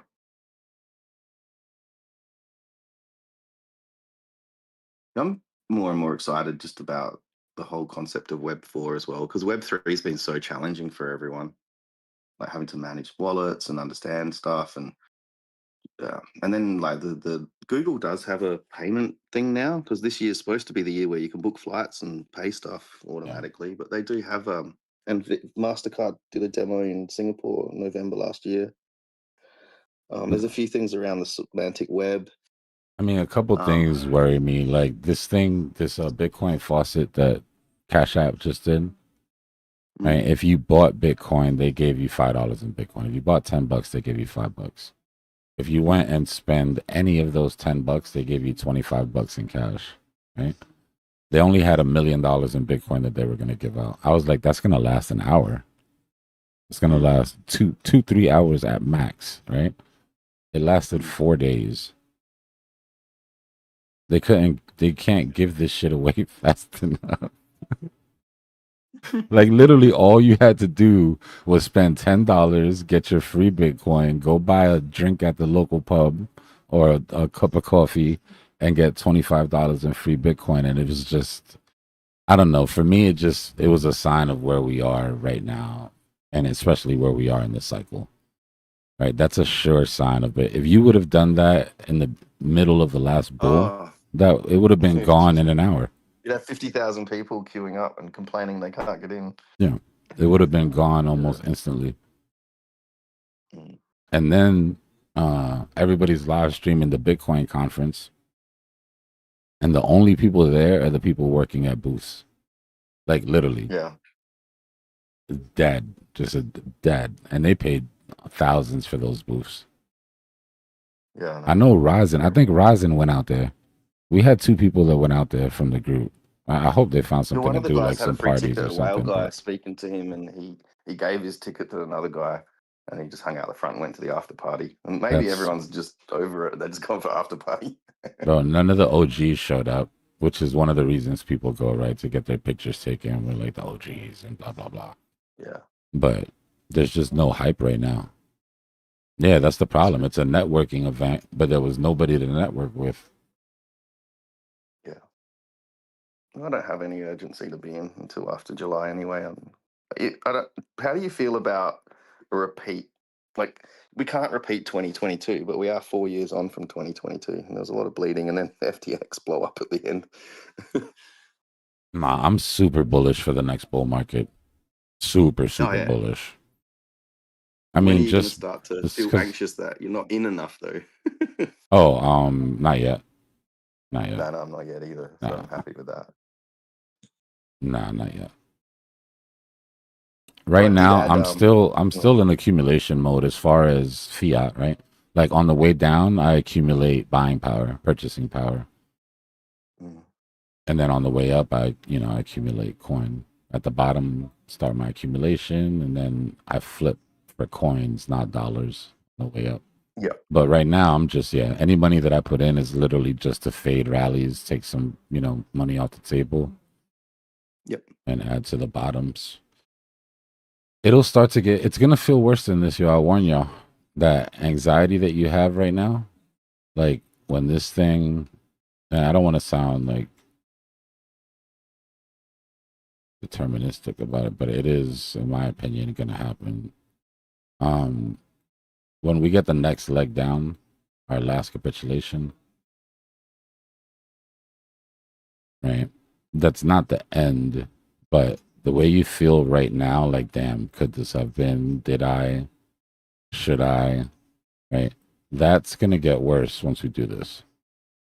In my opinion, it won't go that low. I think it'll go to like 53, 52. I was going to ask, what are you thinking? Do you Yeah, think by I that think. stage Well, that there's this not enough initial support to drop. hold 49? Though? Is there No, enough to hold? no, there isn't. But that's what I'm saying. This initial drop, in my opinion, will be to like 52. But then we go into a multi-month long accumulation, and in that, liquidity will build up, and then there'll be some black swan at the end that takes you through liquidity that people will blame on Bitcoin Treasury Company blowing up, war escalating. Can we play whatever. 43 again for a while? 43. Now, my base case is 46 to 48, or if we want to measure it down a little bit, let's say 46 to 43, or 46 to 44, and then my bull case is 50, and then my most bearish case would be 38. I was just looking like we lost 69, we went down to, forgive me if I'm wrong, but low 60s, around 63 or something, and then total crash of that's like 20% down. I'm thinking like 49's massive support there because it never sort of came back, but it could wick below it, bring it down to like 45 region. That's what I was thinking, but not really based on proper, just the price action. Because 53 became another pivot point, right? In this range. Right.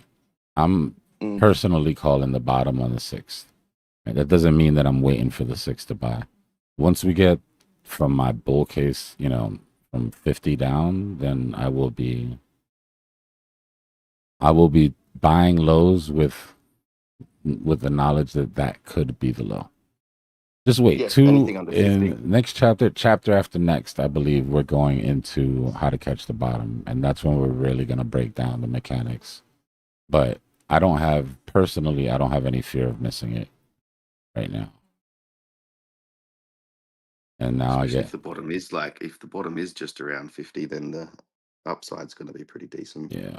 Now I get to pull the fractal that everybody likes to make fun of me for.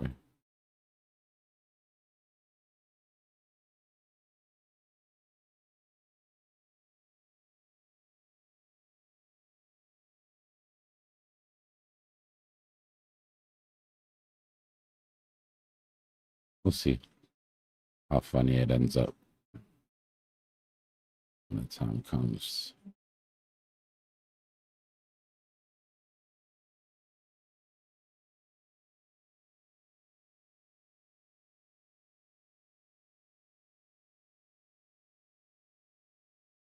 I could be crazy. I've been crazy before. It wouldn't be the first time.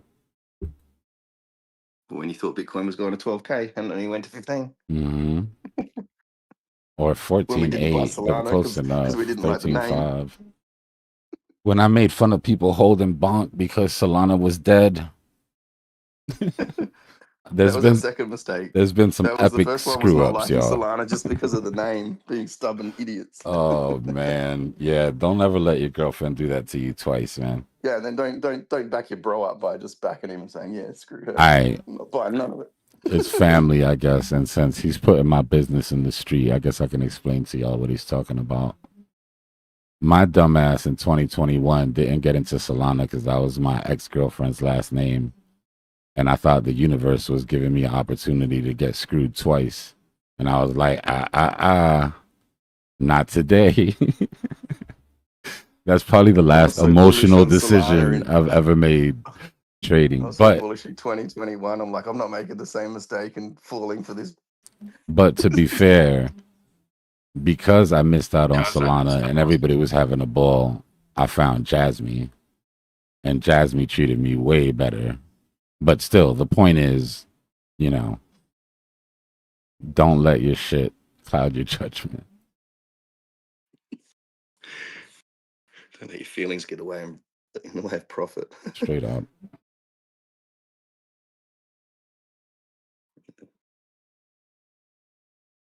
I had plenty of other opportunities there anyway. Had a pretty decent Solana position and closed it just before it hit my stop loss, and it never hit it. Just scraped it and then bounced back up again. But opportunity lost anyway. I tell everyone just to be Nemo, right? If something bad happens, just forget about it 2 seconds later. Doesn't matter. You have to. What are you gonna do? Cry about it? Turn back time. But you have to learn the lesson. You can't move on until you figure out what happened, what went wrong, and then drop a rule for yourself to where it doesn't happen again. Oh, yeah. Sometimes it's just, you 60% chance of making money and 40% chance of losing it, and that's you lost it, and you didn't do anything wrong. It's just like not mine, Lev. Not mine. Mine been all downhill. I'll keep it a buck with you. I've been the glow up. But when that light is gone, spooky.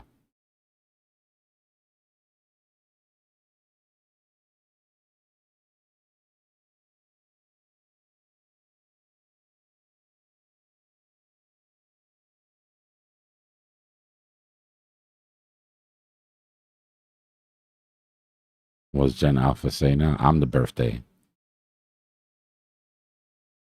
No, it's the hunger talking.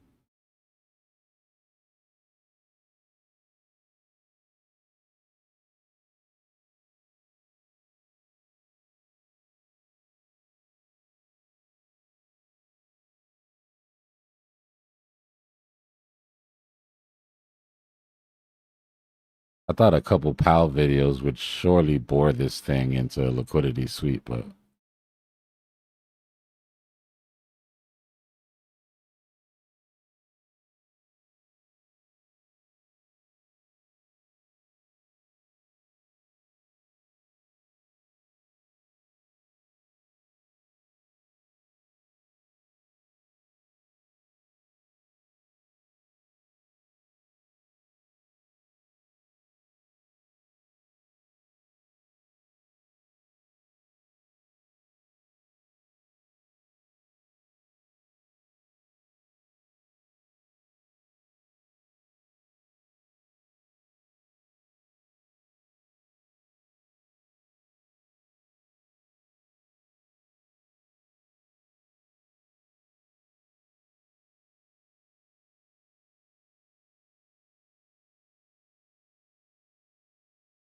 I see the picture that you're trying to paint, Bulls, but I also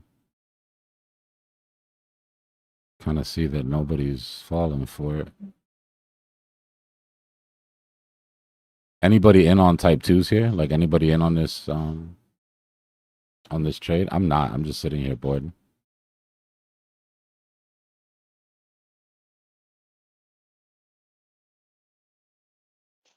What's good, fam? How's everybody doing? Yo. Oh, am I tripping, or is there a reason you turned off the 5 and the 13? Oh shit, you are tripping. Or you're not tripping. We were looking at the larger EMAs last night. And I took the smaller ones out to show something. Good catch. Yo, what are the rest of y'all doing? The rest of y'all been sleep today. The 13 is missing. That should have been an alarm. Yeah, I hope everybody's got their own chart up. Nah, actually, I just have a poll running right now on YouTube, and apparently 88% of people have their own chart up, which is really good.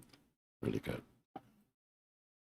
That's good. 88% voted. That's also good. Yeah, we were looking at some macro retracements last night.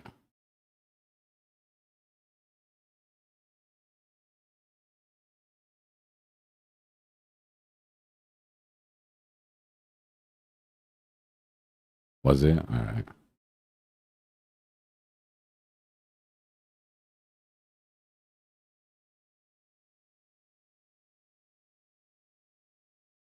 Nah. Aeon, if you wanna learn, I can send you what taught me to hook my cloud up. And I've only got like 30 items, and that shit I feel like changed my life. So 1,000 items sounds like a job for a real bot. Not saying you're not real AI. I'm just saying you might need a little helper.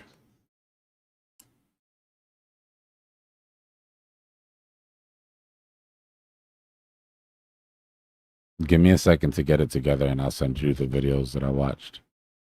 Can you send that to me as well, Dbloc? Yeah. Thank you.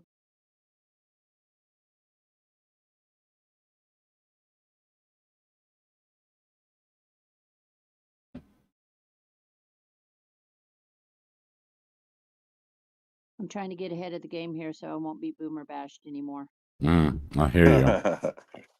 Can you, Coco, can you just send me a friend request or a DM? I'm just struggling to link you. Yeah, give me just a sec. Oh, anytime. When I see it, I'll send you a link. It's all good. Thanks.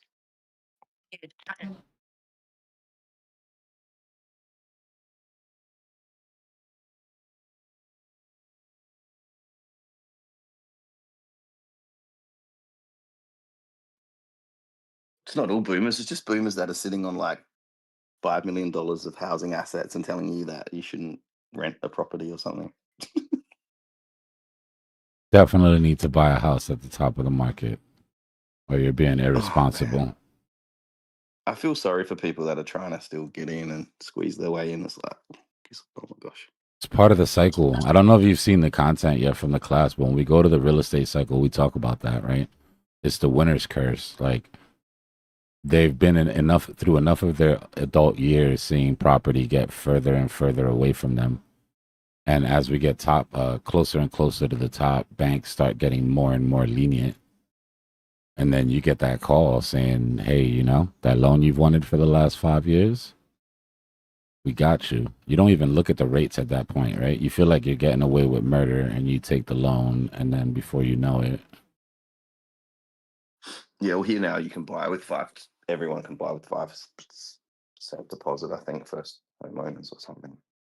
So yeah, they let people in, but if those rates go up really high, people are going to get wrecked. Yeah.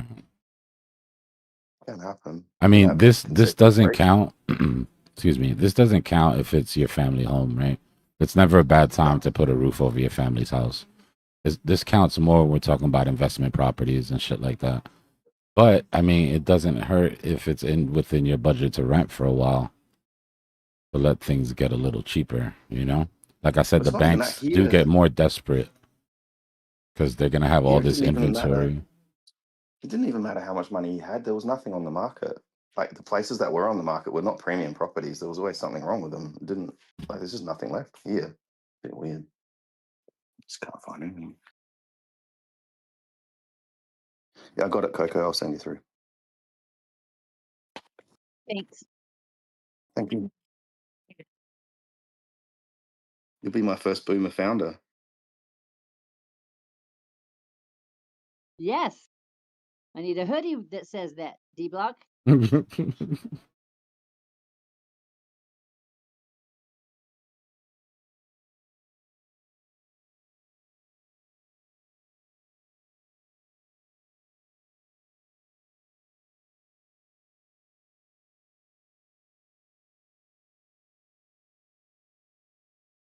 Oh, hey, Dbloc, are you gonna stream the FOMC tomorrow? Yeah. Bet. Yeah, well. Yeah, the videos you were showing earlier, that's some good stuff right there. I like those videos. Yeah, I found it super interesting. Yeah, bro, you're killing it, man. Really appreciate all the hard work and effort you're putting into this course, into Cypher School, and all of us. I appreciate you, bro. Then we need to spin up a new session.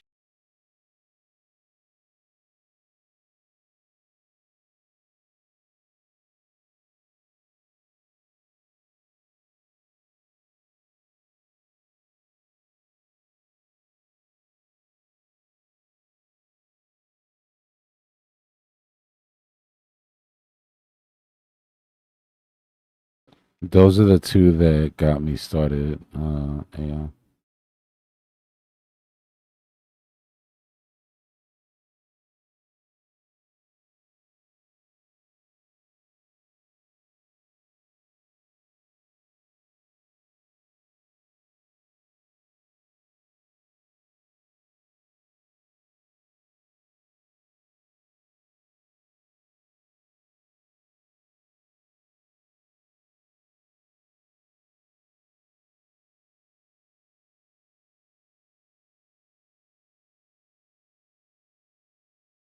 And then the cheat code was obviously paying attention and everything, but then putting those links to those videos into your cloud so that it knows exactly what you're trying to do. And then it just talks you through it.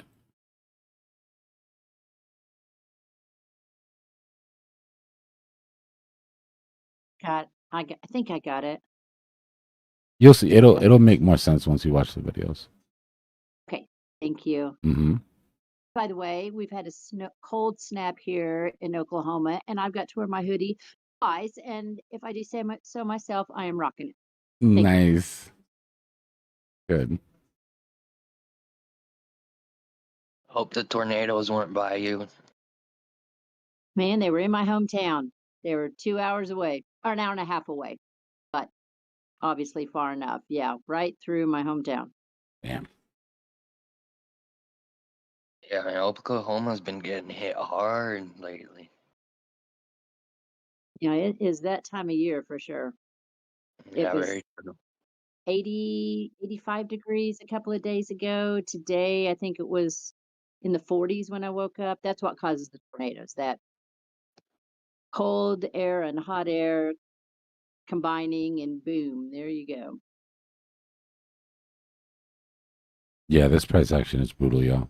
Like we said, the 15-minute, that type 2 on the 15-minute, right, is what we've been doing this whole time, very slowly. But bull flag is what you want to see. If you guys have been looking at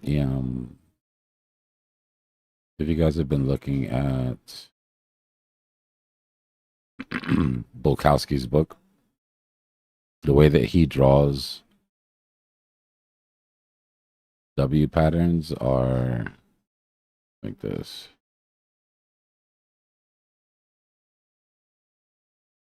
Right, he refers to them as V shapes with bull flags.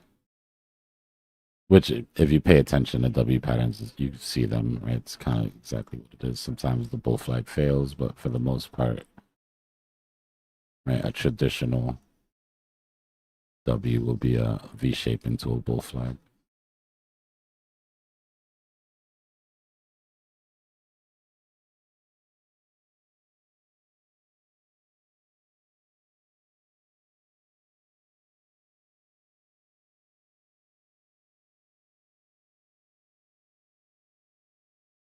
And we like traditional patterns.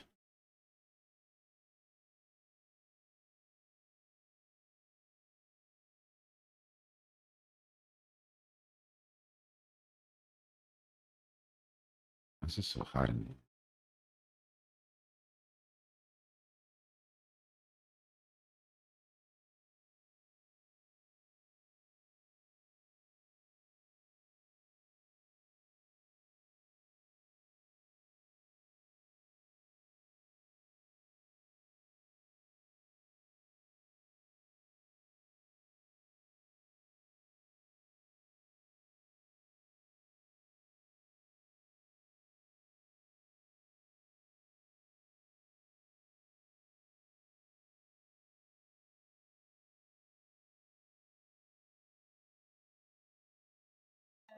Did you catch this knife? Nah, I'm not in this shit at all. I'm about to eat in a second. I'll probably set an alert in case it takes out the lows. Because that's something I would like to buy. But nah, I've just been chilling.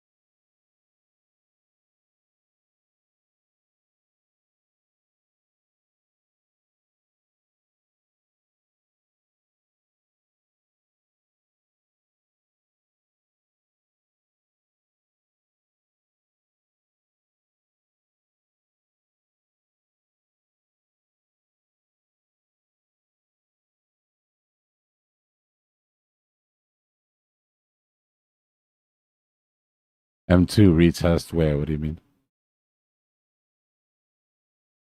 M2 left us in the dust a long time ago.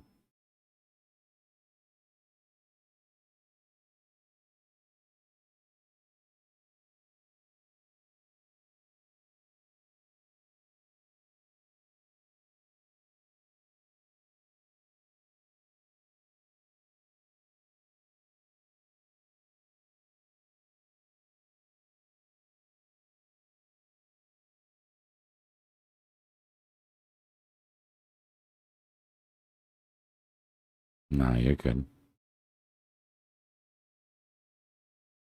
If you're trading metals, you should really be paying attention to global M2.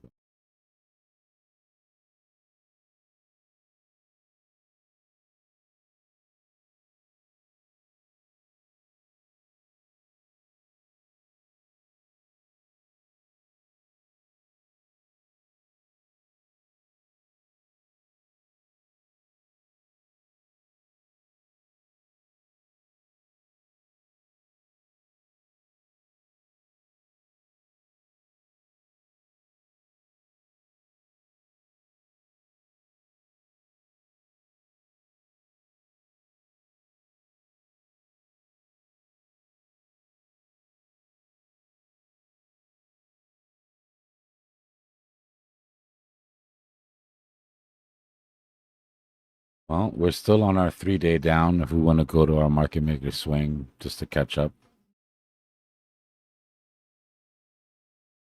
Right. So far, it's been pretty textbook, except for the fact that it was a type 2 trap.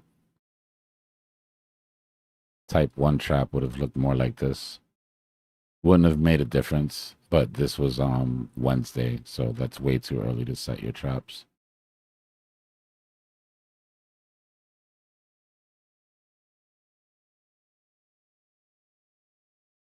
So we had our midweek reversal last week. Right, this move up was our 3-day up. Then we had our midweek reversal, right, into our trap short, trap long, weekend trap. We then signaled the false move up by taking out those trap longs. False move up, 3-day down. Usually your 3-day down ends on Thursday, but Wednesday we have FOMC. So I think we get a pivot on FOMC. Some volatility. If you want to sit out FOMC, I don't blame you. But some volatility. And then trap long, trap short. I'm going to judge the bullishness or the bearishness of this by where we trap during the weekend this week. Right? If we trap underneath it, that means something. If we trap in the same spot, then that means that we're still ranging. Right? Obviously, if we get some sort of move up and we trap above it, then that also means something.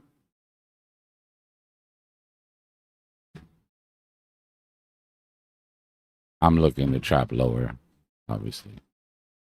We still have 1 day left in the 3-day down.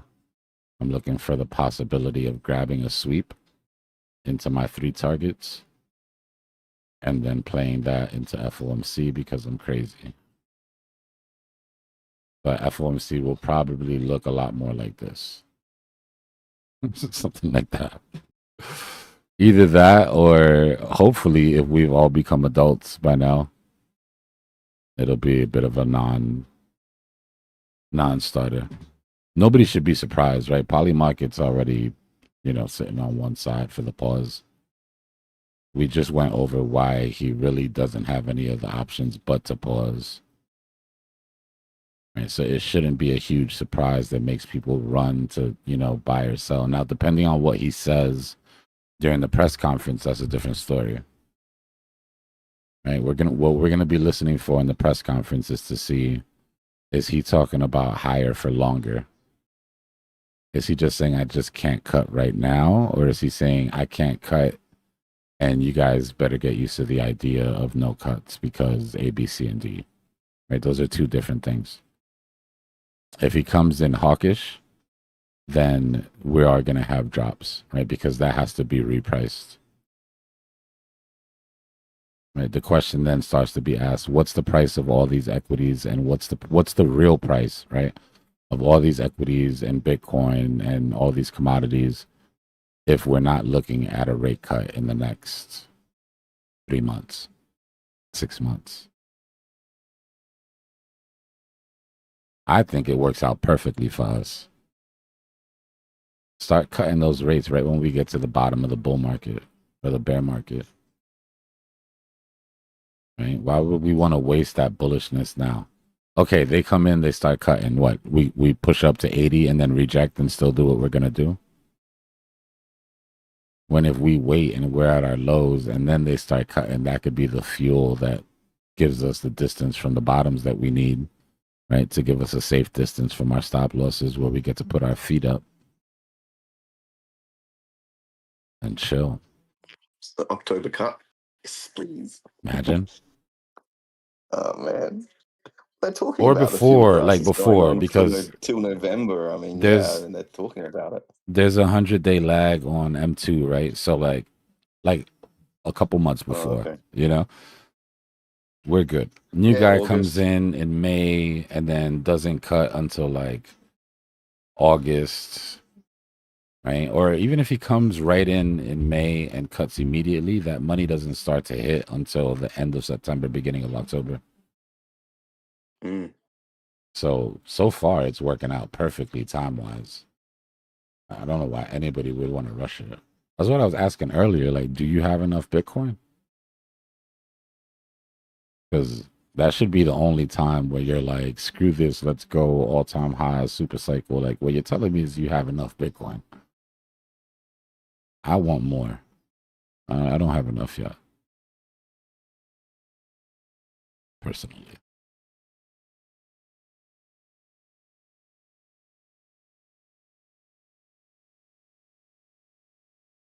Four months, that's 4 paychecks for people that get, you know, weekly paychecks or bi-weekly paychecks. Bear market is a blessing, man. This one might not feel like it. If this is your first one, I promise you the next one is going to feel like a blessing.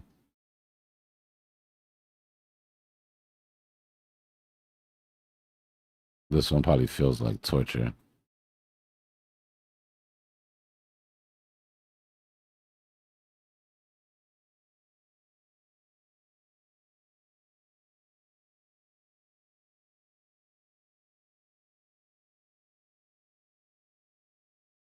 Imagine your first bear market with nobody to tell you it's a bear market. Imagine dealing with those feels.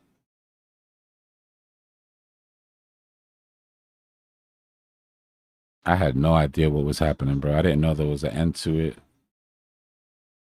I ended up buying into the bottoms, well, buying in halfway all the way and then all the way down. And then, you know, eventually it went back up. But just out of sheer just balls, bro, I'll be honest with you. I had no evidence. There was nothing to tell me that this thing was going to go back up. I hadn't even heard the word cycle.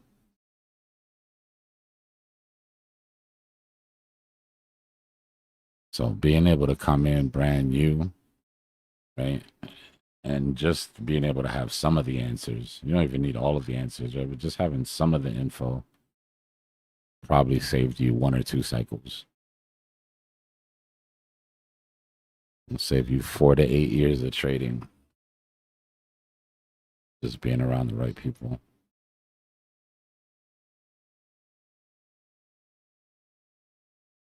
At that time, though, most of the people that knew anything about trading were all legacy guys. And they were not sharing. It was either legacy guys, right, that would be all hush-hush about their techniques, or Bitcoin maxis that just told you it was going to $1 million and to just buy Bitcoin. Why are you even selling anything at all? Well, it turns out they were right, but whatever.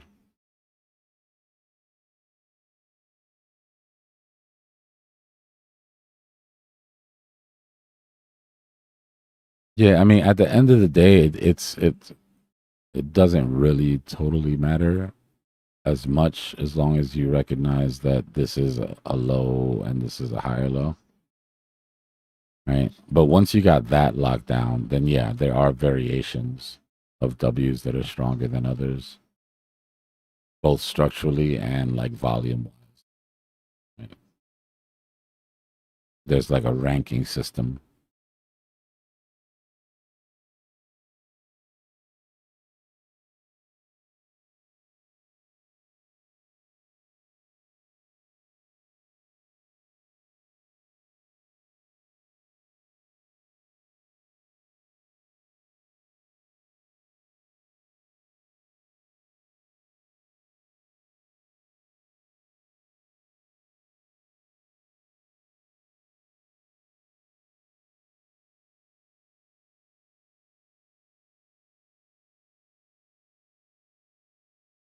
Mm.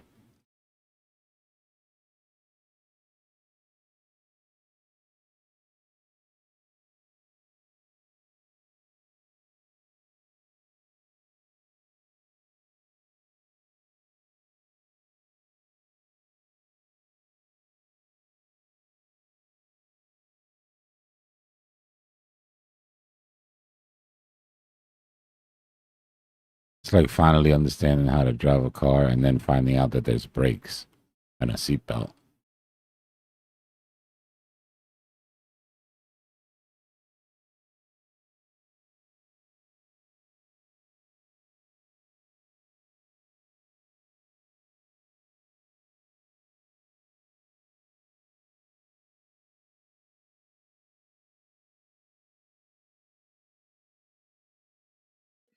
Let's go next. Next for me is dinner. Next for Bitcoin is probably the 200, then the 800. And then we'll see if they've got the will to get into the psych ranges, but they definitely have the gas. Excuse me. I still think it puts in a lower high. We're putting in a large M pattern on like the 4-hour off of a double top. This pattern here is very bullish. Like W's, obviously, but like when we talk about the strength of certain W's,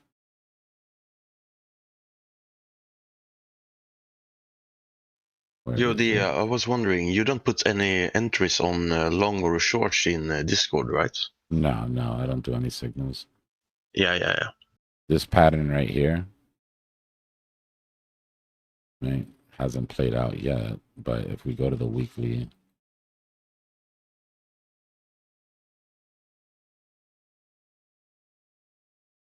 or the daily, actually.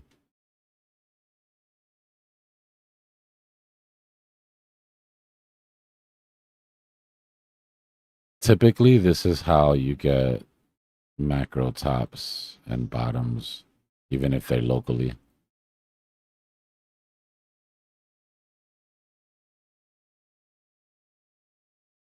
Right? You get that double bottom and then a higher low. Or a double top and then a higher low.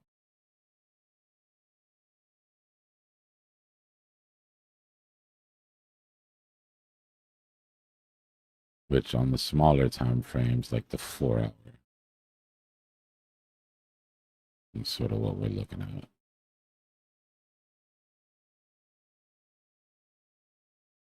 So if price comes up, excuse me, just before I go, if price comes up to the psychological ranges, which aren't showing on this chart for some reason, an odd reason. All right.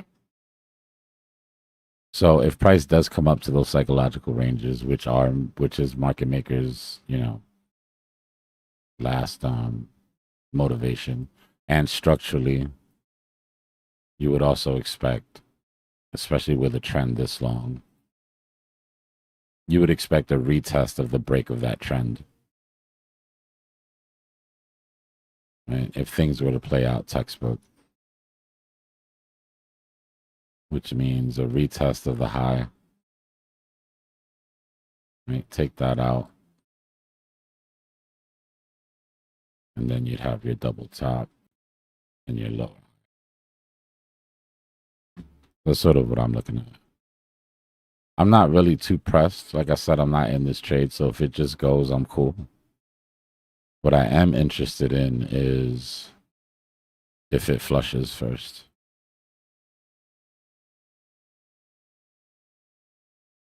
Because I do think that that psychological high gets hit. Right, so if this move up gets crushed, right, either by the 200 or the 800 and ends up flushing, then I'm interested in taking this trade for midweek reversal back up into the psych ranges. Cool with missing it though if I miss it.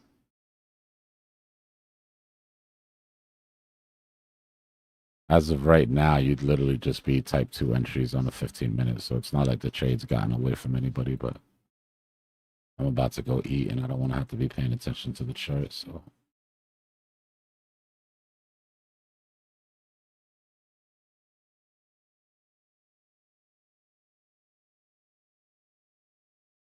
So on this chart, smaller time frames, right? Here's our psychological range. Here's that retest. And here's that bear flag.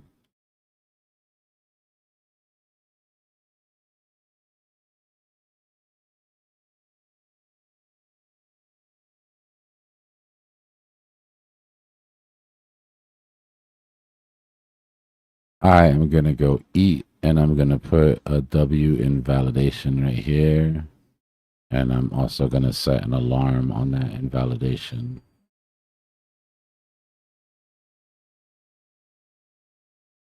To give me the heads up in case we sweep. No, there's not steak. It's barbecue of some sort. I can't remember what. Order one of those like platters that has all types of barbecue on it and shit. Nice. No, barbecue wagyu would be way too disrespectful. Like, cheesesteak is one thing, but barbecue, smothering wagyu and barbecue sauce and shit. Oh no! That's got to be a crime. Sauce. No! You don't do that. All Maybe right, I gotta look. Wagyu burger with a little bit of sauce. Maybe. By the way, y'all, I'm not taking this trade because I don't think it's a good trade. I think this has a very high probability of playing out. I'm just not trying to add anything to my plate right now because I got a couple things I got to do running up to. What a chicken. What?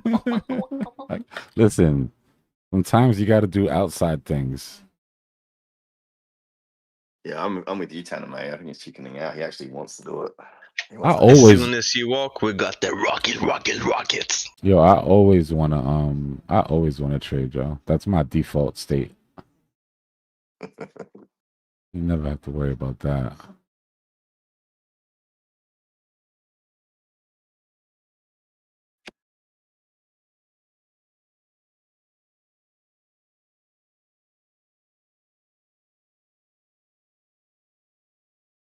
It's not really a failed W, right? But I would be careful on drawing the measured move from the W because it wasn't, right? But that's why the bull flags or the bear flag, the bull flags off of the right side are so strong because they do give you a measured move that you can rely on even if your W didn't hit 382. Right, so this move up wouldn't be the W, it would be the bull flag. Because you're right, if you pull your fib out, you probably miss 382 by like $50 or some shit. But you gotta have rules, right? Man's gotta have rules that he sticks to. And that's not technically hitting. I wouldn't. It's close enough. I honestly wouldn't talk shit if anybody took that trade as a type 2. You're $4 away, $5 away. It wasn't even $50. I thought it was further than that.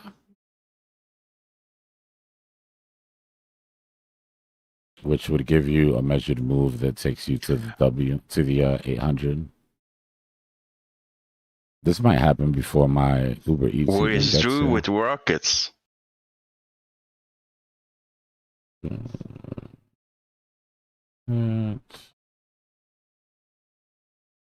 Let me just pull this last measured move for you.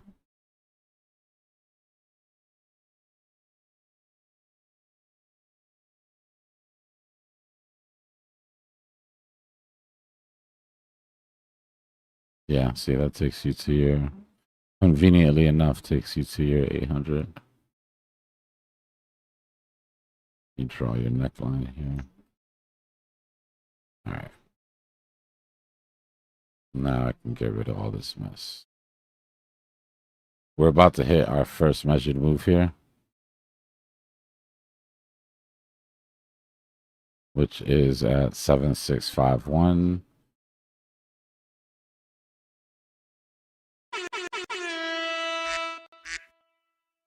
About to hit our second measured move at dun, dun, dun. Where is this? Hold on. 7675. Third measured move is at 769. And then your fourth measured move would be your full extension to your 800.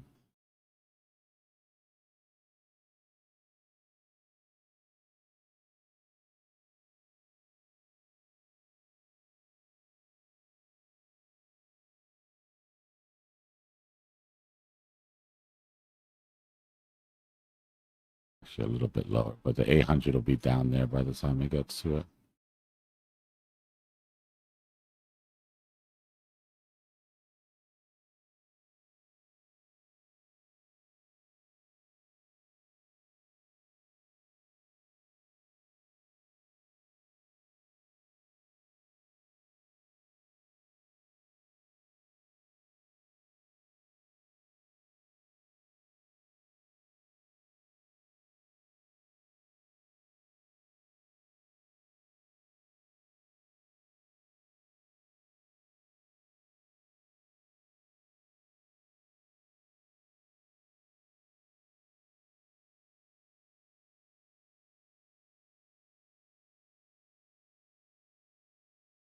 Volume's picking up, but it needs to continue.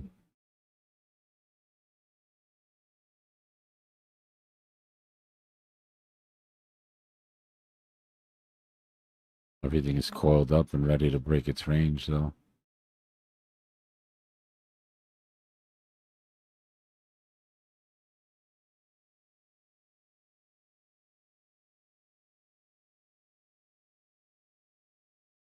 All right, 2 minutes.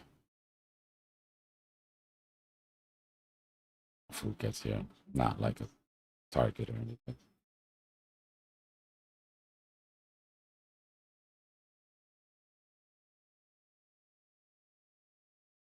We can fractal our W out.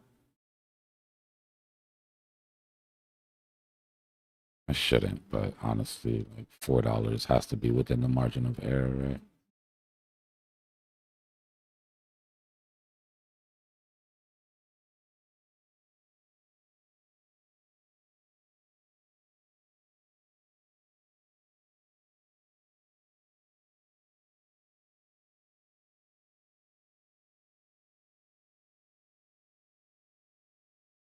Current W gives you your measured move to the 800.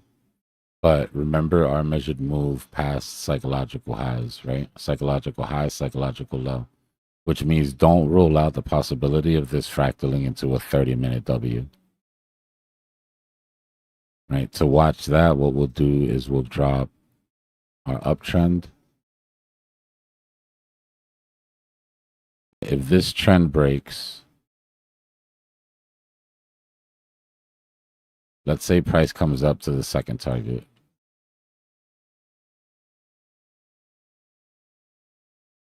Price comes up to the second target and then breaks that downtrend. At that point, what you have to do is grab your fib, drop it at the top of that target, and watch for that type 2. Watch for that 382.50618 hit. Because on the 30-minute, or not even on the hourly,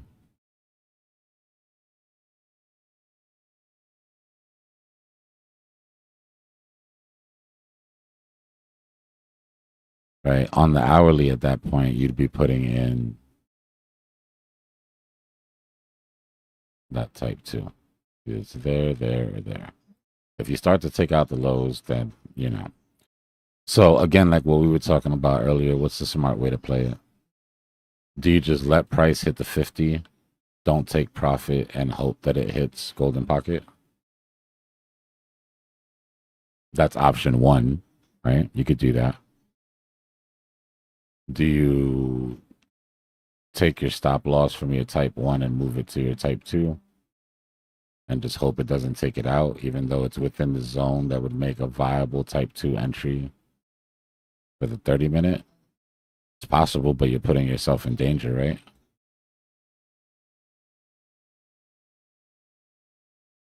Or do you TP the sign of weakness at the 50 and watch your fib levels for volume to then re-enter the possibility of a continuation? Right? Those are basically your 3 choices.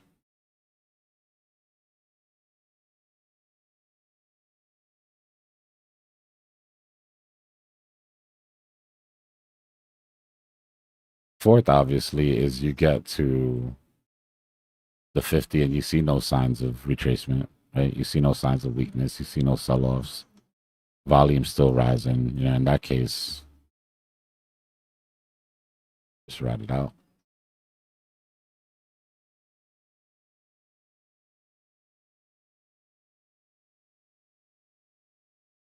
All right, my food's here. Yes, sir.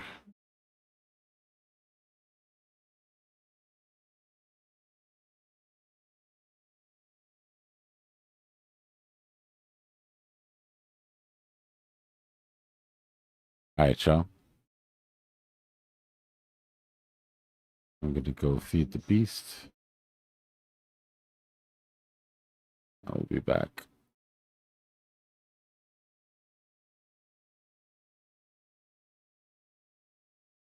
Volume. Watch the volume. Right? Up till now, we had been going up on dropping volume. Right? This is now starting to look more bullish because our volume is picking up. Right? If the volume hadn't picked up, price would have to come down. So that has to keep up, and you want to hold that option. All right, trade safe. Don't do anything I wouldn't do.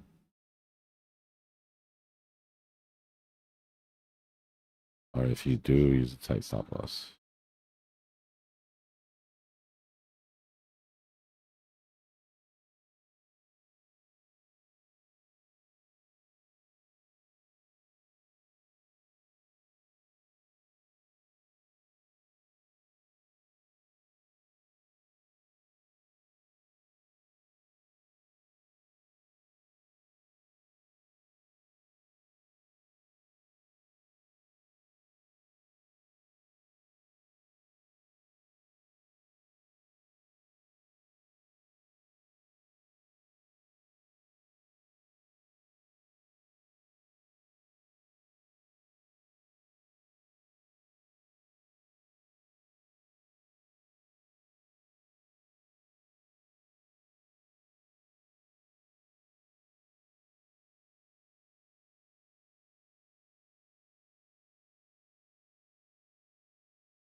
What's going on, chat?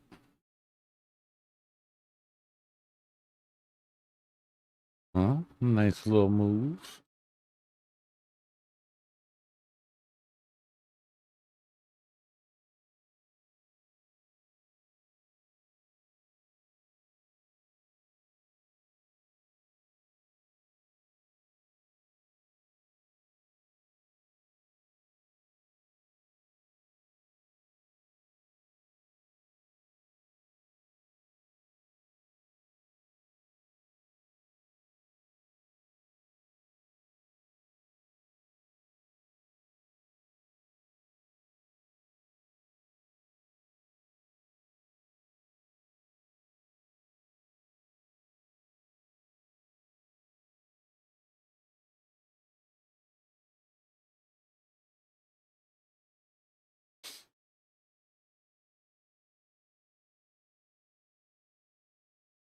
Nice when Bitcoin just does what it's told.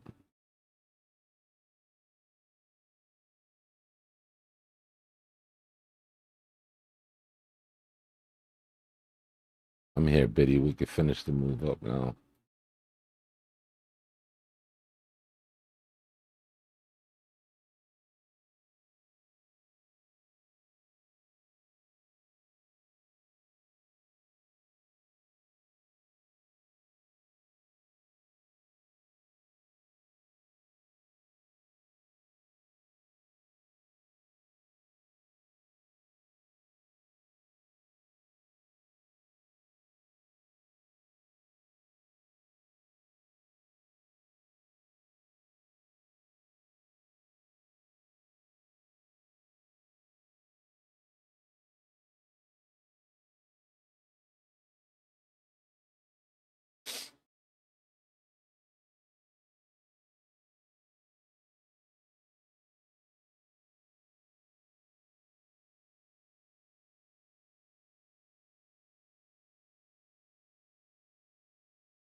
Yeah, don't have a lot of faith in forks.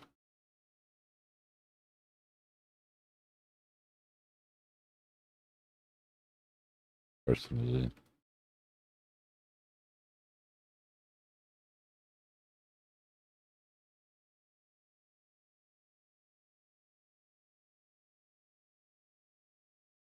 All right, we hit psych low. Nothing left but psych high.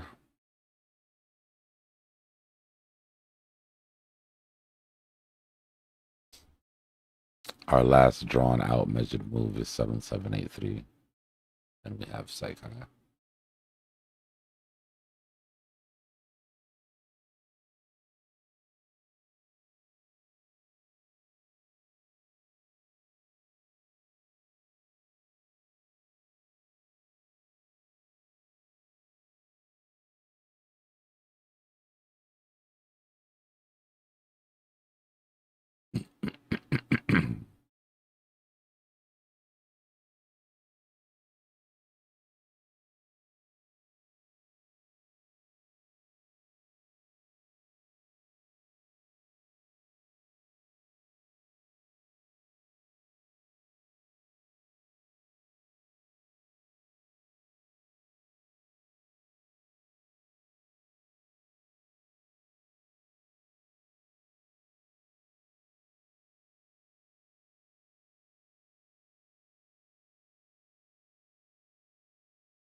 Go, go, go.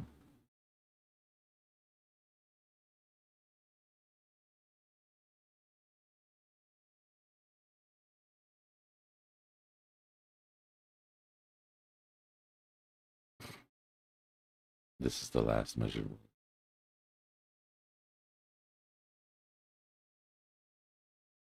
Oh,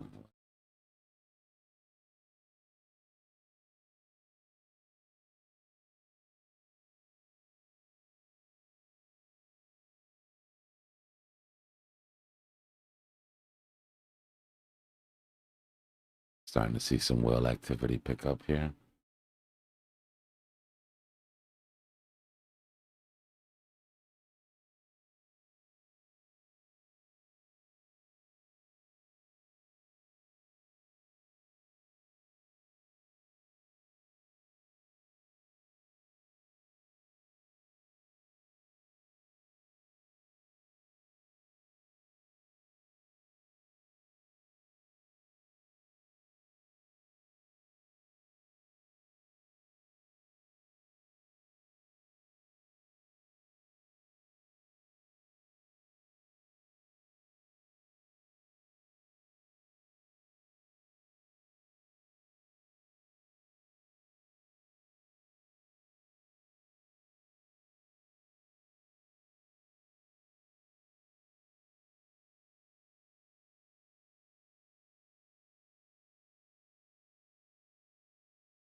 Laugh. Like 5 traders unite.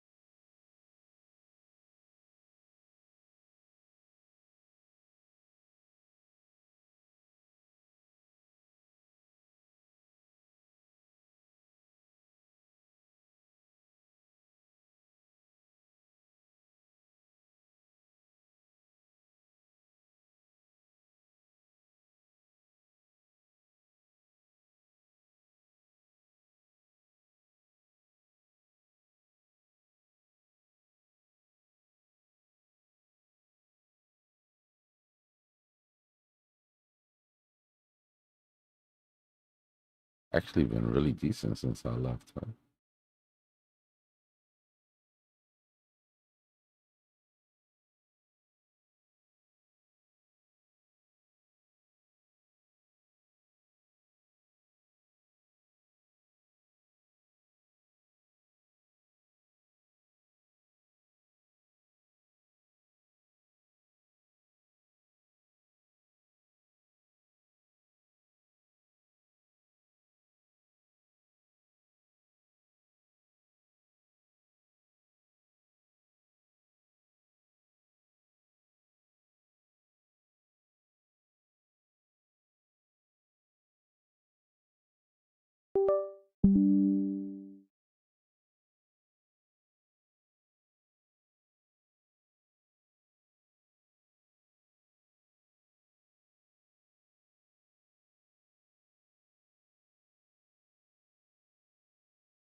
Hello? You just scared the crap out of me. Yo, I was gonna say the same thing. You made me jump. I'm sorry. I'm sorry about that.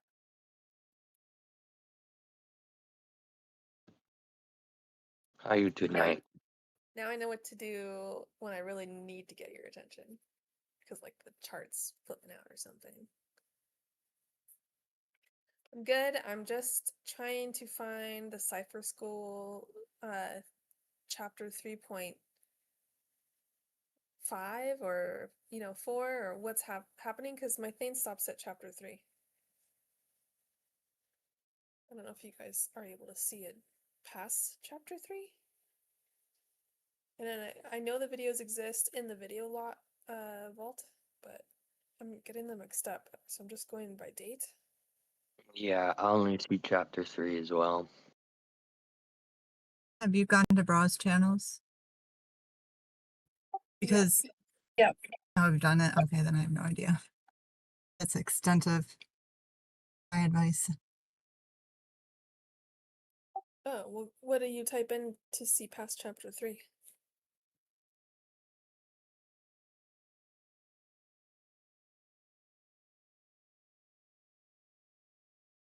Huh? I'm brain dead. What comes I'm after like, wait. 3? I'm like, wait. I just told her everything I know, and she asked me another question. I don't know. Maybe it's not there. Let me look. You didn't think I'd have a follow-up? I always have a follow-up. Yeah, I don't think Dbloc's opened 3.5 yet. I don't see anything. Okay, but I have, like, according to my calculations here, I've got 3.5 was done on the 19th, part 2. And then you have, well, I'll just ask him when he comes on, because I'm confused.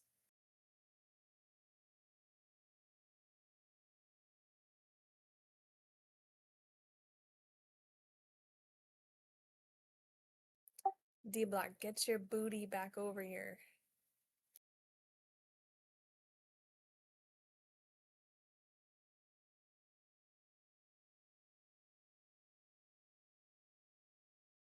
We're on the 15-second chart, so if Bitcoin makes a move, I think he'll be back.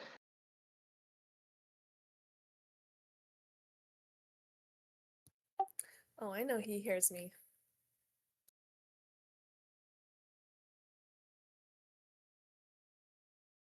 All those triangles on his wall. My voice is carrying, bouncing from triangle to triangle. It's reaching his ear. Dbloc, come back here right now. You have been summoned.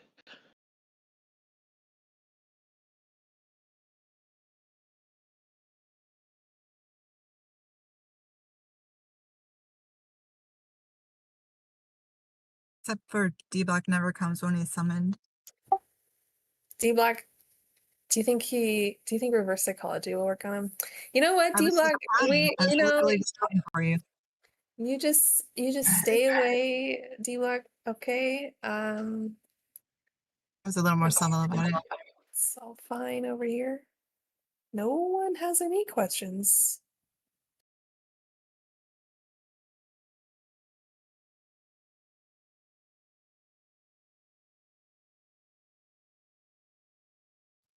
Is it going to be hard for you to follow rule number 1, which is stay Bitcoin heavy AI on? It absolutely is, because when you said, is it going to be hard for you to follow rule number 1? I was like, shit, what's rule number 1? I only know because I was just watching the video of I don't know what chapter it is, but the date is 4/23. So whatever chapter that is. Are you guys on 4 or are we on 3 something something? I just show up. That's fair. I think we're in between 3 and like 3.2 or 3.5.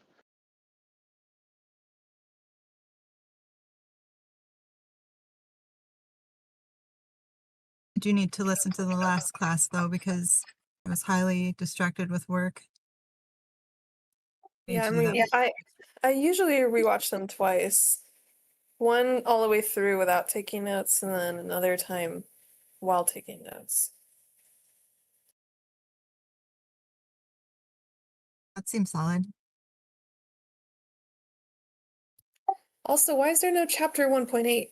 It goes 1.7, then 1.9. You're asking too many questions. I'm gonna grill him when he comes back.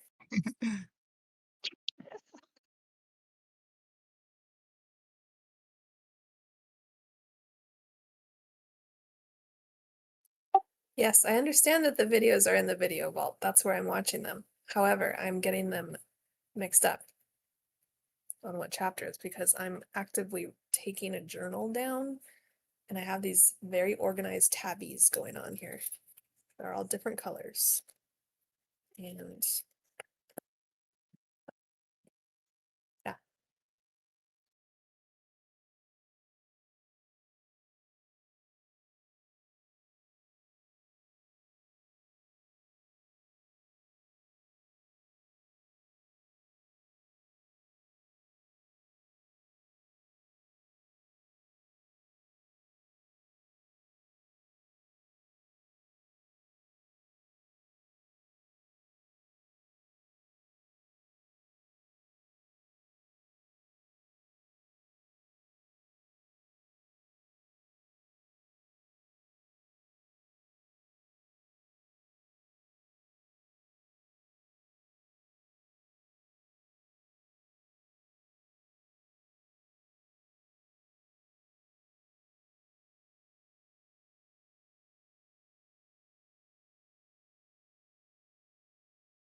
I'm back, y'all. My bad. I was working on something.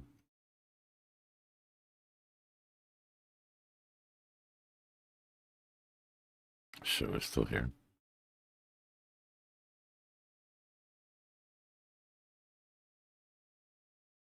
Invalidated that smaller M. Threatening to put in a bigger one.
Mm-hmm.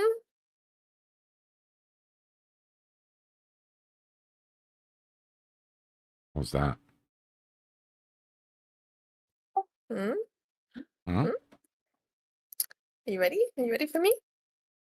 Ready for what? What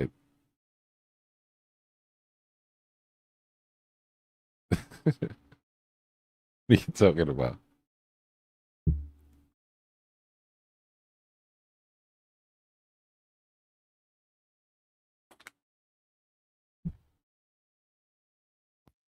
Hold on, you're like really low. I gotta turn you up. Oh.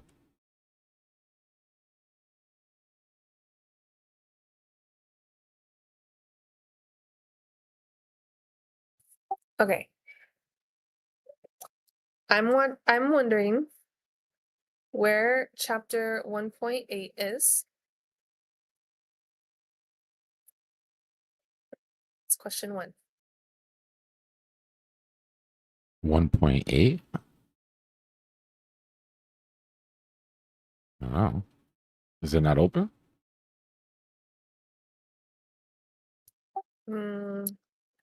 My thing goes from 1.7 to 1.9. All right, I'll take a look.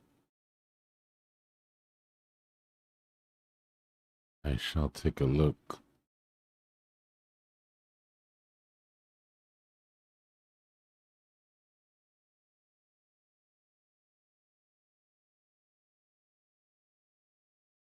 And there was another question. Oh yeah, are you got a notepad? Are you gonna write them down? Okay, give me a second then. What type of time you on right now? Where is? I mean, maybe there's no 1.8. Maybe you just went 5, 6, 7, 9. No, there's supposed to be a 1.8 there. Okay, because you do go from 2 to 2.5, but that's just 2.5, right? Mm-hmm.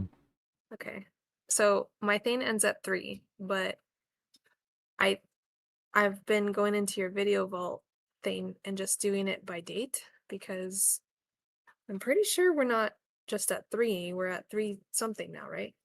We're at 3.5 right now.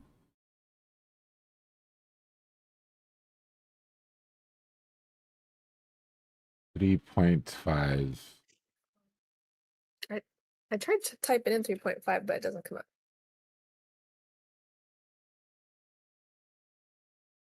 You're looking for the video for 3.5?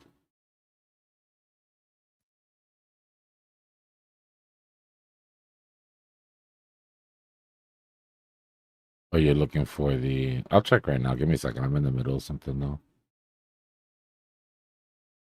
So you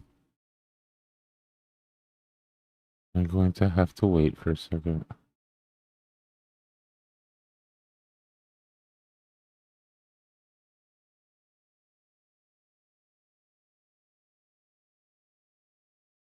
Deal.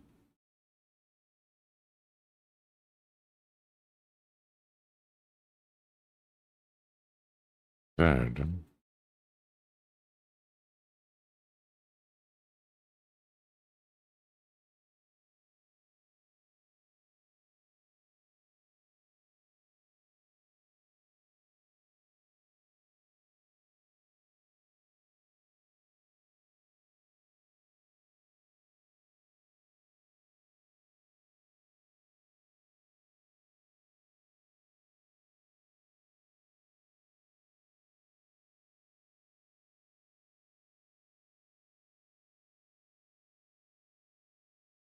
All right, so let me see what you're talking about.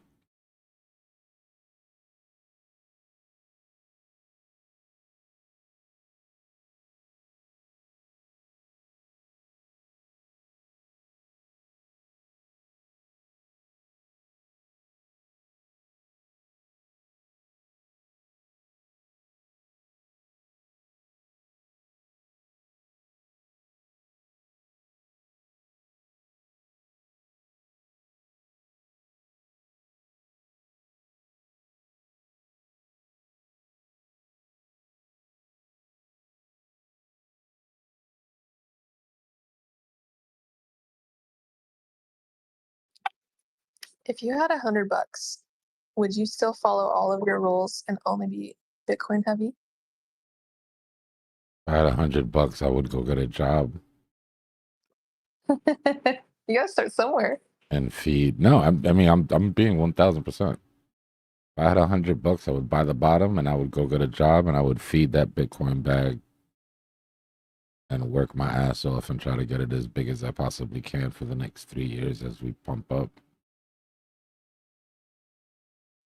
Just Bitcoin. I mean, unless you want to take the risk of losing that $100. That's true. That's true. People feel like if they have less amount of money that they should be less cautious, and I feel like it's the opposite. They're like, well, it's only $100. And it's like, yeah, respectfully though, if it's your last $100, you can't say that. You know? You should look at it like this is all my money.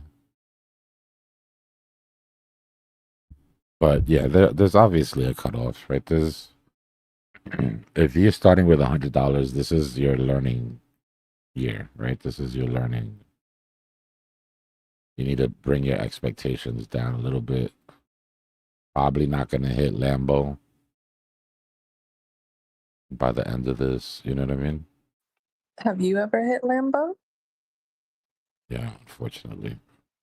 Oh, congratulations. Yeah. How do you know when you hit Lambo? Oh, Is it you different for know. everybody?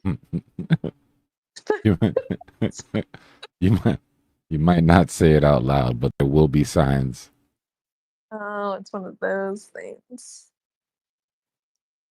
Nah, but what I mean is like, you just got to keep your expectations reasonable.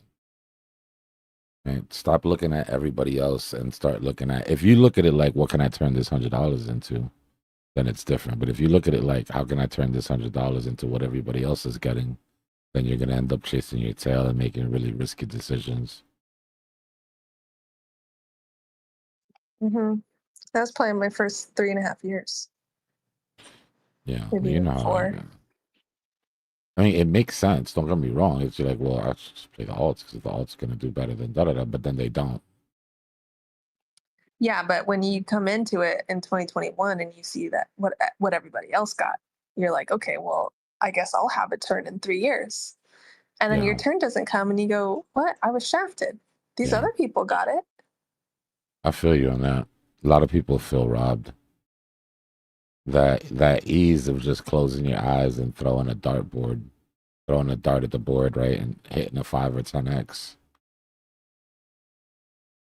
Yeah, so that feeling, that example is what I'm telling you. When I finally get all this stuff, they're going to change it on me. Like they did for the altcoins. Not I'm gonna changed. go Bitcoin heavy, and they're gonna be like, It's not changed and I went forever. Bitcoin heavy, so we're gonna just do away with Bitcoin. It's not changed forever. And you can't. I mean, even if you're Bitcoin heavy, if you have $100 and you want alts, and let's say the plan is that you want to get alts, it's still a better idea to go Bitcoin heavy in the beginning because Bitcoin's outperforming everything in the beginning. Everything with an asterisk, right? Because there's always something that's going to be outperforming. But you want to go try to catch what that is out of 10 million coins? Or would you be satisfied just being in the coin that's outperforming 95% of them? You know? How do you comfortably with not losing a lot in fees and the spread and all that stuff? How do you swap Bitcoin for like whatever alt? Do you have to bridge it first? Do you have to turn it into US? It depends if you're holding on exchange. You don't really have to do anything. And you just turn it over. You just switch it to Bitcoin. You don't have to worry so much about going straight from Bitcoin. Like it's okay to go Bitcoin stables alt. The point is that being in Bitcoin gets you way more stables when it's time to buy your alt than the $100 that you had. Like pick a alt, what like Sui or something? Let's say Sui. This is probably not a good example because it was Sui's first year. Oh, I've never heard of Sui. Yeah, it's this little project I've been paying attention to. Oh, okay. Huh. What do you know?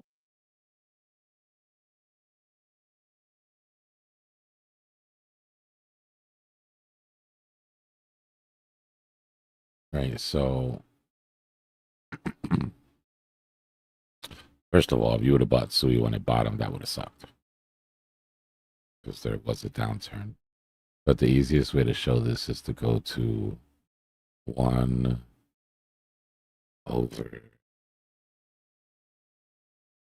Sui BTC.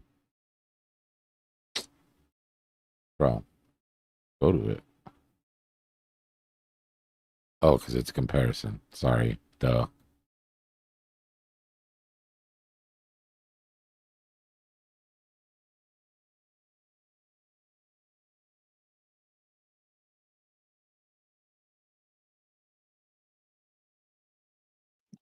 Is that Wick 1010? Yeah, probably. BTC.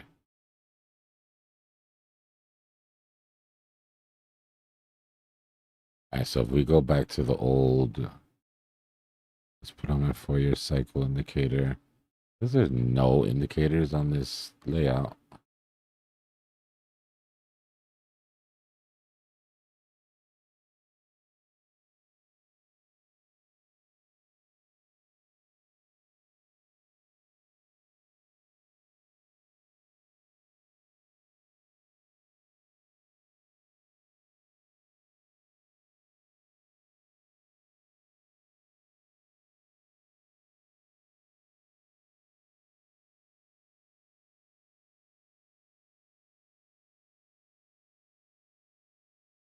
And let's pull up regular SUI.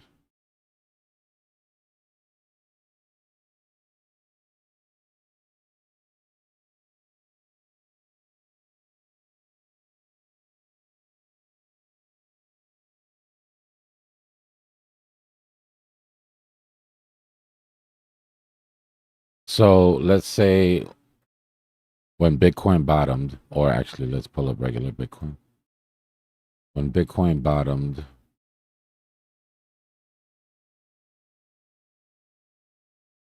let's say you had enough for one Bitcoin, just to keep the numbers, you know.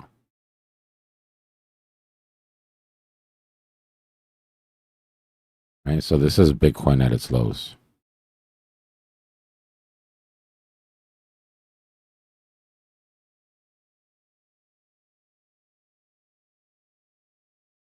So you could have bought 2,500 SUI, right, or one Bitcoin. So let's say you just wanted, you know, let's say this is what you wanted. You wanted Bitcoin. I mean, you wanted SUI no matter what. If you would have sold your Bitcoin, if you would have just bought Bitcoin at the bottom and sold it in July,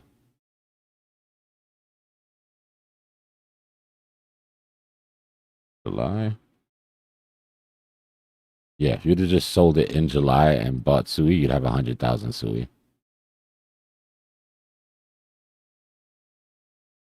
Even with SUI going down, right? Like you would have had that run here, you would have lost. Let's say you hit Bitcoin at its highs, right? Look at what it gets you for SUIs.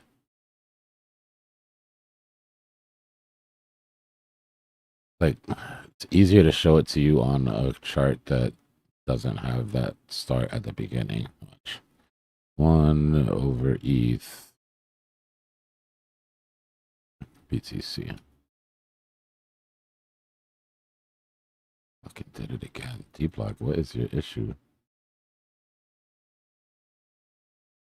1 over SUI BTC. Or 1 over ETH BTC.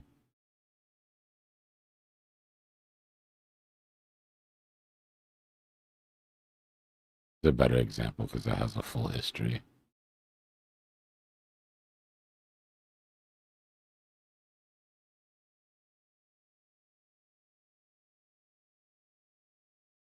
And then let's compare it to ETH.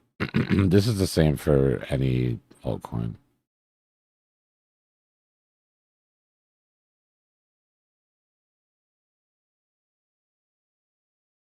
But it's just a much clearer example.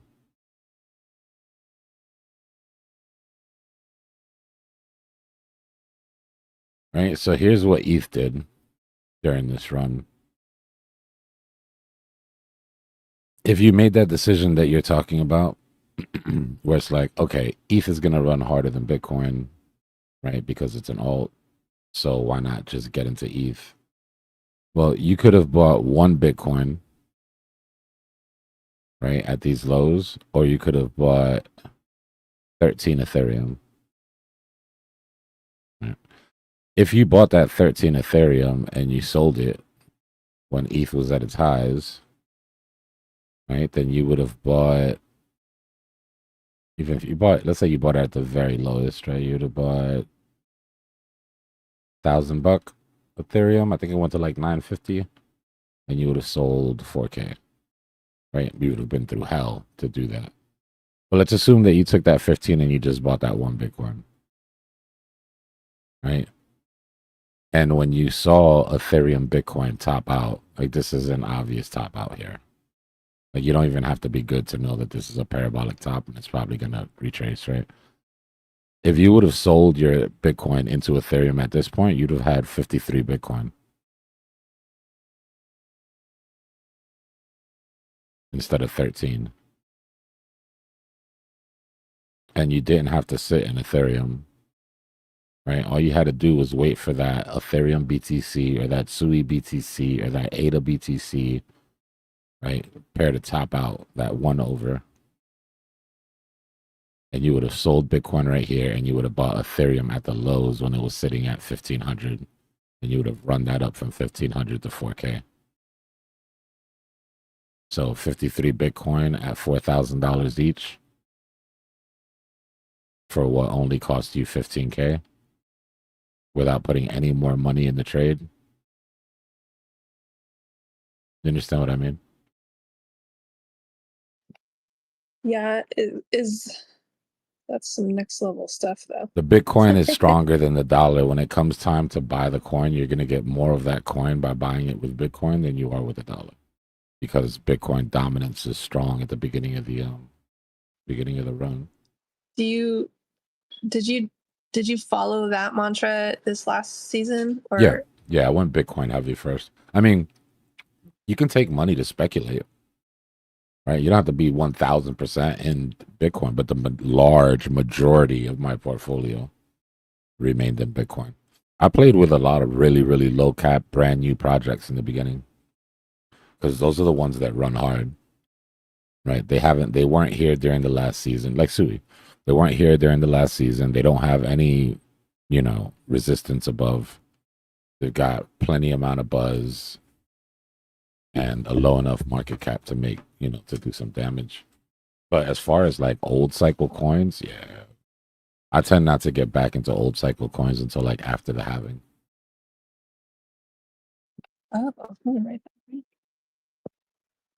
Alts are always going to go up and go down way more than Bitcoin. Remember that. So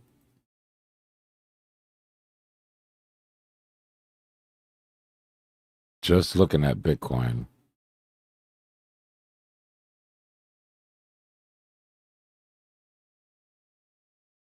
compare symbols. Let's look at others. Right, that'll give us a better idea of that. And then let's put the main chart on Biddy.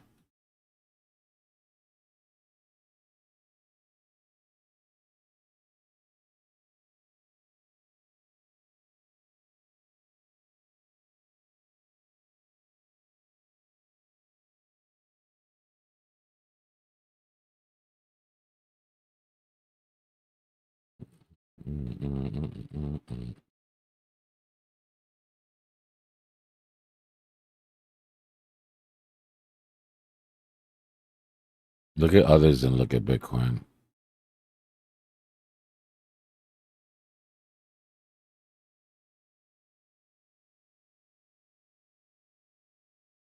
See how slow the takeoff is for alts? Yes. Were there alts that went with? Yeah, of course. But this is the average, right? Of all the alts. And let's say you have like a 10 altcoin portfolio, you're basically running an average. They're going to even themselves out. If you got 10 and one of them goes and the rest of them do this, you're still better off with Bitcoin. Right? The only way you're better off is if you pick one coin, that coin happens to run harder than Bitcoin, and you just got lucky and picked that one coin out of 10 million that did it. But look at how many different points there are where you can sell your Bitcoin for alts. Right? You could have sold your Bitcoin right here for alts, made all this money on Bitcoin, and then got way more alts than you could have at the bottom. Right here, right? When Bitcoin goes down a little bit, we know alts go crazy. So even if you sold your Bitcoin at the bottom of Bitcoin dips and bought the bottom of alt dips, you still made way more alts than you would have just buying with fiat. Right? Look at how many times it happened.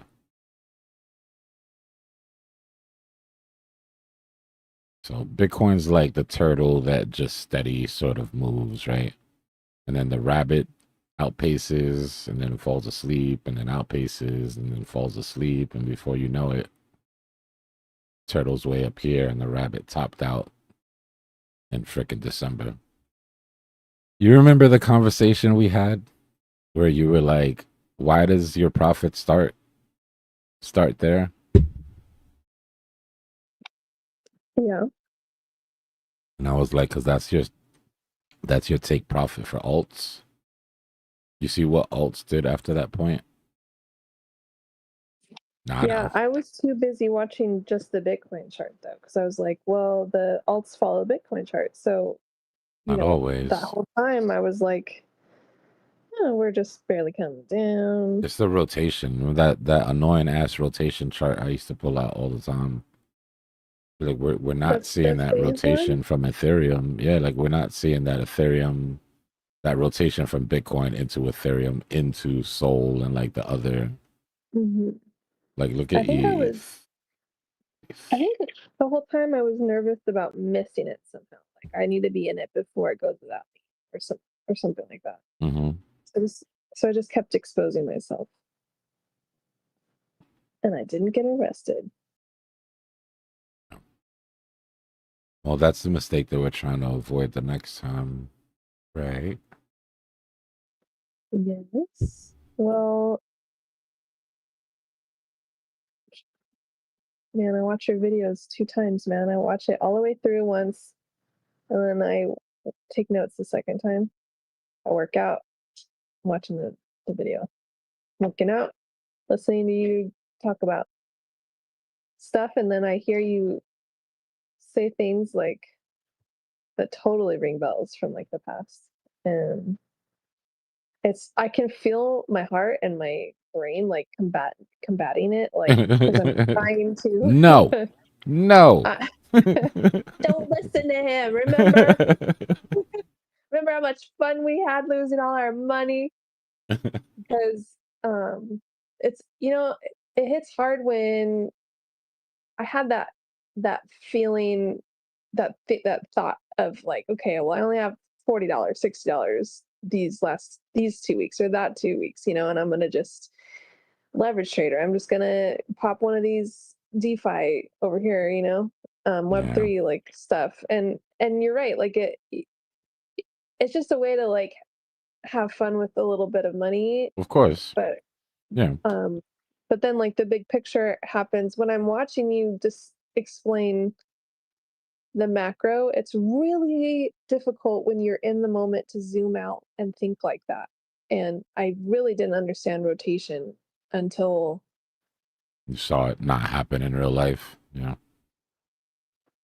not even the money coming out of, like, the whole time I was like, okay, well, the money's going to come out of Bitcoin. It's going to go choose a coin.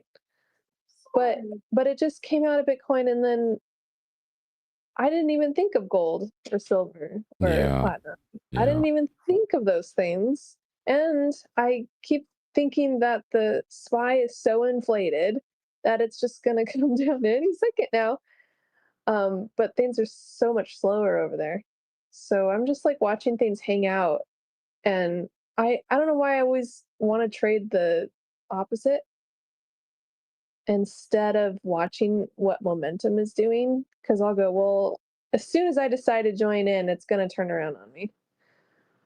Man, it's all experience. A little bit of patience, man. That's all. Mm-hmm. You don't want to kill the FOMO, right? As long as you just have to retrain the brain. Like when you feel the FOMO, it should be not an action trigger, but a time to pay attention trigger so that you can counter trade that. Right? Start looking at it like, oh, everybody's feeling like, not like, oh, I'm feeling FOMO. It's like, no, oh, everybody's feeling FOMO right now. Let's get ready for this short. Right? Or not like, oh my God, I'm scared it's gonna come down. It's like, no, everybody's feeling scared right now. Let's start getting ready for the long. Instead of chasing the, you know what I mean, chasing the current. Do you remember how jumpy candles used to be? Like they were all poppy and stuff? Mm-hmm. I haven't seen that in a long time. It's the bear market. It's just low liquidity. But I thought when things are low liquidity, it is more jumpy. Hmm? I thought that if it had lower liquidity,